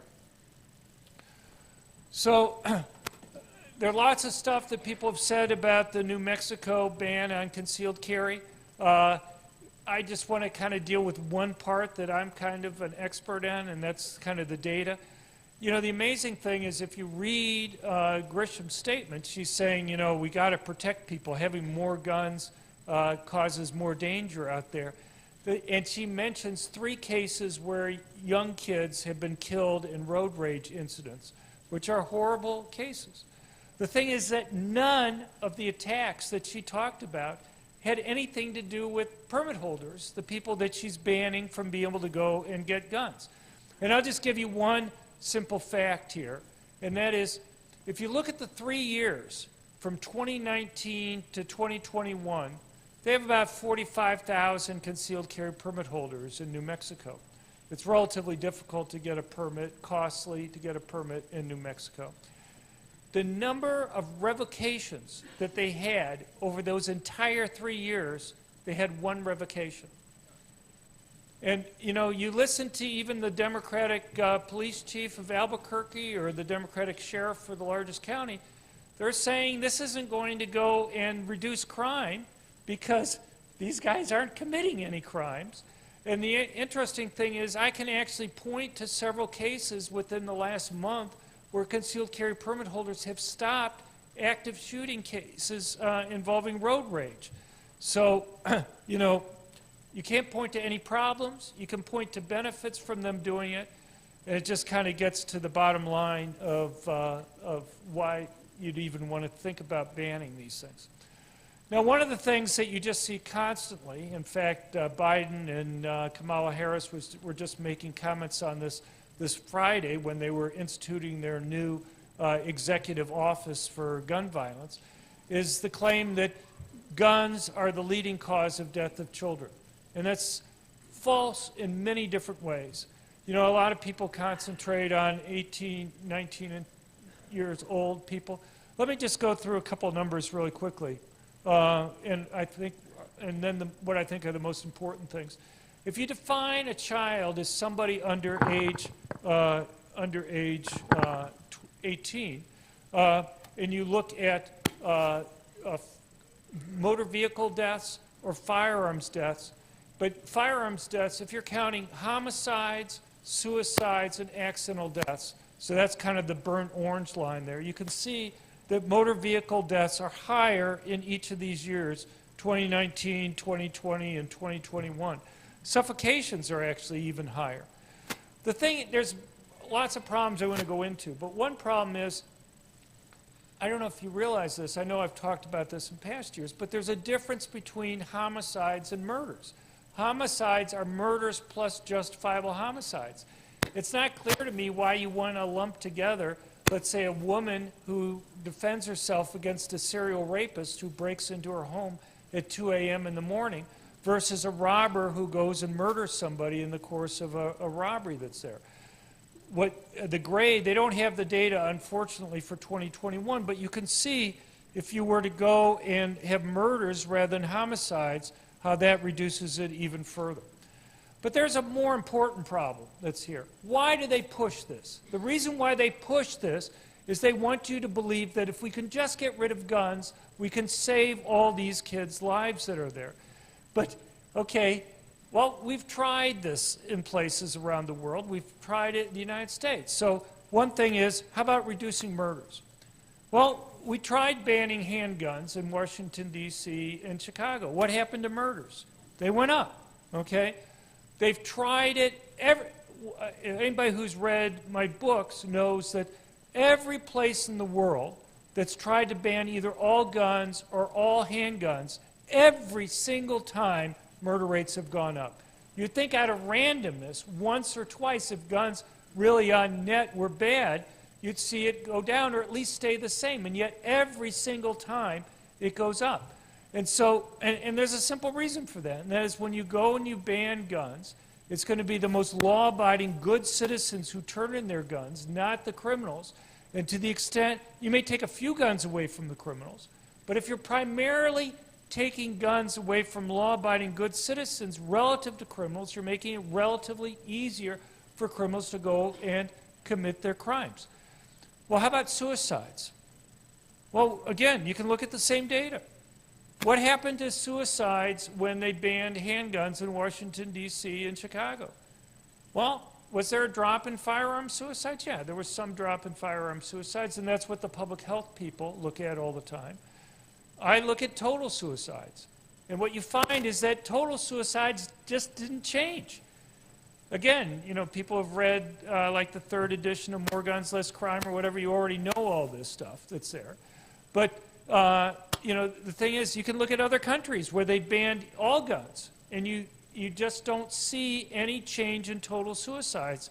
And so if the concern is we're putting out this fact because if we can just get rid of guns, we can save lives, the exact opposite's true. You're going to see an increase in murders, and you're going to see no change in suicides, even if you see a change in total suicide, in firearm suicides. Now, there's one thing, I don't know how long I have to do this, but that I want to try to go through, and that is, I've testified, I guess, like about 12 different state legislatures this year, and one thing that comes up every time I testify is the other side is pointing to surveys showing how much support there is for the different types of laws that they want to go and try to pass. So, you know, this year people are talking about red flag laws, for example. And what they'll do is they'll point to surveys. And here's the thing with these surveys. You have these long, complicated laws that could be 30 pages long, and they boil it down to one sentence. The thing is, that misses a lot in this. So I'll give you 2 examples here. One is with regard to red flag laws, and one is with regard to universal background checks. With regard to red flag laws, the question that they'll ask is, do you support a judge being able to temporarily take away a gun from somebody who is a danger to themselves or others? And you'll find by 2 to 1 or 3 to 1 support for that type of law. There are 2 problems with it. One is, that's already the law in all 50 states. It's something called civil commitment or involuntary commitment, okay? But you would never know that from that. It's already in all 50 states. D.C. and the federal government already has this. What red flag laws do is they basically say the only thing you can do is take away the guns, because under civil commitment, what happens is if you're concerned about somebody being a danger to themselves or other, you call the police come in. If the police believe that there's a reasonable probability, which is like a 20% chance that the person is a danger to themselves or others, they'll take them in for immediate mental health care evaluation. They'll be held, depending on the state, for 24 to 72 hours. Pennsylvania is a little bit longer. They're the one outlier. You'll be seen by usually 2 mental health care experts. If the mental health care experts agree that there is a reasonable probability of a danger, there will be an immediate hearing. If you can't afford a lawyer, one will be provided for you. Evidence will be cross-examined, witnesses will be cross-examined, and then the judge has a range of options. The judge could say, look, I'm concerned, but if you agree to voluntarily go and see a mental health care expert, we'll come back in a week or two and reevaluate. They could take away the person's driver's license, or they could take away the person's guns. Or, in the most extreme case, they could involuntarily commit the person. What do red flag laws do? The only thing that red flag laws do is they take away a person's gun. If you really believe somebody is suicidal, if you really believe somebody's a danger to others, is it a solution simply to take away the person's guns? You're telling me there's no other way, as we were just talking about with the suicide data, for somebody to go and successfully commit suicide if they want to do it? So what we did here is just concentrate on two things. We say, okay, how does your opinion of these red flag laws change if, one, you're told that there is no hearing, okay, before the judge makes the decision, and two, you're told that mental health care experts aren't involved in the process. And it goes from about 2-to-1 support to about 2-to-1 opposition. I'm just going to tell you a really fast story here. I have a very good friend of mine, very close friend of mine, Andy Pollock, who lost his daughter, Meadow, at the Parkland School. Andy actually took over and ran the Crime Prevention Research Center while I was at the Department of Justice. Anyway, Andy wanted to get out of Florida. He moved all the way to rural Oregon. The problem was there were a couple people from California who had very different political views who moved in next door to him in Oregon. And they really hated him. And they went through a property dispute, and then they brought orders of protection against him, where all they had to do is go to the judge, file a written complaint saying that they felt threatened by him. And the judge granted it, took away his guns, and won't go through the whole story, because then they even got some neighbors to go and file against him. But he wasn't able to have his guns. He lives in rural Oregon. He ran into a mountain lion right next to his home. Fortunately, he had his dog there with him. The dog was mauled up, but at least was able to give Andy enough time to be able to kind of get into the house to protect himself. But just an example of how these rules can be used as political weapons. Now I want to talk about universal background checks. The way the surveys, you'll constantly hear 90% of people support these background checks on the private transfers of guns. And the way the questions are phrased is, do you want to stop criminals from getting guns? And guess what? Almost everybody wants to stop criminals from getting guns. But again, summarizing this in one sentence is misleading. So we redid this question, just asked people, does your opinion of this law change if we give you a couple examples? And one example was, a woman calls you up late at night, her ex is threatening her, and she's asking if she can temporarily borrow your gun until she's able to go and buy one. You know she has no criminal background. You know that she's well trained. If you actually lend her your gun there, you're going to be committing a felony. Does that change your view? And it goes from overwhelming support to slight opposition. Another example is you have a scoutmaster call you up, and he wants to know, he's going to take the scout troop out for their annual skeet shooting merit badge. And he wants to know, can he borrow one of your shotguns to go and help train the kids? If you lend him your shotgun without going through a background check to be able to lend it to him, you'd be committing a felony. Does that change your view on it? And people go from overwhelming support to actually opposing it then. There's one last one that I'll do. I got other things I could do, but I know I'm over time.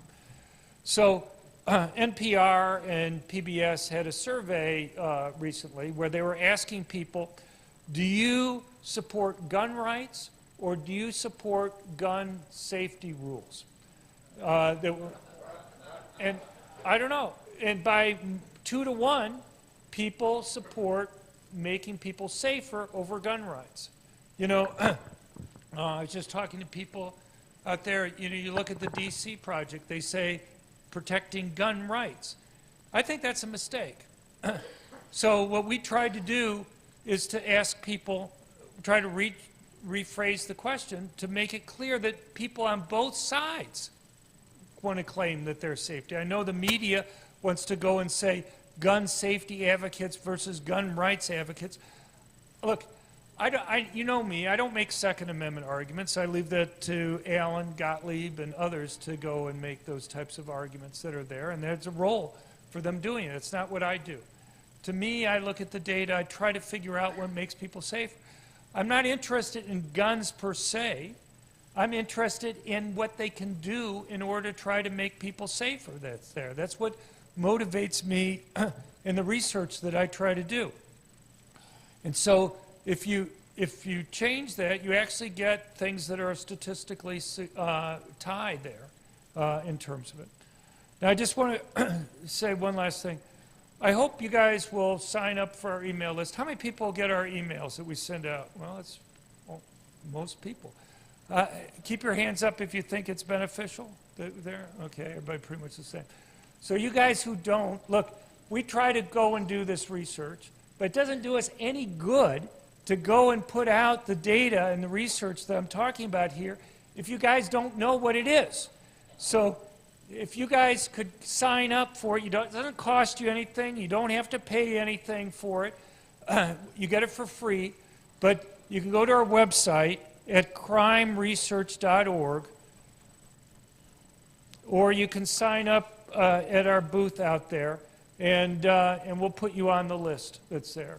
But I really appreciate your time, and I appreciate Mark not pulling out the hook to get me off here. And I had other slides that I could have gone through, but I appreciate the time. Thank you very much.